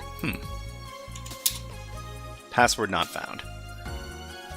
Okay, so it looks like the animal might be the wrong one. So we need to replace the animal with another animal. Let's replace the animal with polar bear in Spanish and make the same kind of list. Tigerel asks, how did we get access to Diego's directory? So there was I think there was a file in the other user's directory. The other user was the Daniela user.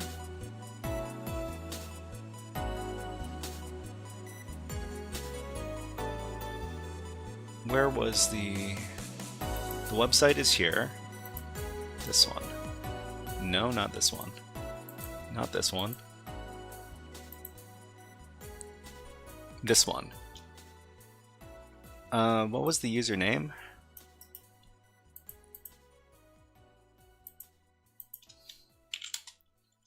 It's very easy for me to tell what the username was. It was the Daniela user, yeah. So in the Daniela user's directory, there was a node in there.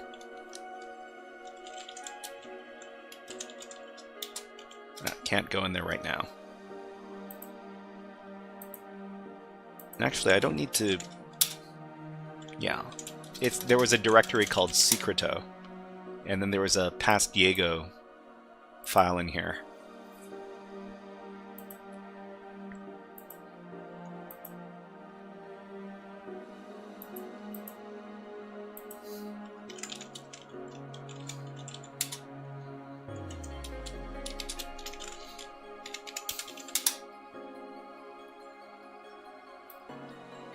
Yeah, color animal.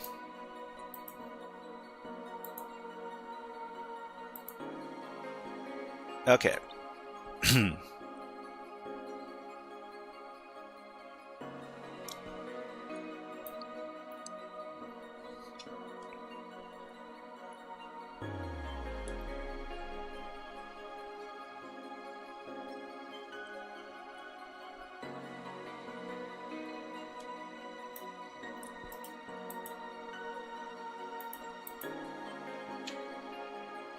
So let's become the Diego user again.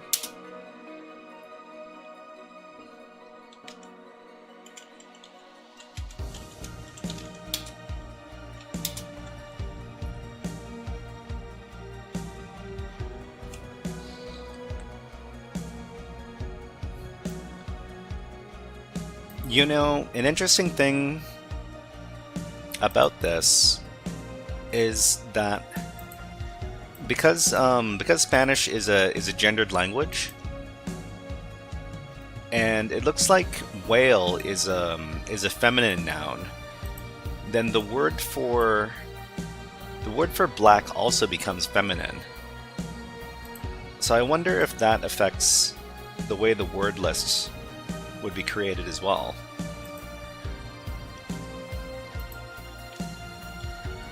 Anyways, let's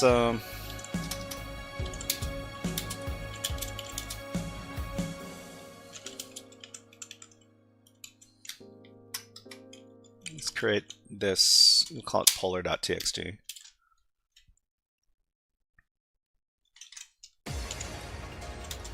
Okay, and then we will run cforce again.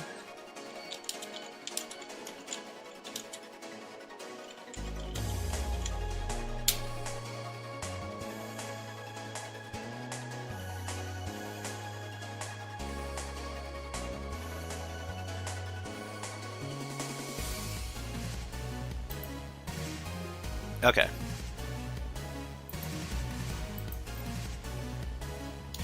In Spanish, is penguin.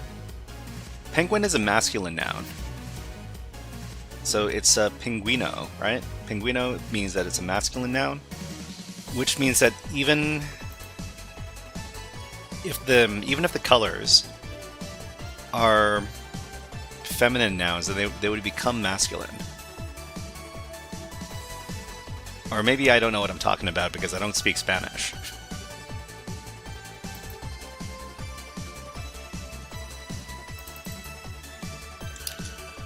Let's do another penguin. Let's do another penguin word list, but only have colors appended to the penguin word, and include all possible colors.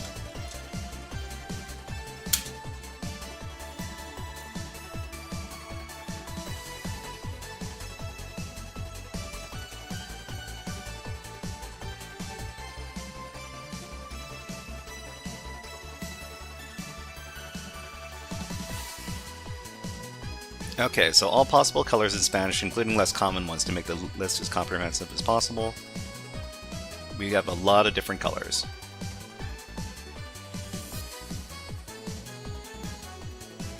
We'll wait for DeepSeek to finish its thing. I think there's an ad break coming up on Twitch in just a second.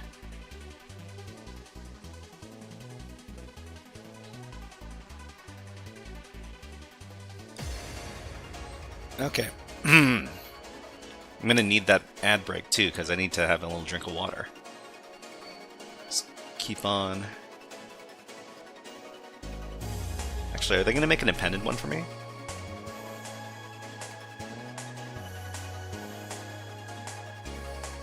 Full combined list. Okay, this is what I want. Okay, we got an ad break. YouTube people get an ad as well. And let's do a fun video. How about we do this one? I don't think we've done this one in a while. We'll be back in about a minute.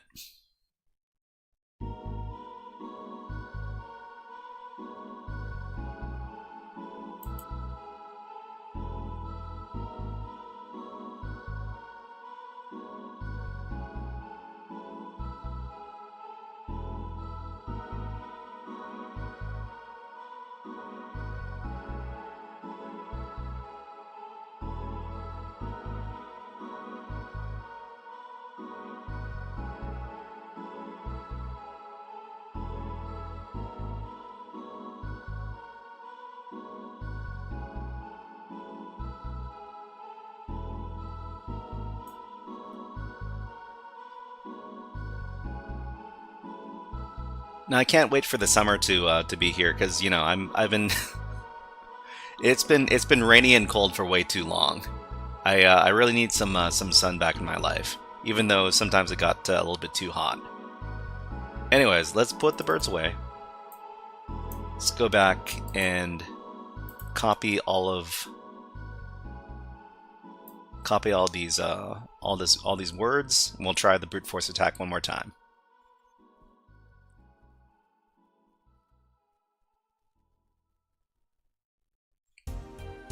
Okay, let's try this out.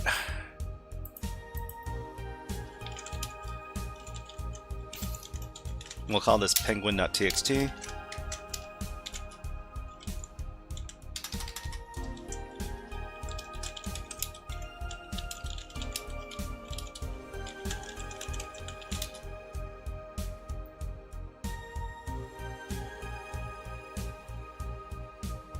Okay, hoping for a match. No password. Darn. Okay. MC25 says, need the Jaws theme when you show the bird video. What does that imply? Is that implying that the birds are dangerous? Not sure what's going on there. Penguin. So it's not a penguin. Is it for sure not a penguin? Okay, let's make a big list. Makes you think something's about to happen, or are you just watching and waiting? Maybe, yeah. Let's make a big list of animals and appended with colors, and include all of the animals we've been talking about lately, because I have no idea what the thing is actually going to be. Is it going to be the penguin, or is it going to be the seal or the whale or whatever? Penguin, polar bear, and others, appended with colors in Spanish.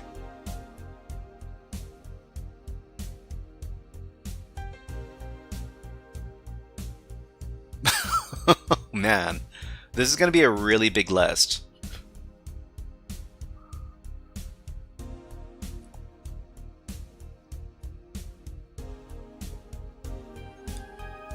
Anyways, it's while we're waiting for DeepSeek to do its thing,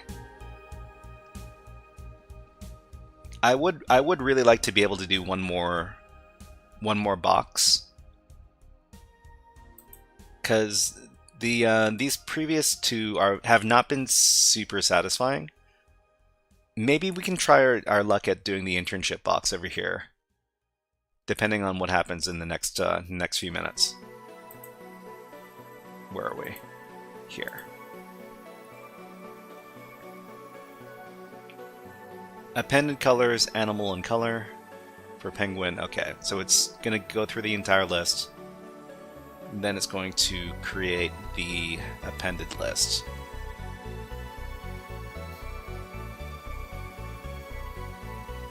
Something tells me I'm missing something super. I'm missing something super basic, and that's why I haven't been able to get a hit yet.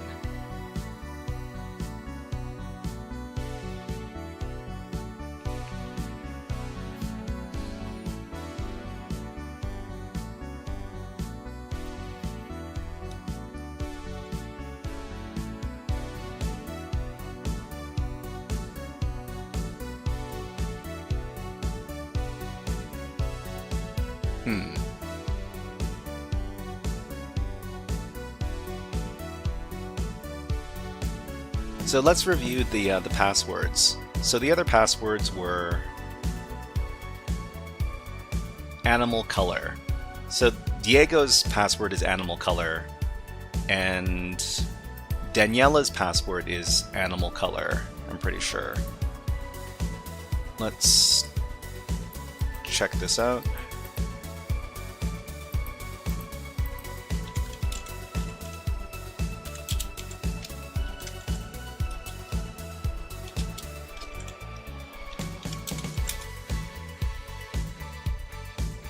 Yeah, this is also animal color.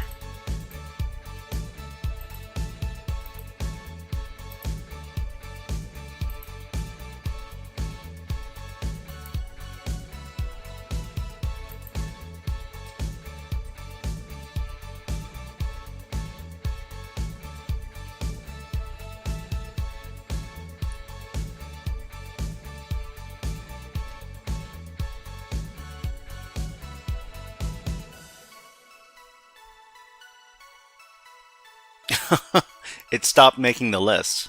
Okay.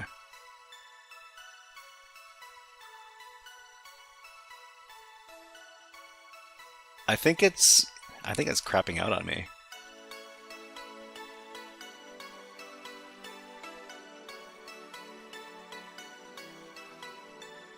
Okay.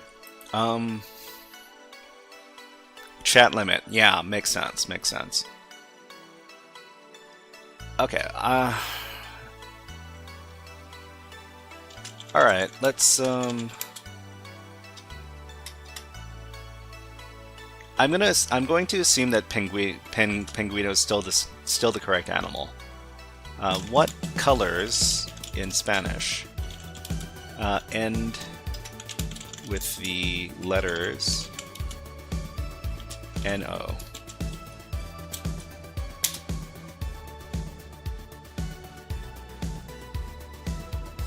Let's stop this, and then let's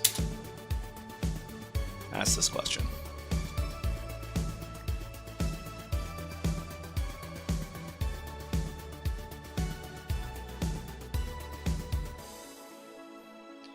So I'm guessing it's going to be penguino something something no.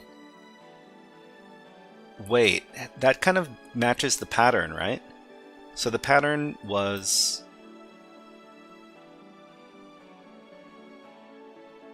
What was the pattern? Foca roja. Oh, okay. Well, I mean, I guess not really.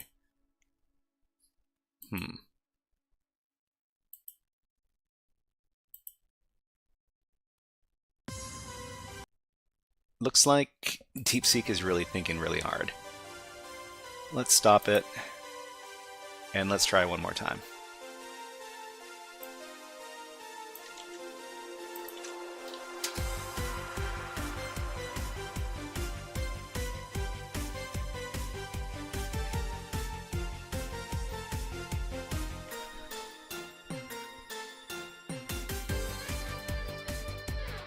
Actually, let's just get a list of Spanish colors. Spanish color colors list.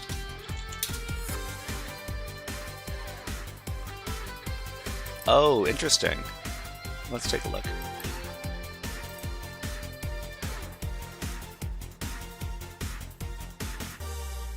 Okay, so roja or so the a lot of these colors over here are going to be...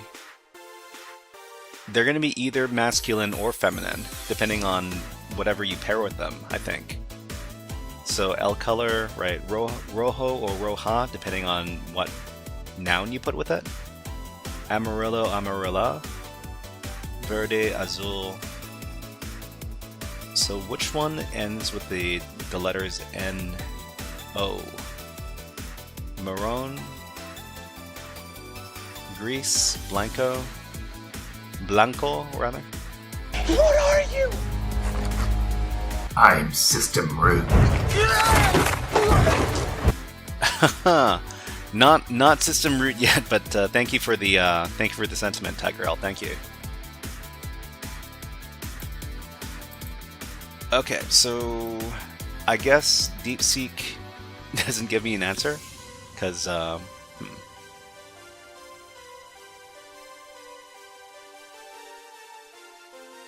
Blue bear in Spanish? Blue bear. Oh, why would they do it like this? Why would they... Every other instance was the color appended.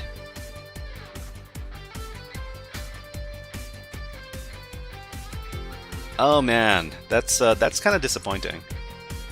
Oso azul. No, wait, it is.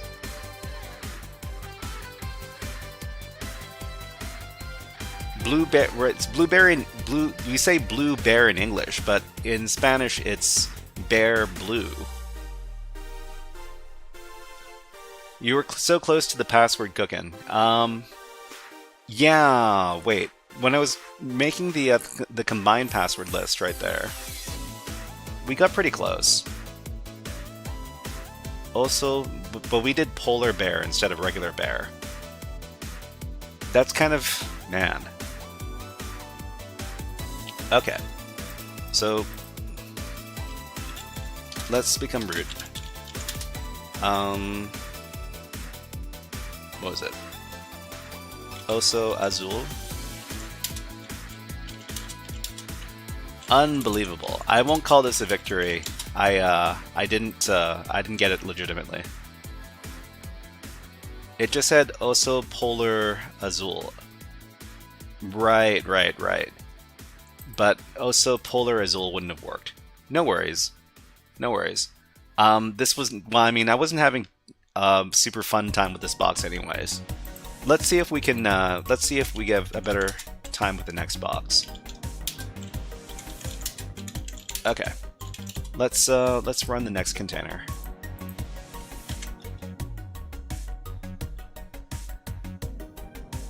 Let's get rid of these tar files and zip files. Had to go through and run some variations. That well, I mean, you know, that makes sense. Let's get rid of these.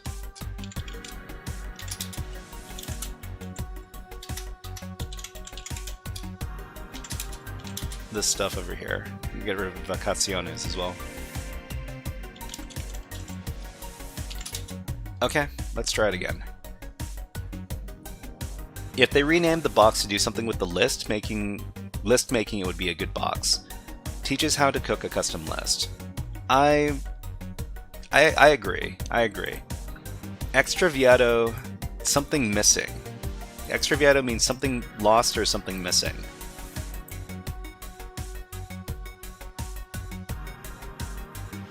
But I think we could have brute forced this with just a straight list of every animal plus every color.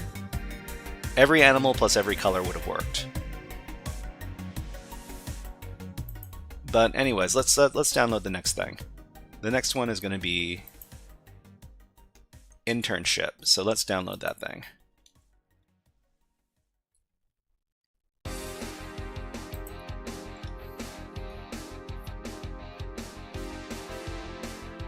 Okay, let's give it a go. Let's reset our terminals. Web enumeration, brute force, research, reverse shell, Docker container. Okay. Let's unzip this thing, internship.zip. Nope. Then let's run the auto deploy.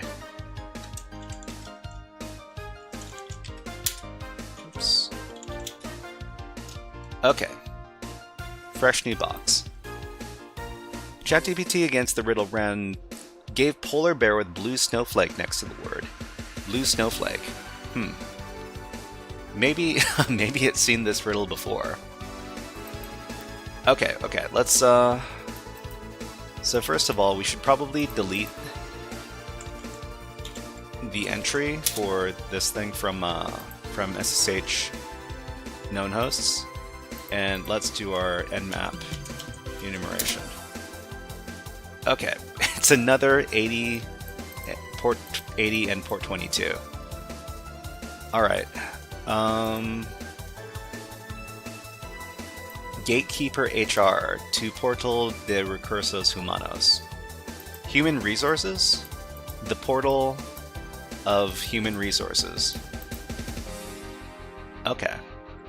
Let's go ahead and do our web enumeration. So we're going to run derb, and then we're going to run nicto. Where's our nicto? There we go. And then after nicto, we'll run our Ferex Buster.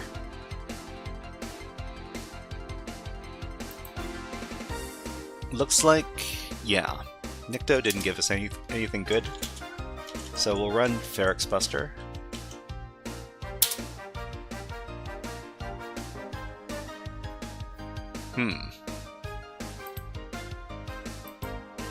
Let's go ahead and take a look at the web page manually. So it's going to be 172, this. Reload the page. Okay, so... Human resources, huh?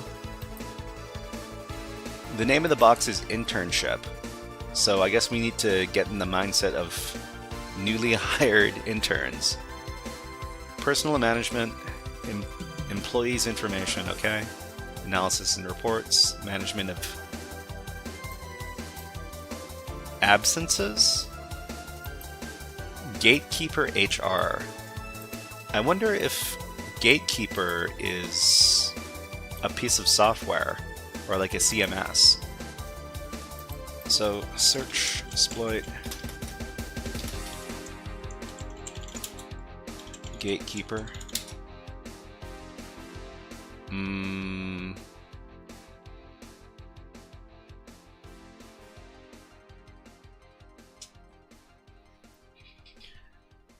So, is this the software being used?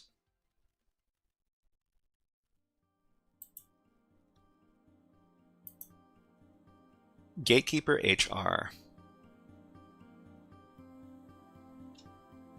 And what are these? These buttons don't do anything. Your comprehensive human resources portal.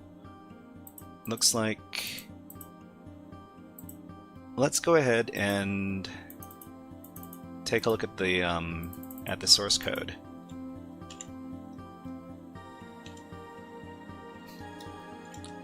Okay, so we got DNS. This is gatekeeperhr.com. Gatekeeperhr.com. Is this a real website? Gatekeeperhr.com. This is not a real website.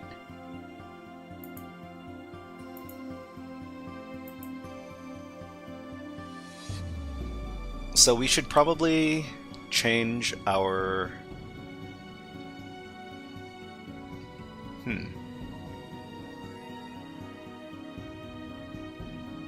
There's a script that's referred to in here, script.js.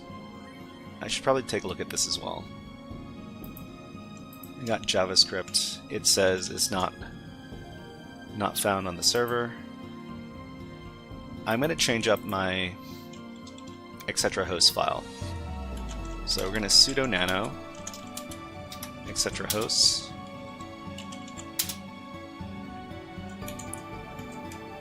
And let's go ahead and make an entry for this domain. 1602 and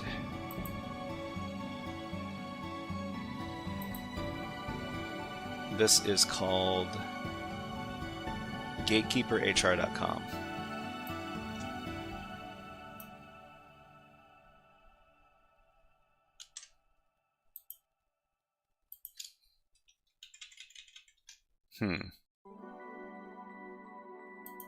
Okay, so we're going to add gatekeeperhr.com over here.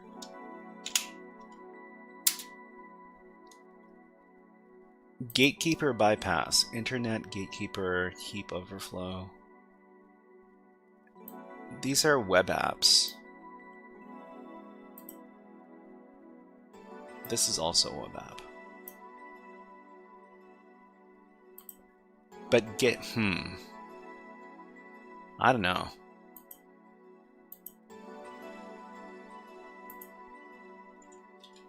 Okay, let's try navigating to this page now that we've saved out our...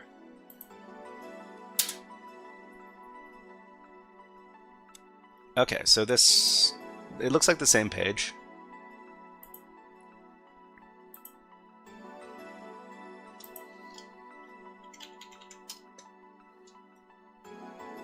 Let's see if we found any additional endpoints on the system through web enumeration.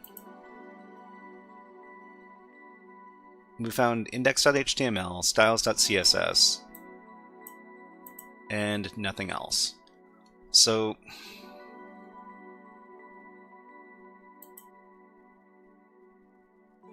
Should we do some subdomain enumeration since we have well, I kind of forget how to do subdomain enumeration. Let's see if we can try this out. So it's going to be, we can use GoBuster for subdomain enumeration. So GoBuster vhost, and what list do we use for subdomain enumeration again?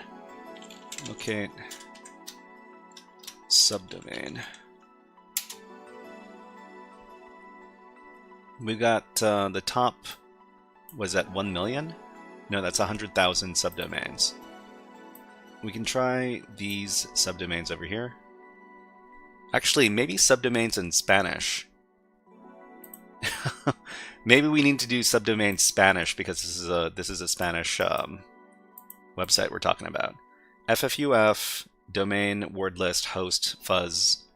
Okay, thank you, Cyberner Dante for the hookup there. Let's go ahead and use FFUF instead of GoBuster.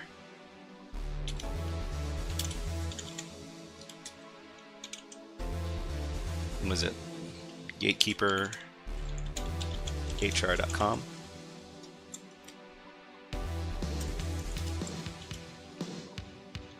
No worries, FFUF is a good program. Host fuzz.gatekeeperhr.com. Oops. Got a match sure. Okay. So we need to filter out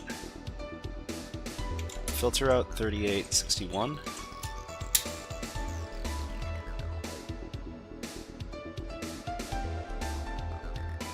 Okay, looks like that didn't work. Oh, I miss Hatekeeper. Oh man. Okay. All right. We got a www. So maybe that's going to make a difference. Let's give it a try. So let's try www.gatekeeperhr.com.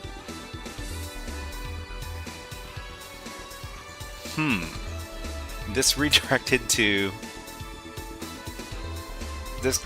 to GoDaddy. That's not exactly what I was looking for.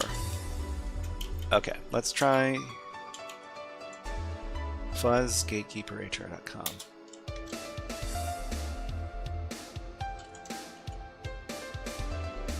Filter on size 3861. Yeah, we did that already.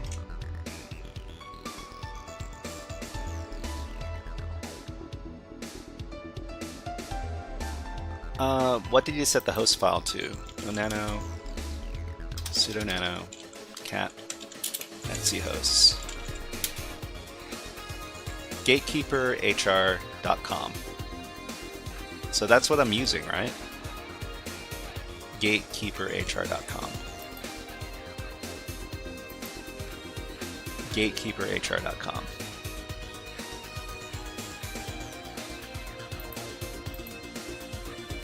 So we tried the Spanish list. Maybe we can try another subdomain list, because looks like maybe just www made it hit live. Maybe. Okay, we'll try another list. We'll try just 10,000 subdomains. And we'll see if this works out any better.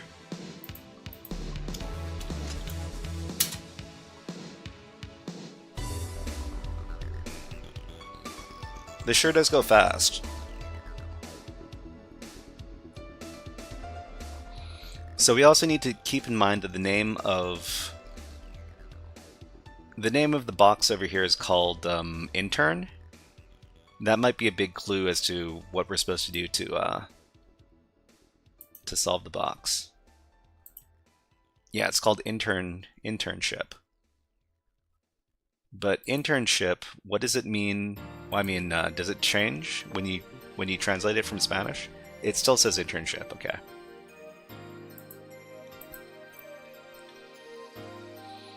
So I didn't find anything here.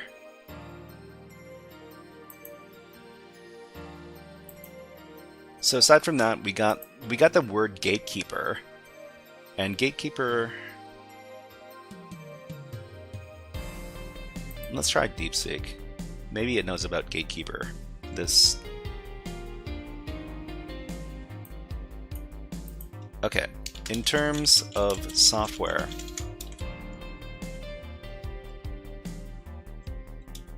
or CMS platforms.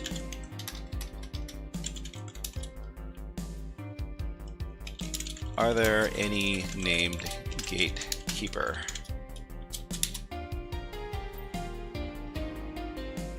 The word internship is a very Western word. Sure does... Well, I think... Well, I mean, I agree.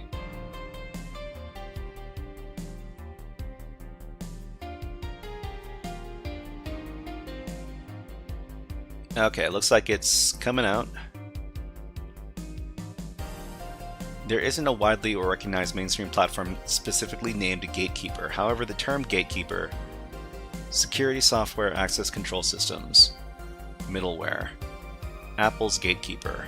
So Apple's Gatekeeper is a security feature. This is probably not it. Gatekeeper access control system, customer proprietary CMS named Gatekeeper. Gatekeeper as a plugin or module. Thank you very much for following. ISVG, thank you. Thank you very much for following, and you are now a HackerFrog. Why don't we remind ourselves of what we do and hack the planet. Hack the planet! Hack the planet! Shut up and get it! Okay, so we can go back to the web page and see if there's anything else hidden in the code here. So we've got gatekeeperhr.com.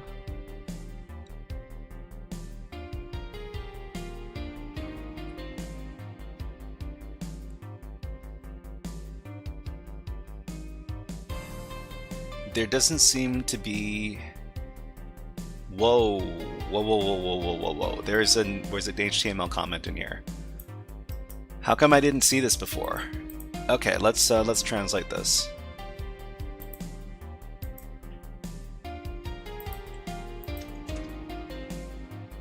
Okay, remove SSH permissions from interns. The internship time will end. Remove SSH permissions from interns. The internship time will end. Okay. So what is the name of an intern in Spanish? Okay, we got ads running on Twitch, ads on YouTube, and let's go ahead and give bird time. It's bird time. Okay, let's take a little water break. We'll be back in about a minute.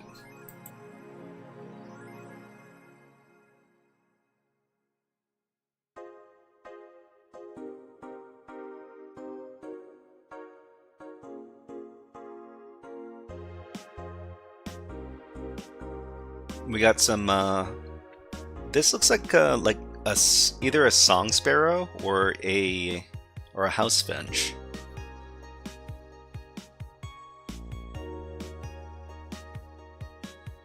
Usually when you have birds and it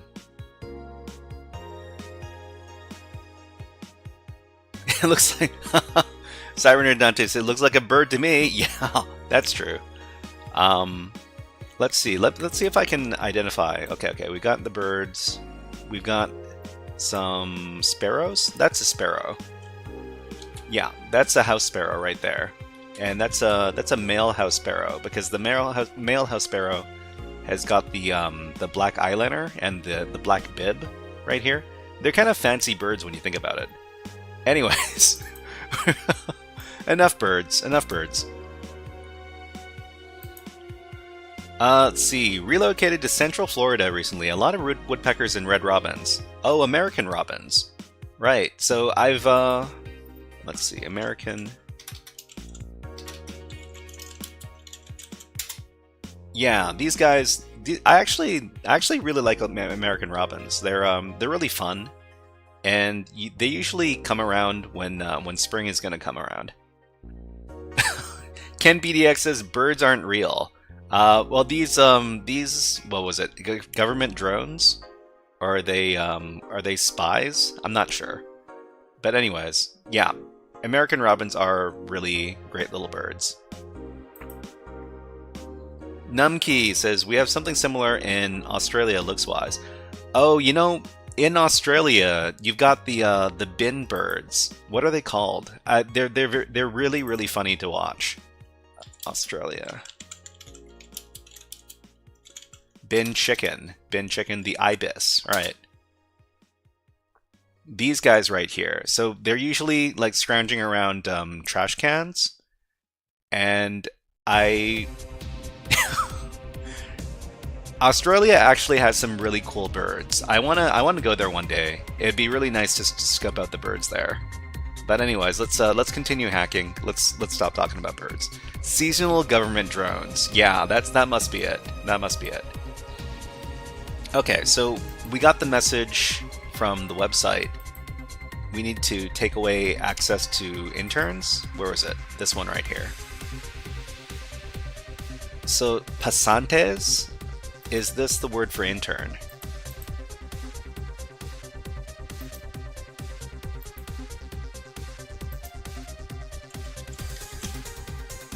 Pasantes, interns. Okay, so we can try using this as a username,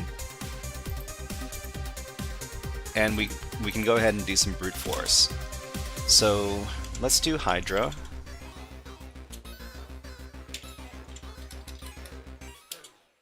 Oh geez. So Hydra. Yeah. So let's do pasantes. And we're also going to do one for the buttons don't work. The buttons on the website don't work. They don't lead anywhere. So we're going to do one brute force for the word pasantes, which is intern in Spanish, and we'll do another brute force for interns. So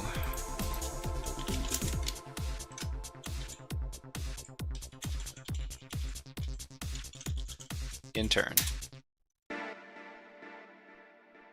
Actually, wait. If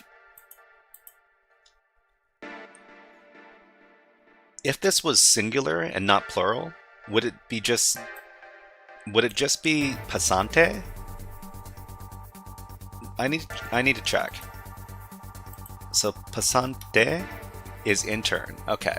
So I need to change the brute force from pasantes to pasante.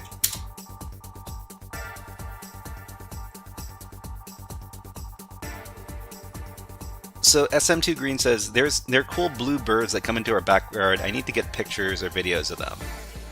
Another thing that you can do is you can try identifying the birds by their song. There's a great little app you can get for your phone called Merlin.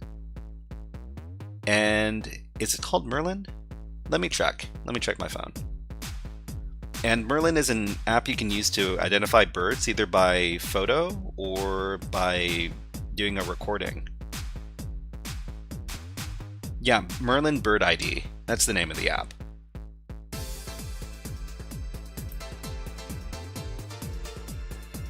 Is there a PC app for that? I don't know. I only ever use the one for mobile. That sounds like a nice like an OSINT tool. Maybe. You know, we should do a CTF challenge where you have to identify the name of a bird. That would fit my.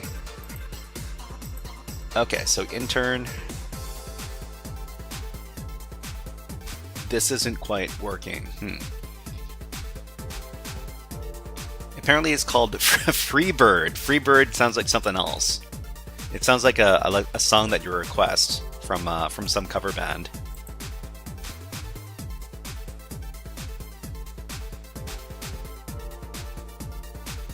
Okay, so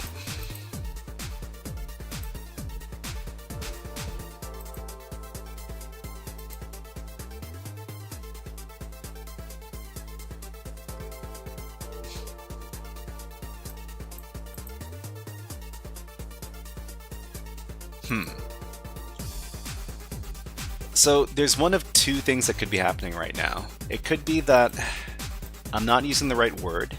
So intern is not the right word. Maybe it is the Spanish word. The other thing is that they talk about taking away access. What was the note? The note was here. Employee Wait, are there? There are no employees on this website, are there? I don't think I saw any. We need to take SSH access away from the interns.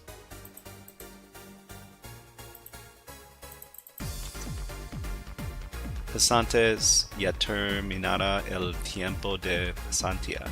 The internship will end. So I don't know. Maybe I do need to use the word the plural, pasantes, instead of the singular. Because I'm not getting a hit on my brute force so far. But then again, maybe the password is gatekeeper because it's so prominent. So we can try. So this is the IP address here.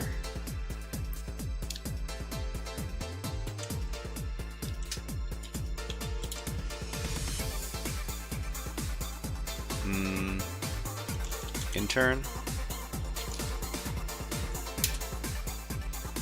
Oh.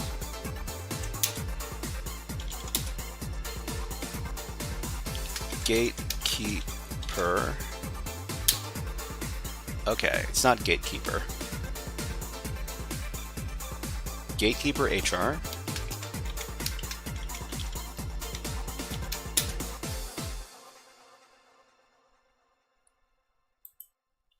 Maybe it's... Man, I don't know.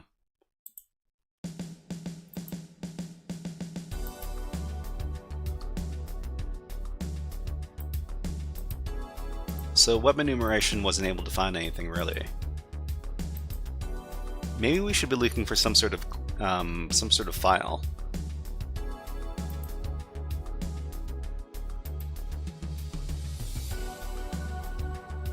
Okay, so about us, start session, contact. These buttons don't do anything.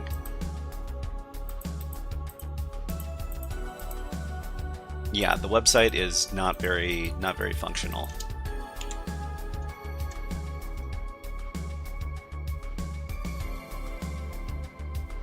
This stuff doesn't go anywhere. Wait, where did I... Leonard Skinnerd for life. Awesome, awesome. Where did I find that note that was talking about taking away access from the interns? Was it this one?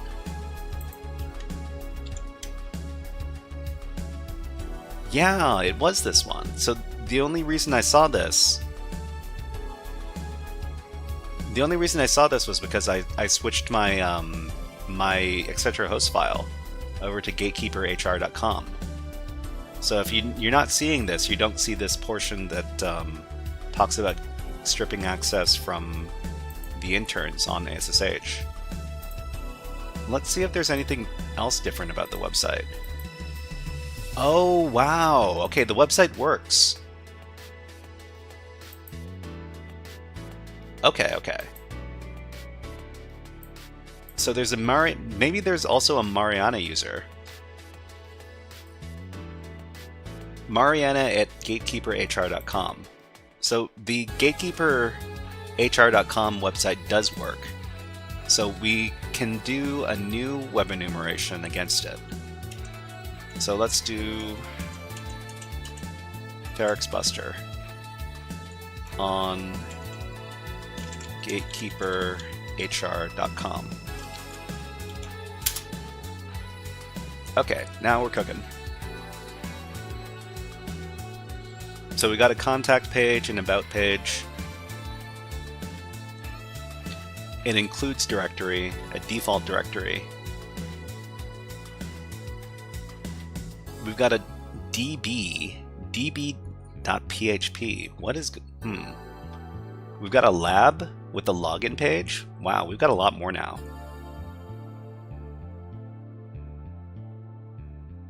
Huh. Okay, let's check out this login page.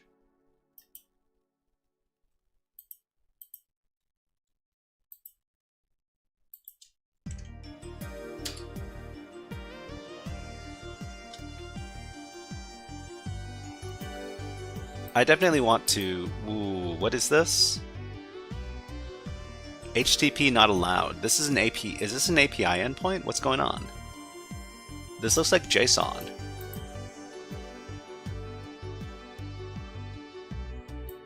There's definitely some funny stuff going on.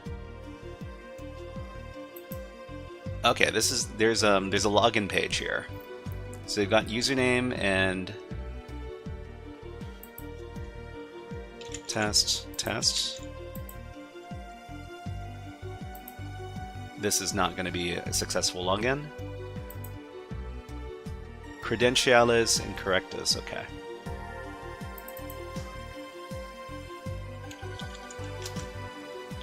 So Mariana is definitely a user on the system. We could try to brute force Mariana's login. So which means we need to grab some burp suite and start doing that. We're using the skills that we learned earlier today. Fancy that.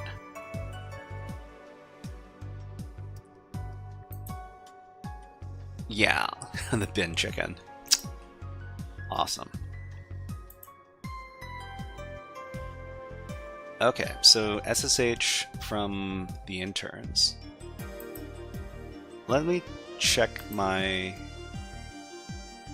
So lab.js default includes employees.php. This could have a list of employees. Okay. Let's see if we can access this page.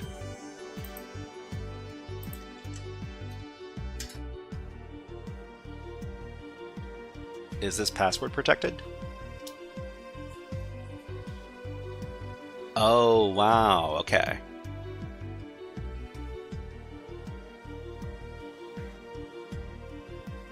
Okay. I think I know what's going on here. So there's a list of different... There's a list of different employees here. Okay. So take this input and strip out the code, but provide the name and job title, one on each line.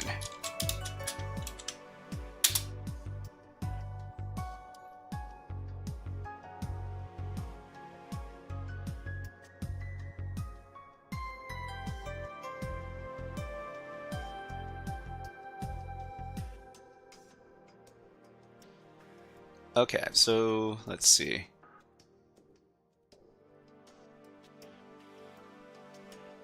All right. It's not exactly what I was hoping for. Recursos Humanos, so that's human resources, marketing, intern IT. So there are two names that are interns. So we need to pay attention to those because they might have a password that we could brute force. So obviously our brute force attack is not going to work anymore because we're not looking for a generic intern user. We're looking for specific names that are interns.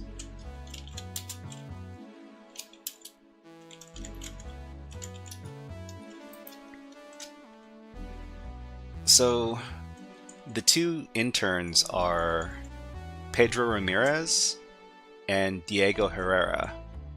Oh, sorry, there are three of them. There's also Valentina Gomez. So let's get rid of all the users.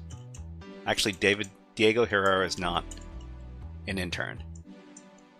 Let's get rid of the non-interns.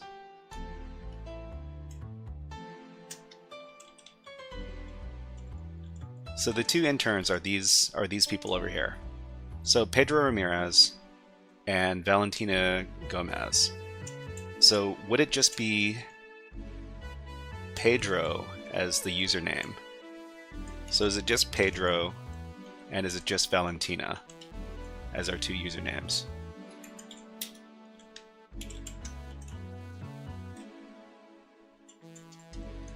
So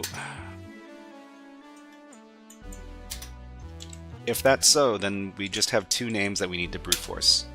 And we can use ncrack to do that, because we've used ncrack before.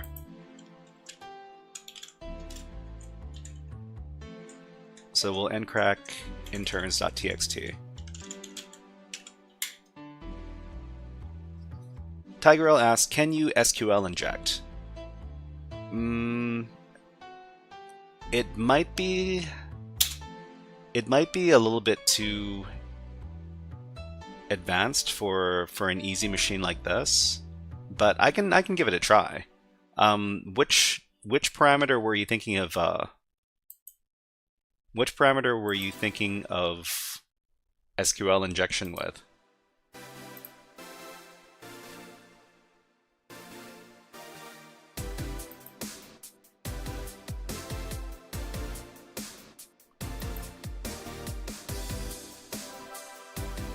This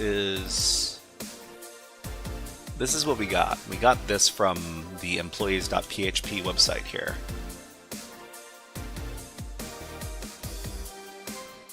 This just seems like a bunch of JSON information.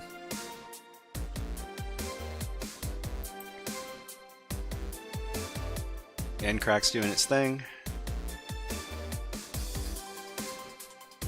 ID equals 2. ID equals 2.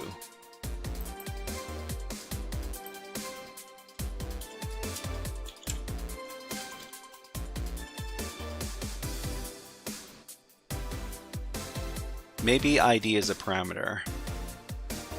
Well, I mean, if it's a parameter, status success. What did it say before?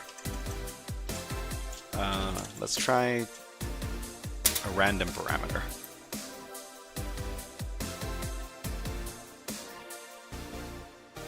So it looks like it always gives us status success, and it always gives us the same information.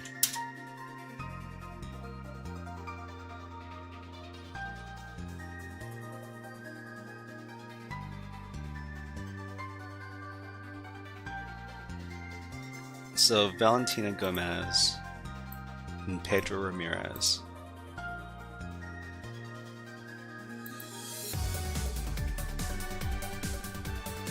Same context every time. Only other place for SQL I can think of is the login functionality.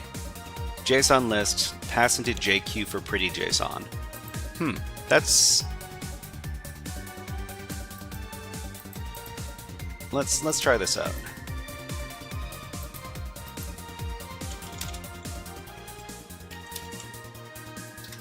Is JQ not installed? No, it's not installed. There's probably something online that makes the JSON pretty. Actually, you know what might make the JSON pretty? No, this does not make the JSON pretty. Hold on. Where are we? JSON beautifier? Best JSON formatter, okay.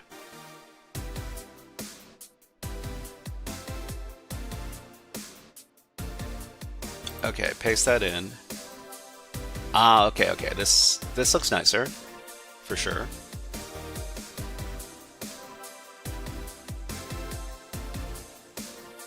Okay. Ken PDX says a few shots of whiskey and it'll look pretty. You got your beer goggles on after that, yeah? Okay, so the interns not able to crack their password yet. It could be that they're using some. They're not using their first names. But then again, I haven't come across that kind of pattern before.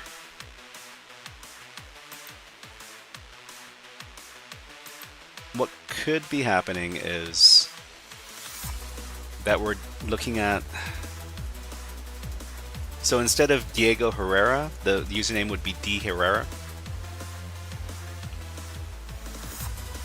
Or V Gomez.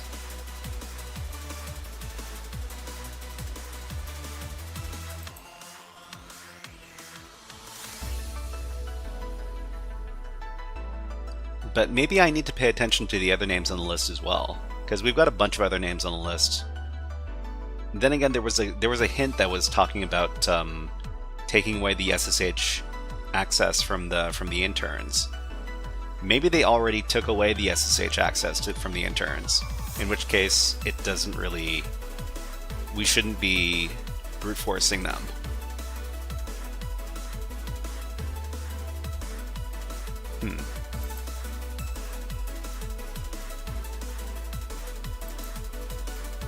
Well, what were the other? So there's a there's a spam directory. I wonder what's in the spam directory. This is a pretty funny system.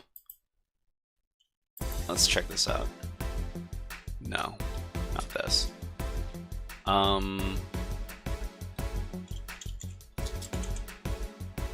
Gatekeeper, hr.com/spam.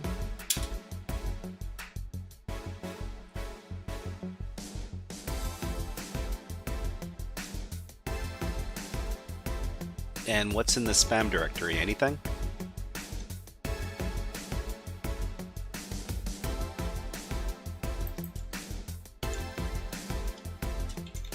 Oh, there's something in here. Oh, what the heck? Is this,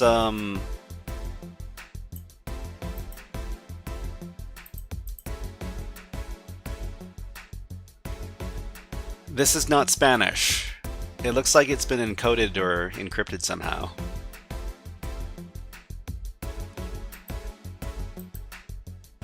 Let's see. What would we do if we wanted to... We wanted to do decode, and we're gonna look at I don't know, Caesar cipher.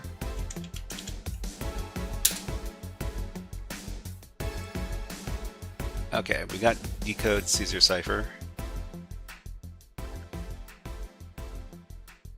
We're gonna paste in our text.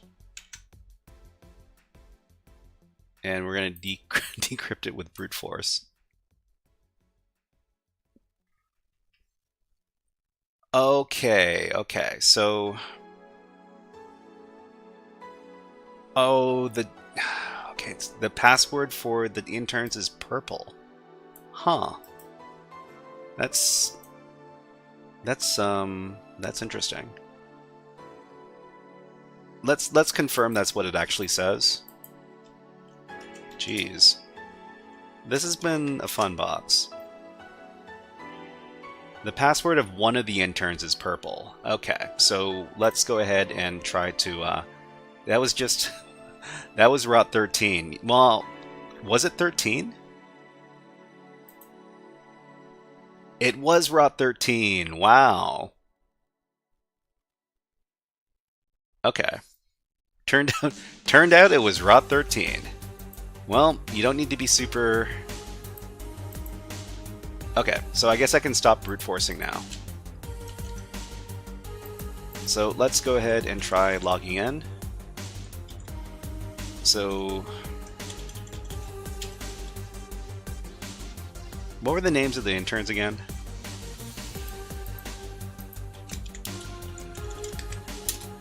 Oops.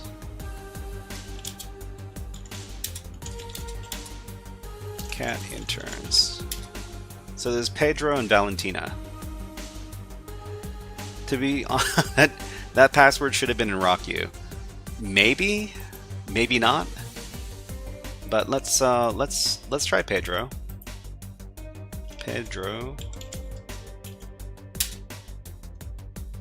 Pedro's password.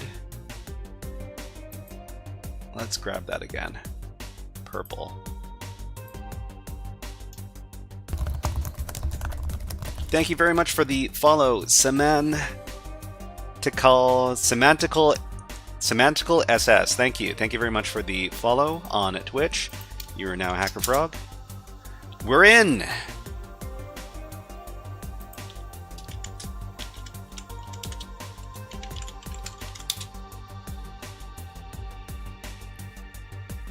We're in.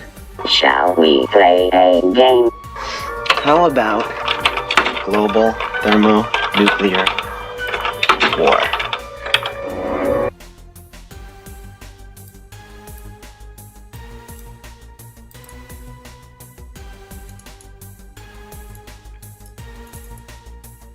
Hey there, everybody. It's me, Scary Hacker Voice Man. This is probably the last time I'm coming out tonight, but looks like you decided to leave a bunch of notes lying around, Mr. Internship Administrator. That was a big mistake. We were able to find a list of your employees as well as a note that says one of their passwords might be this. We combined all this information and then we logged in with SSH. Maybe you knew about these vulnerabilities, or maybe you accepted the risk. Well, you accepted the risk and now... now, we're in.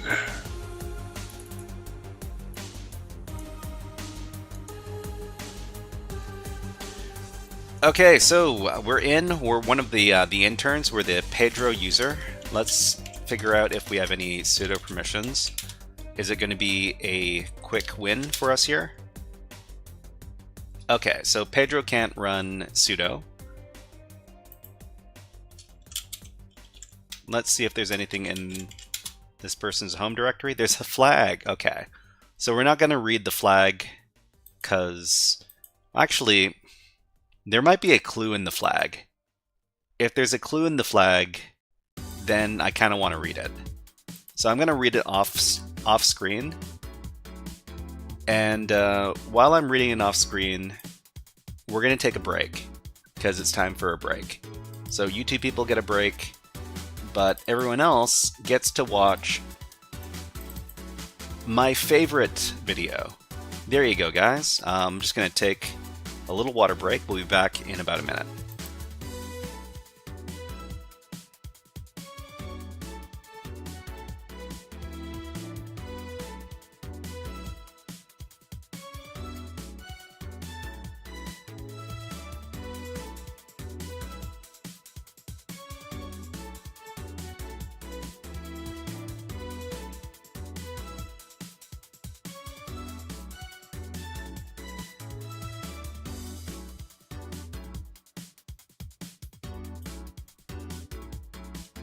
Is everybody having fun tonight?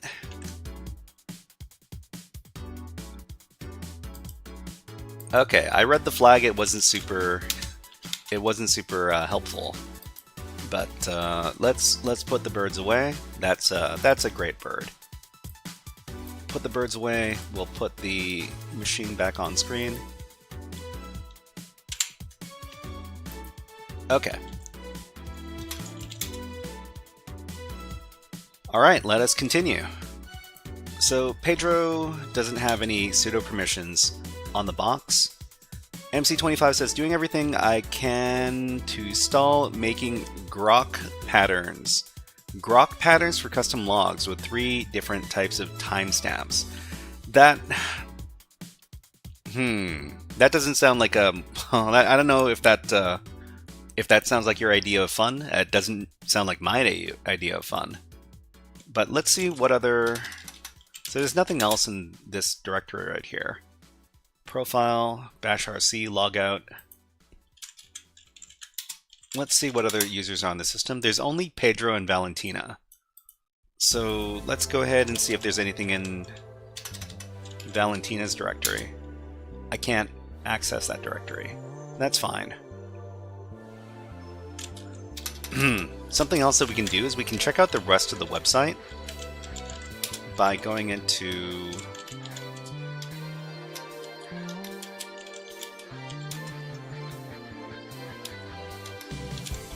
the www directory. Gatekeeper HR. Okay, it's here. Tigerel says, yeah, right. I don't think that's... Okay, that is the translation. Yeah, Tigerel, you're on the right path. Are you doing this box along with us? Let us know. Let's cd into the Gatekeeper HR public. I want to make sure I'm not missing any hidden files. Okay.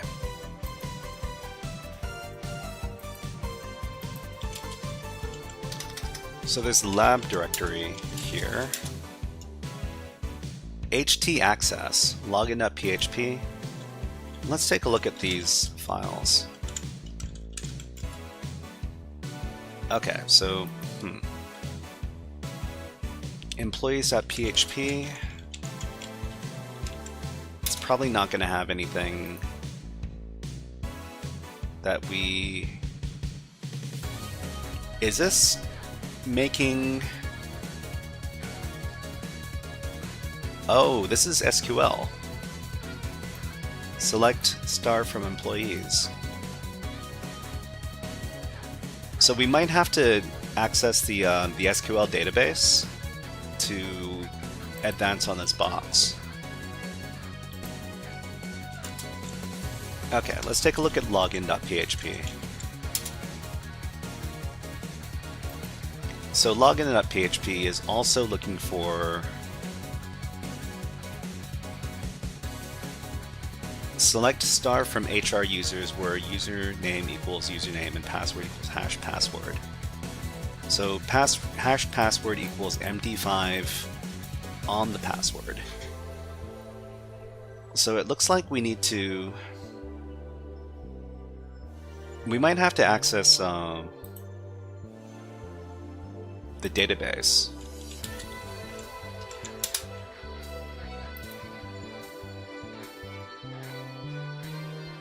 So the database is running...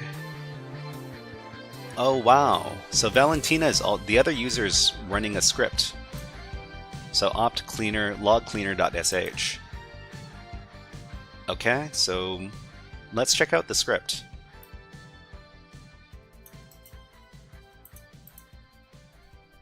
Lots of fun stuff to be found here.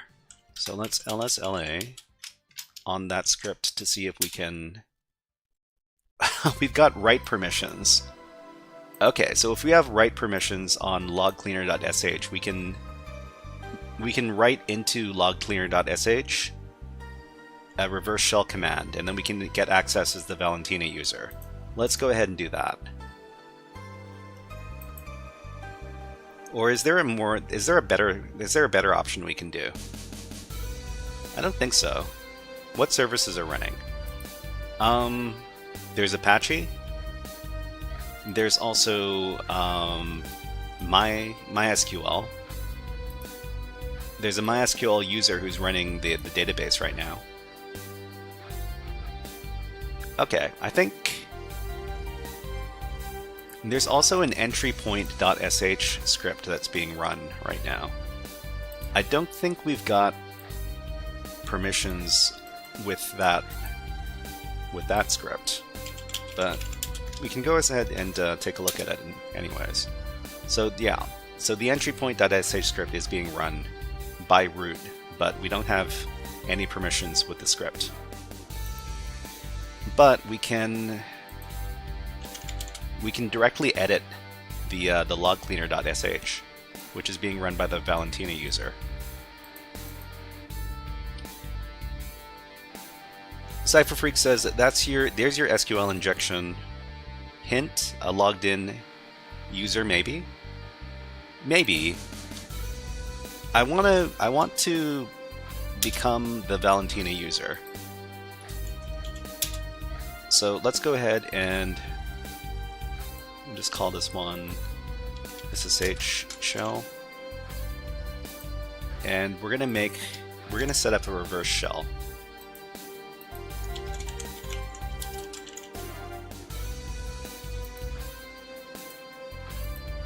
Let's make this purple, and then let's RL wrap.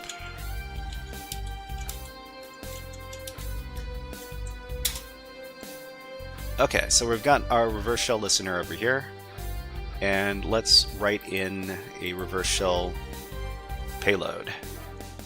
So our reverse shell payload, let's make one over at revshells.com.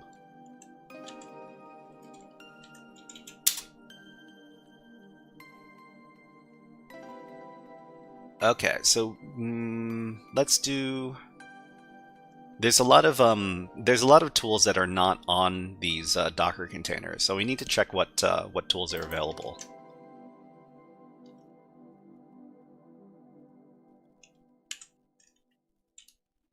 Which netcat? There's no netcat. What other tools gonna be? Which busybox? There's no busybox.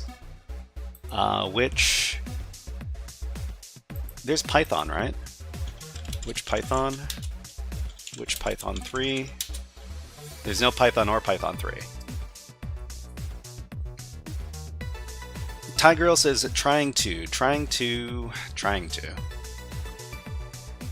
Echo SSH keyover. I've hit a lot of dead ends. Well, you can go ahead and become. Try doing a reverse shell command to become the echo the SSH keyover. Huh? Maybe. Oh, you know what? That might be a better choice than getting a reverse shell. I can't enter. I don't know if that exists or not. But you know what? We can try it out. We can try it out.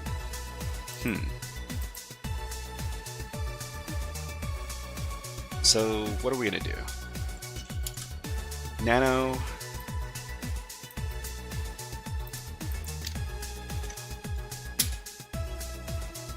Directory opt is not writable. Directory opt is not writable. Do we... Wait.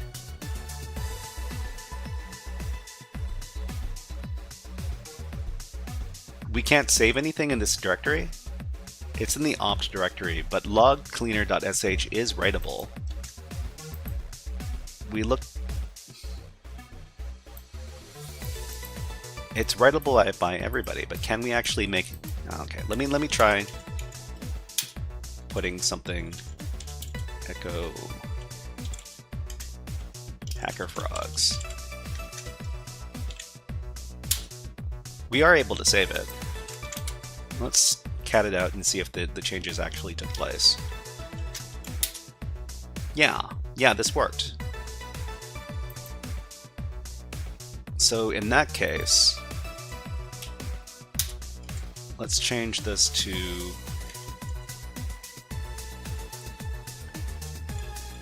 copy home .ssh id RSA and copy it to temp id RSA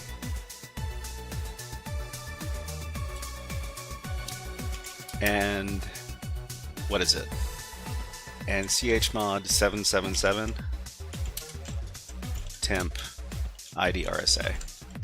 Let's give that a go. So if it exists, it'll copy it over, but if it doesn't exist, then we're gonna have to try something else. Let's see. Tigerl says, some of my tools are misconfigured. CypherFreak says, some of those witch searches could pass over built-in shell programs. Just a heads up. Pass over? Pass over? I'm not sure what you mean by that, CypherFreak. If you could give me a little more detail on that.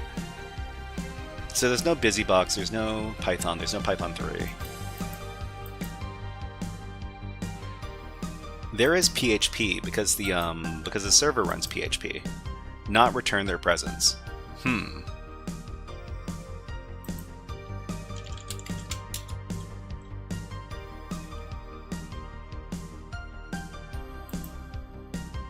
Which PHP? Okay, so now it's time to figure out if... Yeah, so there was no SSH... Well... log cleaner.sh. Looks like there is no SSH key in there. Let's try that reverse shell connection. So let's go ahead and put something else in here.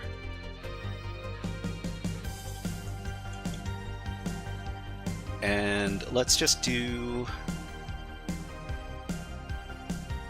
So Linux reverse. Let's try a PHP one.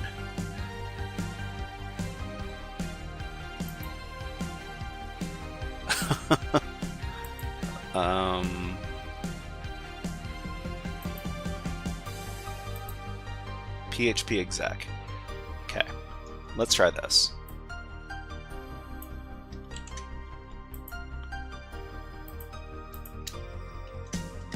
Okay, we've got...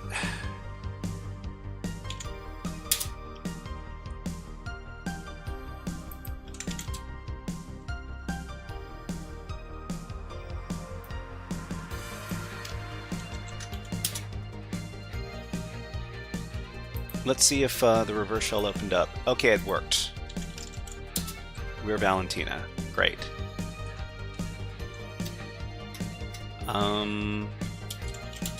So now that we're Valentina, there's another flag.txt in here. And there's a profile picture.jpg. So I guess what I can do is I can move it over the easy way. Actually, I don't know if this is the easy way. Profile picture.jpg, and then base64 encode it. Okay, so we're going to... Hopefully this isn't too big for me to move across the clipboard. Yeah, it's not too big. Anyways, let's move this around. Tigerl says, trying to follow on my B-O-Z. I'm not too sure what... Is that a boss? Box, right? No problem. Okay, let's... Man. We got this file. We're going to copy it over by... nano profile.b64.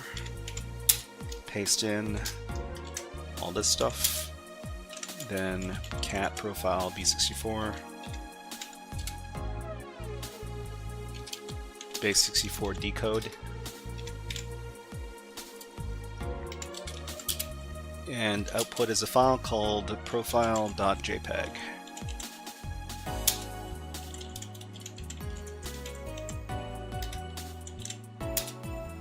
So this is JPEG data, right? Let's just open it regularly to see if there's something... Yeah, I hope this is not something that's going to get me banned. It's a troll face! It's a troll face. Let's see. PHP exec. Yeah, PHP exec worked for the reverse shell. Let me paste in the command here for the reverse shell. Don't follow everything. What? He does. He might find another route. Then if you do, you can share notes. Okay, so what else do we have? We got troll face. We might as well take a look inside using the EXIF tool. Oops.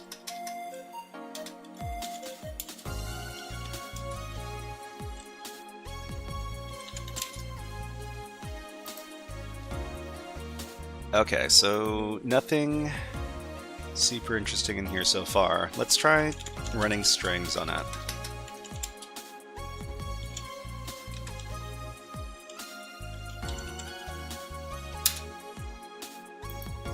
Okay, run strings on it. And let's only return strings that are at least 10 characters long. That's not very much. Let's try 8 characters long. Still not too much. So something tells me that there's nothing in here.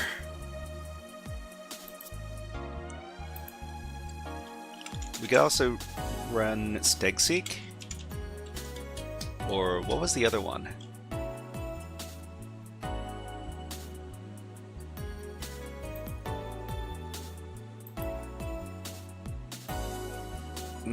Maybe I shouldn't be looking at this. Okay, so we've got a reverse shell here. Steg hide, steg solve. Maybe steg solve, right? If it's a troll, isn't it a dead end? Maybe. Steg seek. I think steg seek and steg solve are related programs.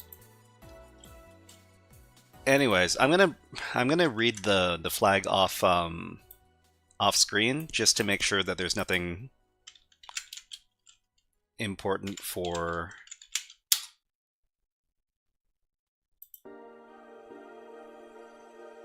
Okay, it says you have elevated your privileges, so it's not really anything super important.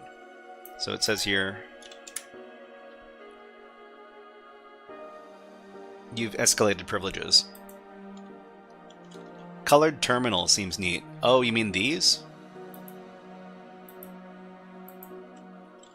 I don't know about that. What else? What else is in here? So what does what can Valentina? Okay, sudo L. Actually, we don't know. A password is required. A terminal is required to read the password. So I can't do sudo right now because we don't know Valentina's password.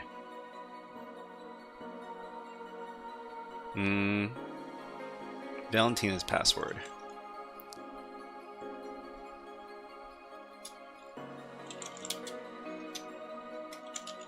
Export term equals xterm.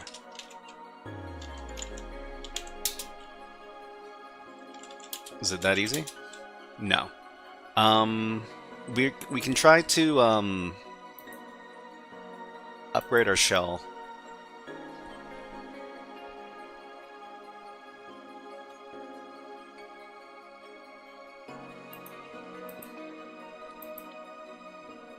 Which programs can we use to upgrade our shell? I forget.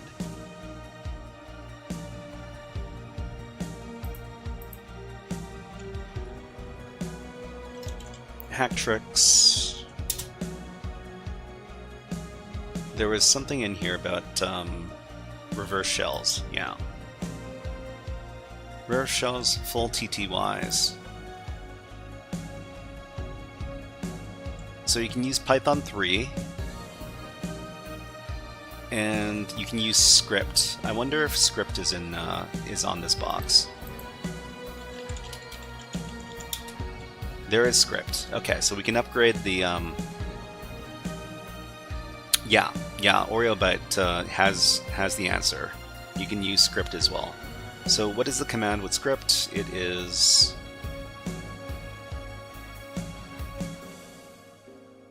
script devnel something something bash.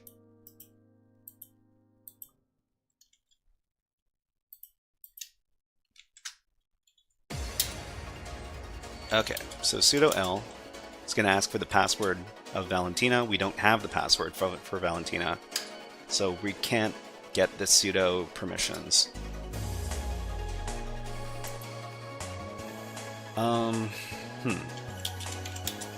So if we're the Valentina user,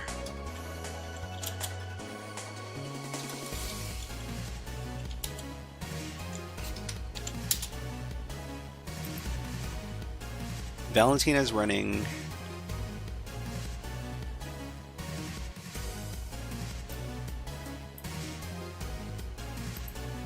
most of these look like our programs.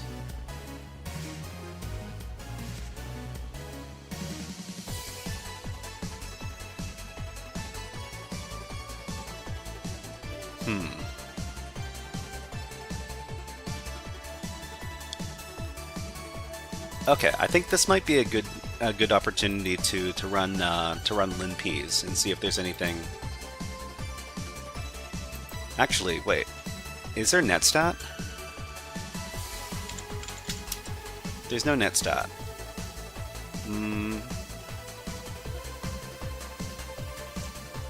If there's no netstats, it's like SS, right?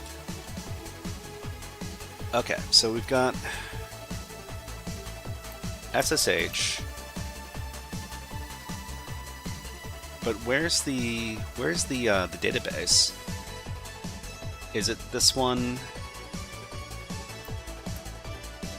What? What's going on? I want to run linps. Okay, we've got linps here.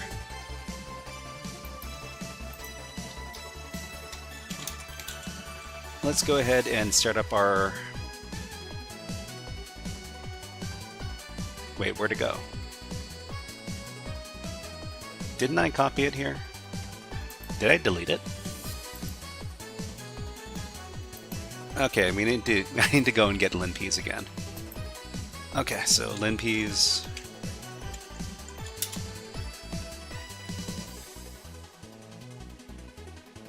Let's go ahead and download one of them. How about linps? Linps El Gordo.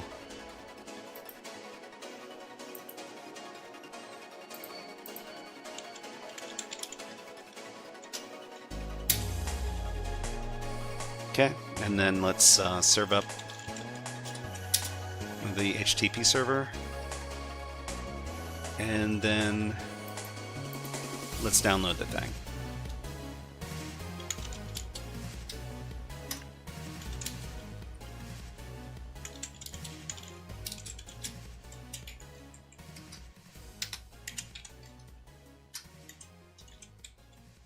linps elgordo.sh. wget not found. We can't use wget. Tigerl says Python. No Python here. If you want to upgrade your shell, you can try using script. You can use the script program to upgrade your shell as well if you're looking for... Okay, so wget, what about curl? Is there no curl either? Huh. How do we okay. We could try doing netcat. No, there's no netcat. Huh. All of these... Man. There's such limited tools on this box. We could use secure copy. No, there's no wget.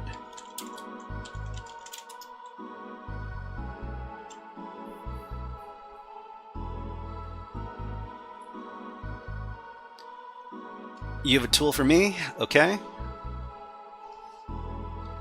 I'm ready. I need to I need to stop pretty soon. It's almost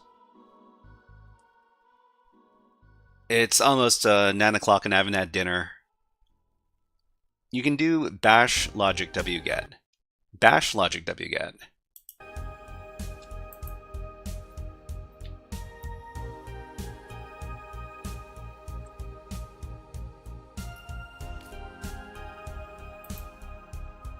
I could... You know what? I'm going to try looking at...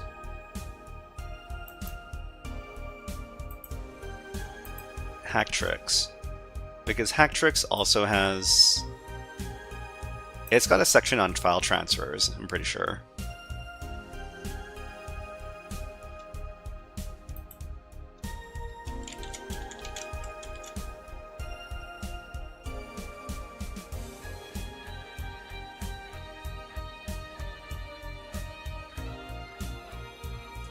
No.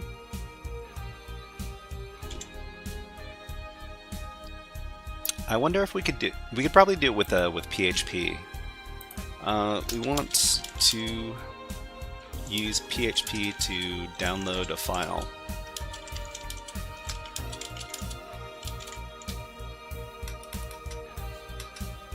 From the Linux command line. What is the syntax? We definitely have PHP. The other tools I'm not too sure about.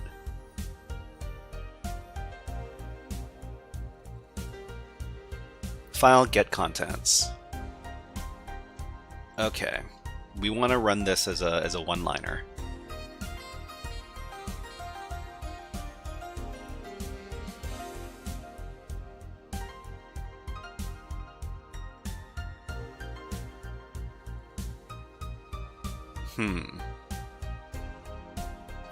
So wget and curl both don't exist in the box.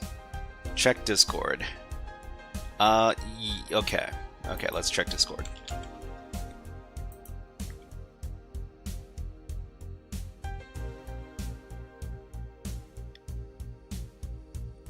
Okay, looks like a bash script.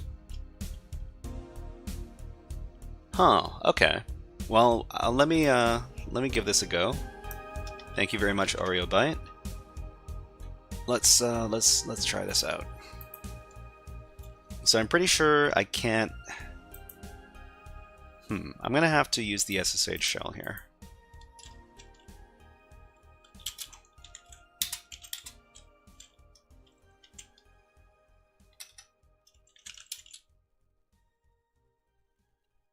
What was it?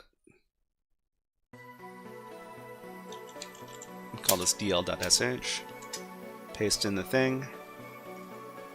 Open a K file.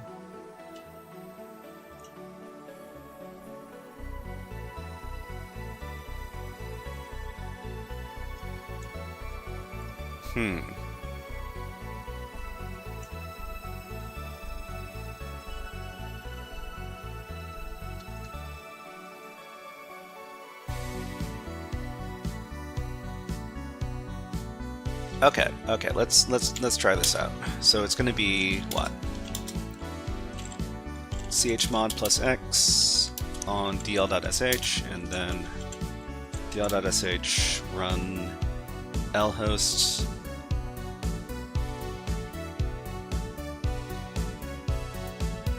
lhost is gonna be 2701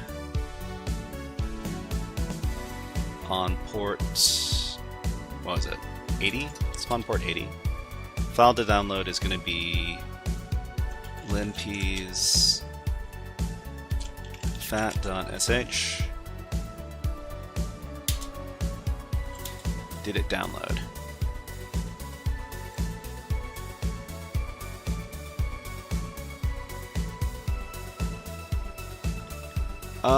Call you to explain on Discord?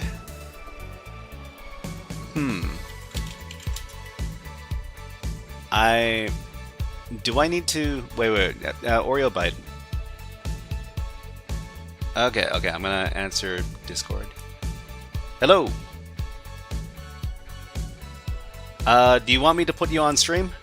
I mean, it sounds weird if you're not on stream.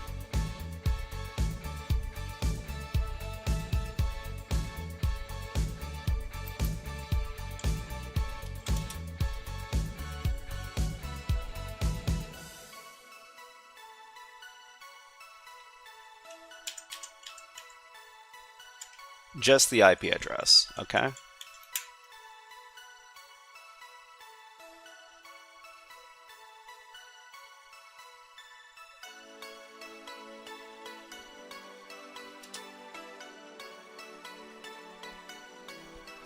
Oh.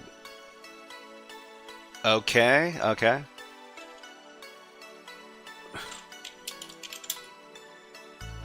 So do I just I have to edit it again?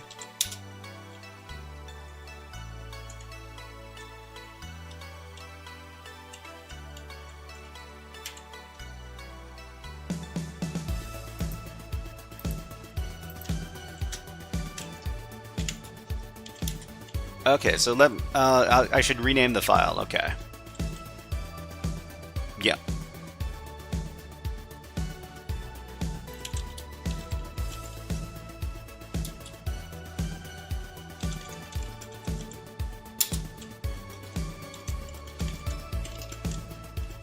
Okay. And are we so everything's the same except we do. Yeah. So this looks okay.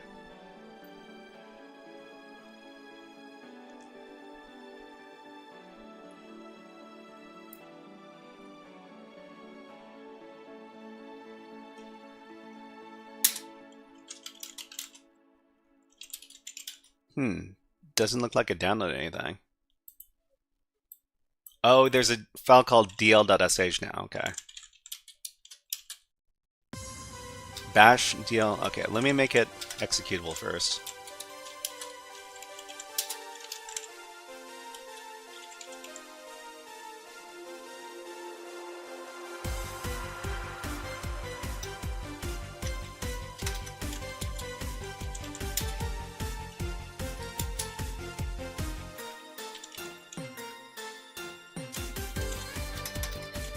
Okay, let's try it out. So it's just bash dl.sh.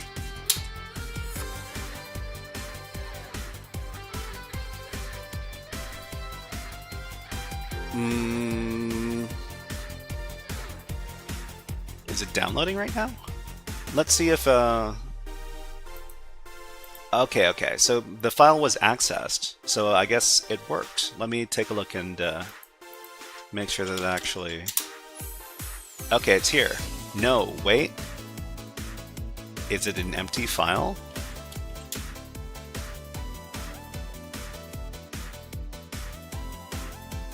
It downloaded, but it's an empty file? That's odd.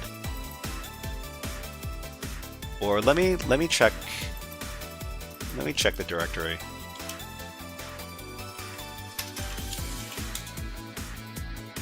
No, this isn't supposed to be an empty file. It's supposed to be quite large.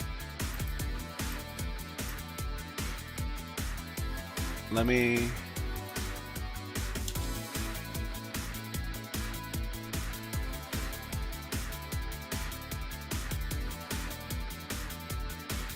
Okay, well, I'll give it a go. So let's see. It's going to be port 80. It's going to be 1701. And then echo get something something.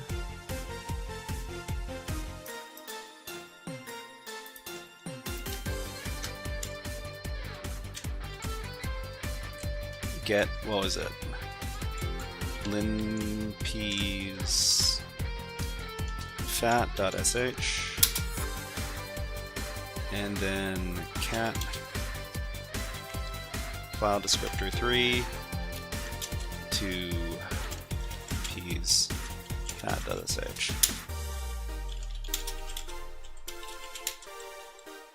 Okay, it did download. And let's check to see if... Yeah, so the file was accessed. And... we've got the file. Do we have the file? No, this is the wrong directory. This is the wrong... yeah.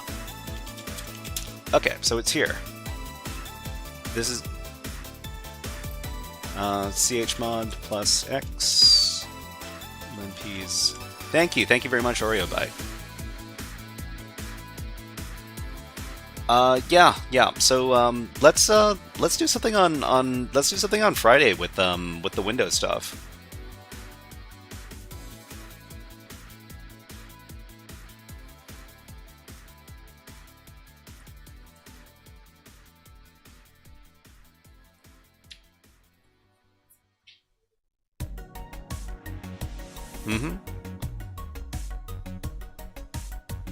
Yeah.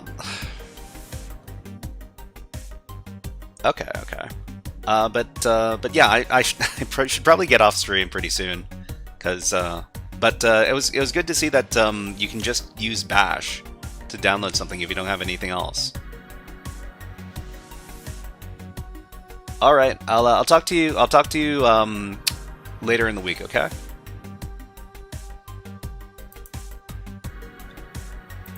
Okay. Yeah, I'd love to do the box some more, but I need to get some food in me because I'm starving here. Let's see if we've got some cool people to raid over on InfoSec Streamers. InfoSecStreams.com.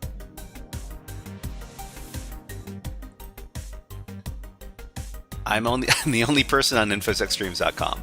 If anybody's interested in finding new InfoSec streamers, people who do cybersecurity stuff, you can always find them over at this handy dandy little website. And let's see who's on Twitch.tv.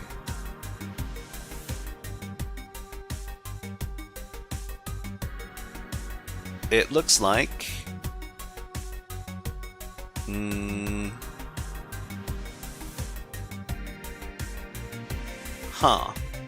let me check my Twitch real quick to see if there are any of my friends online right now.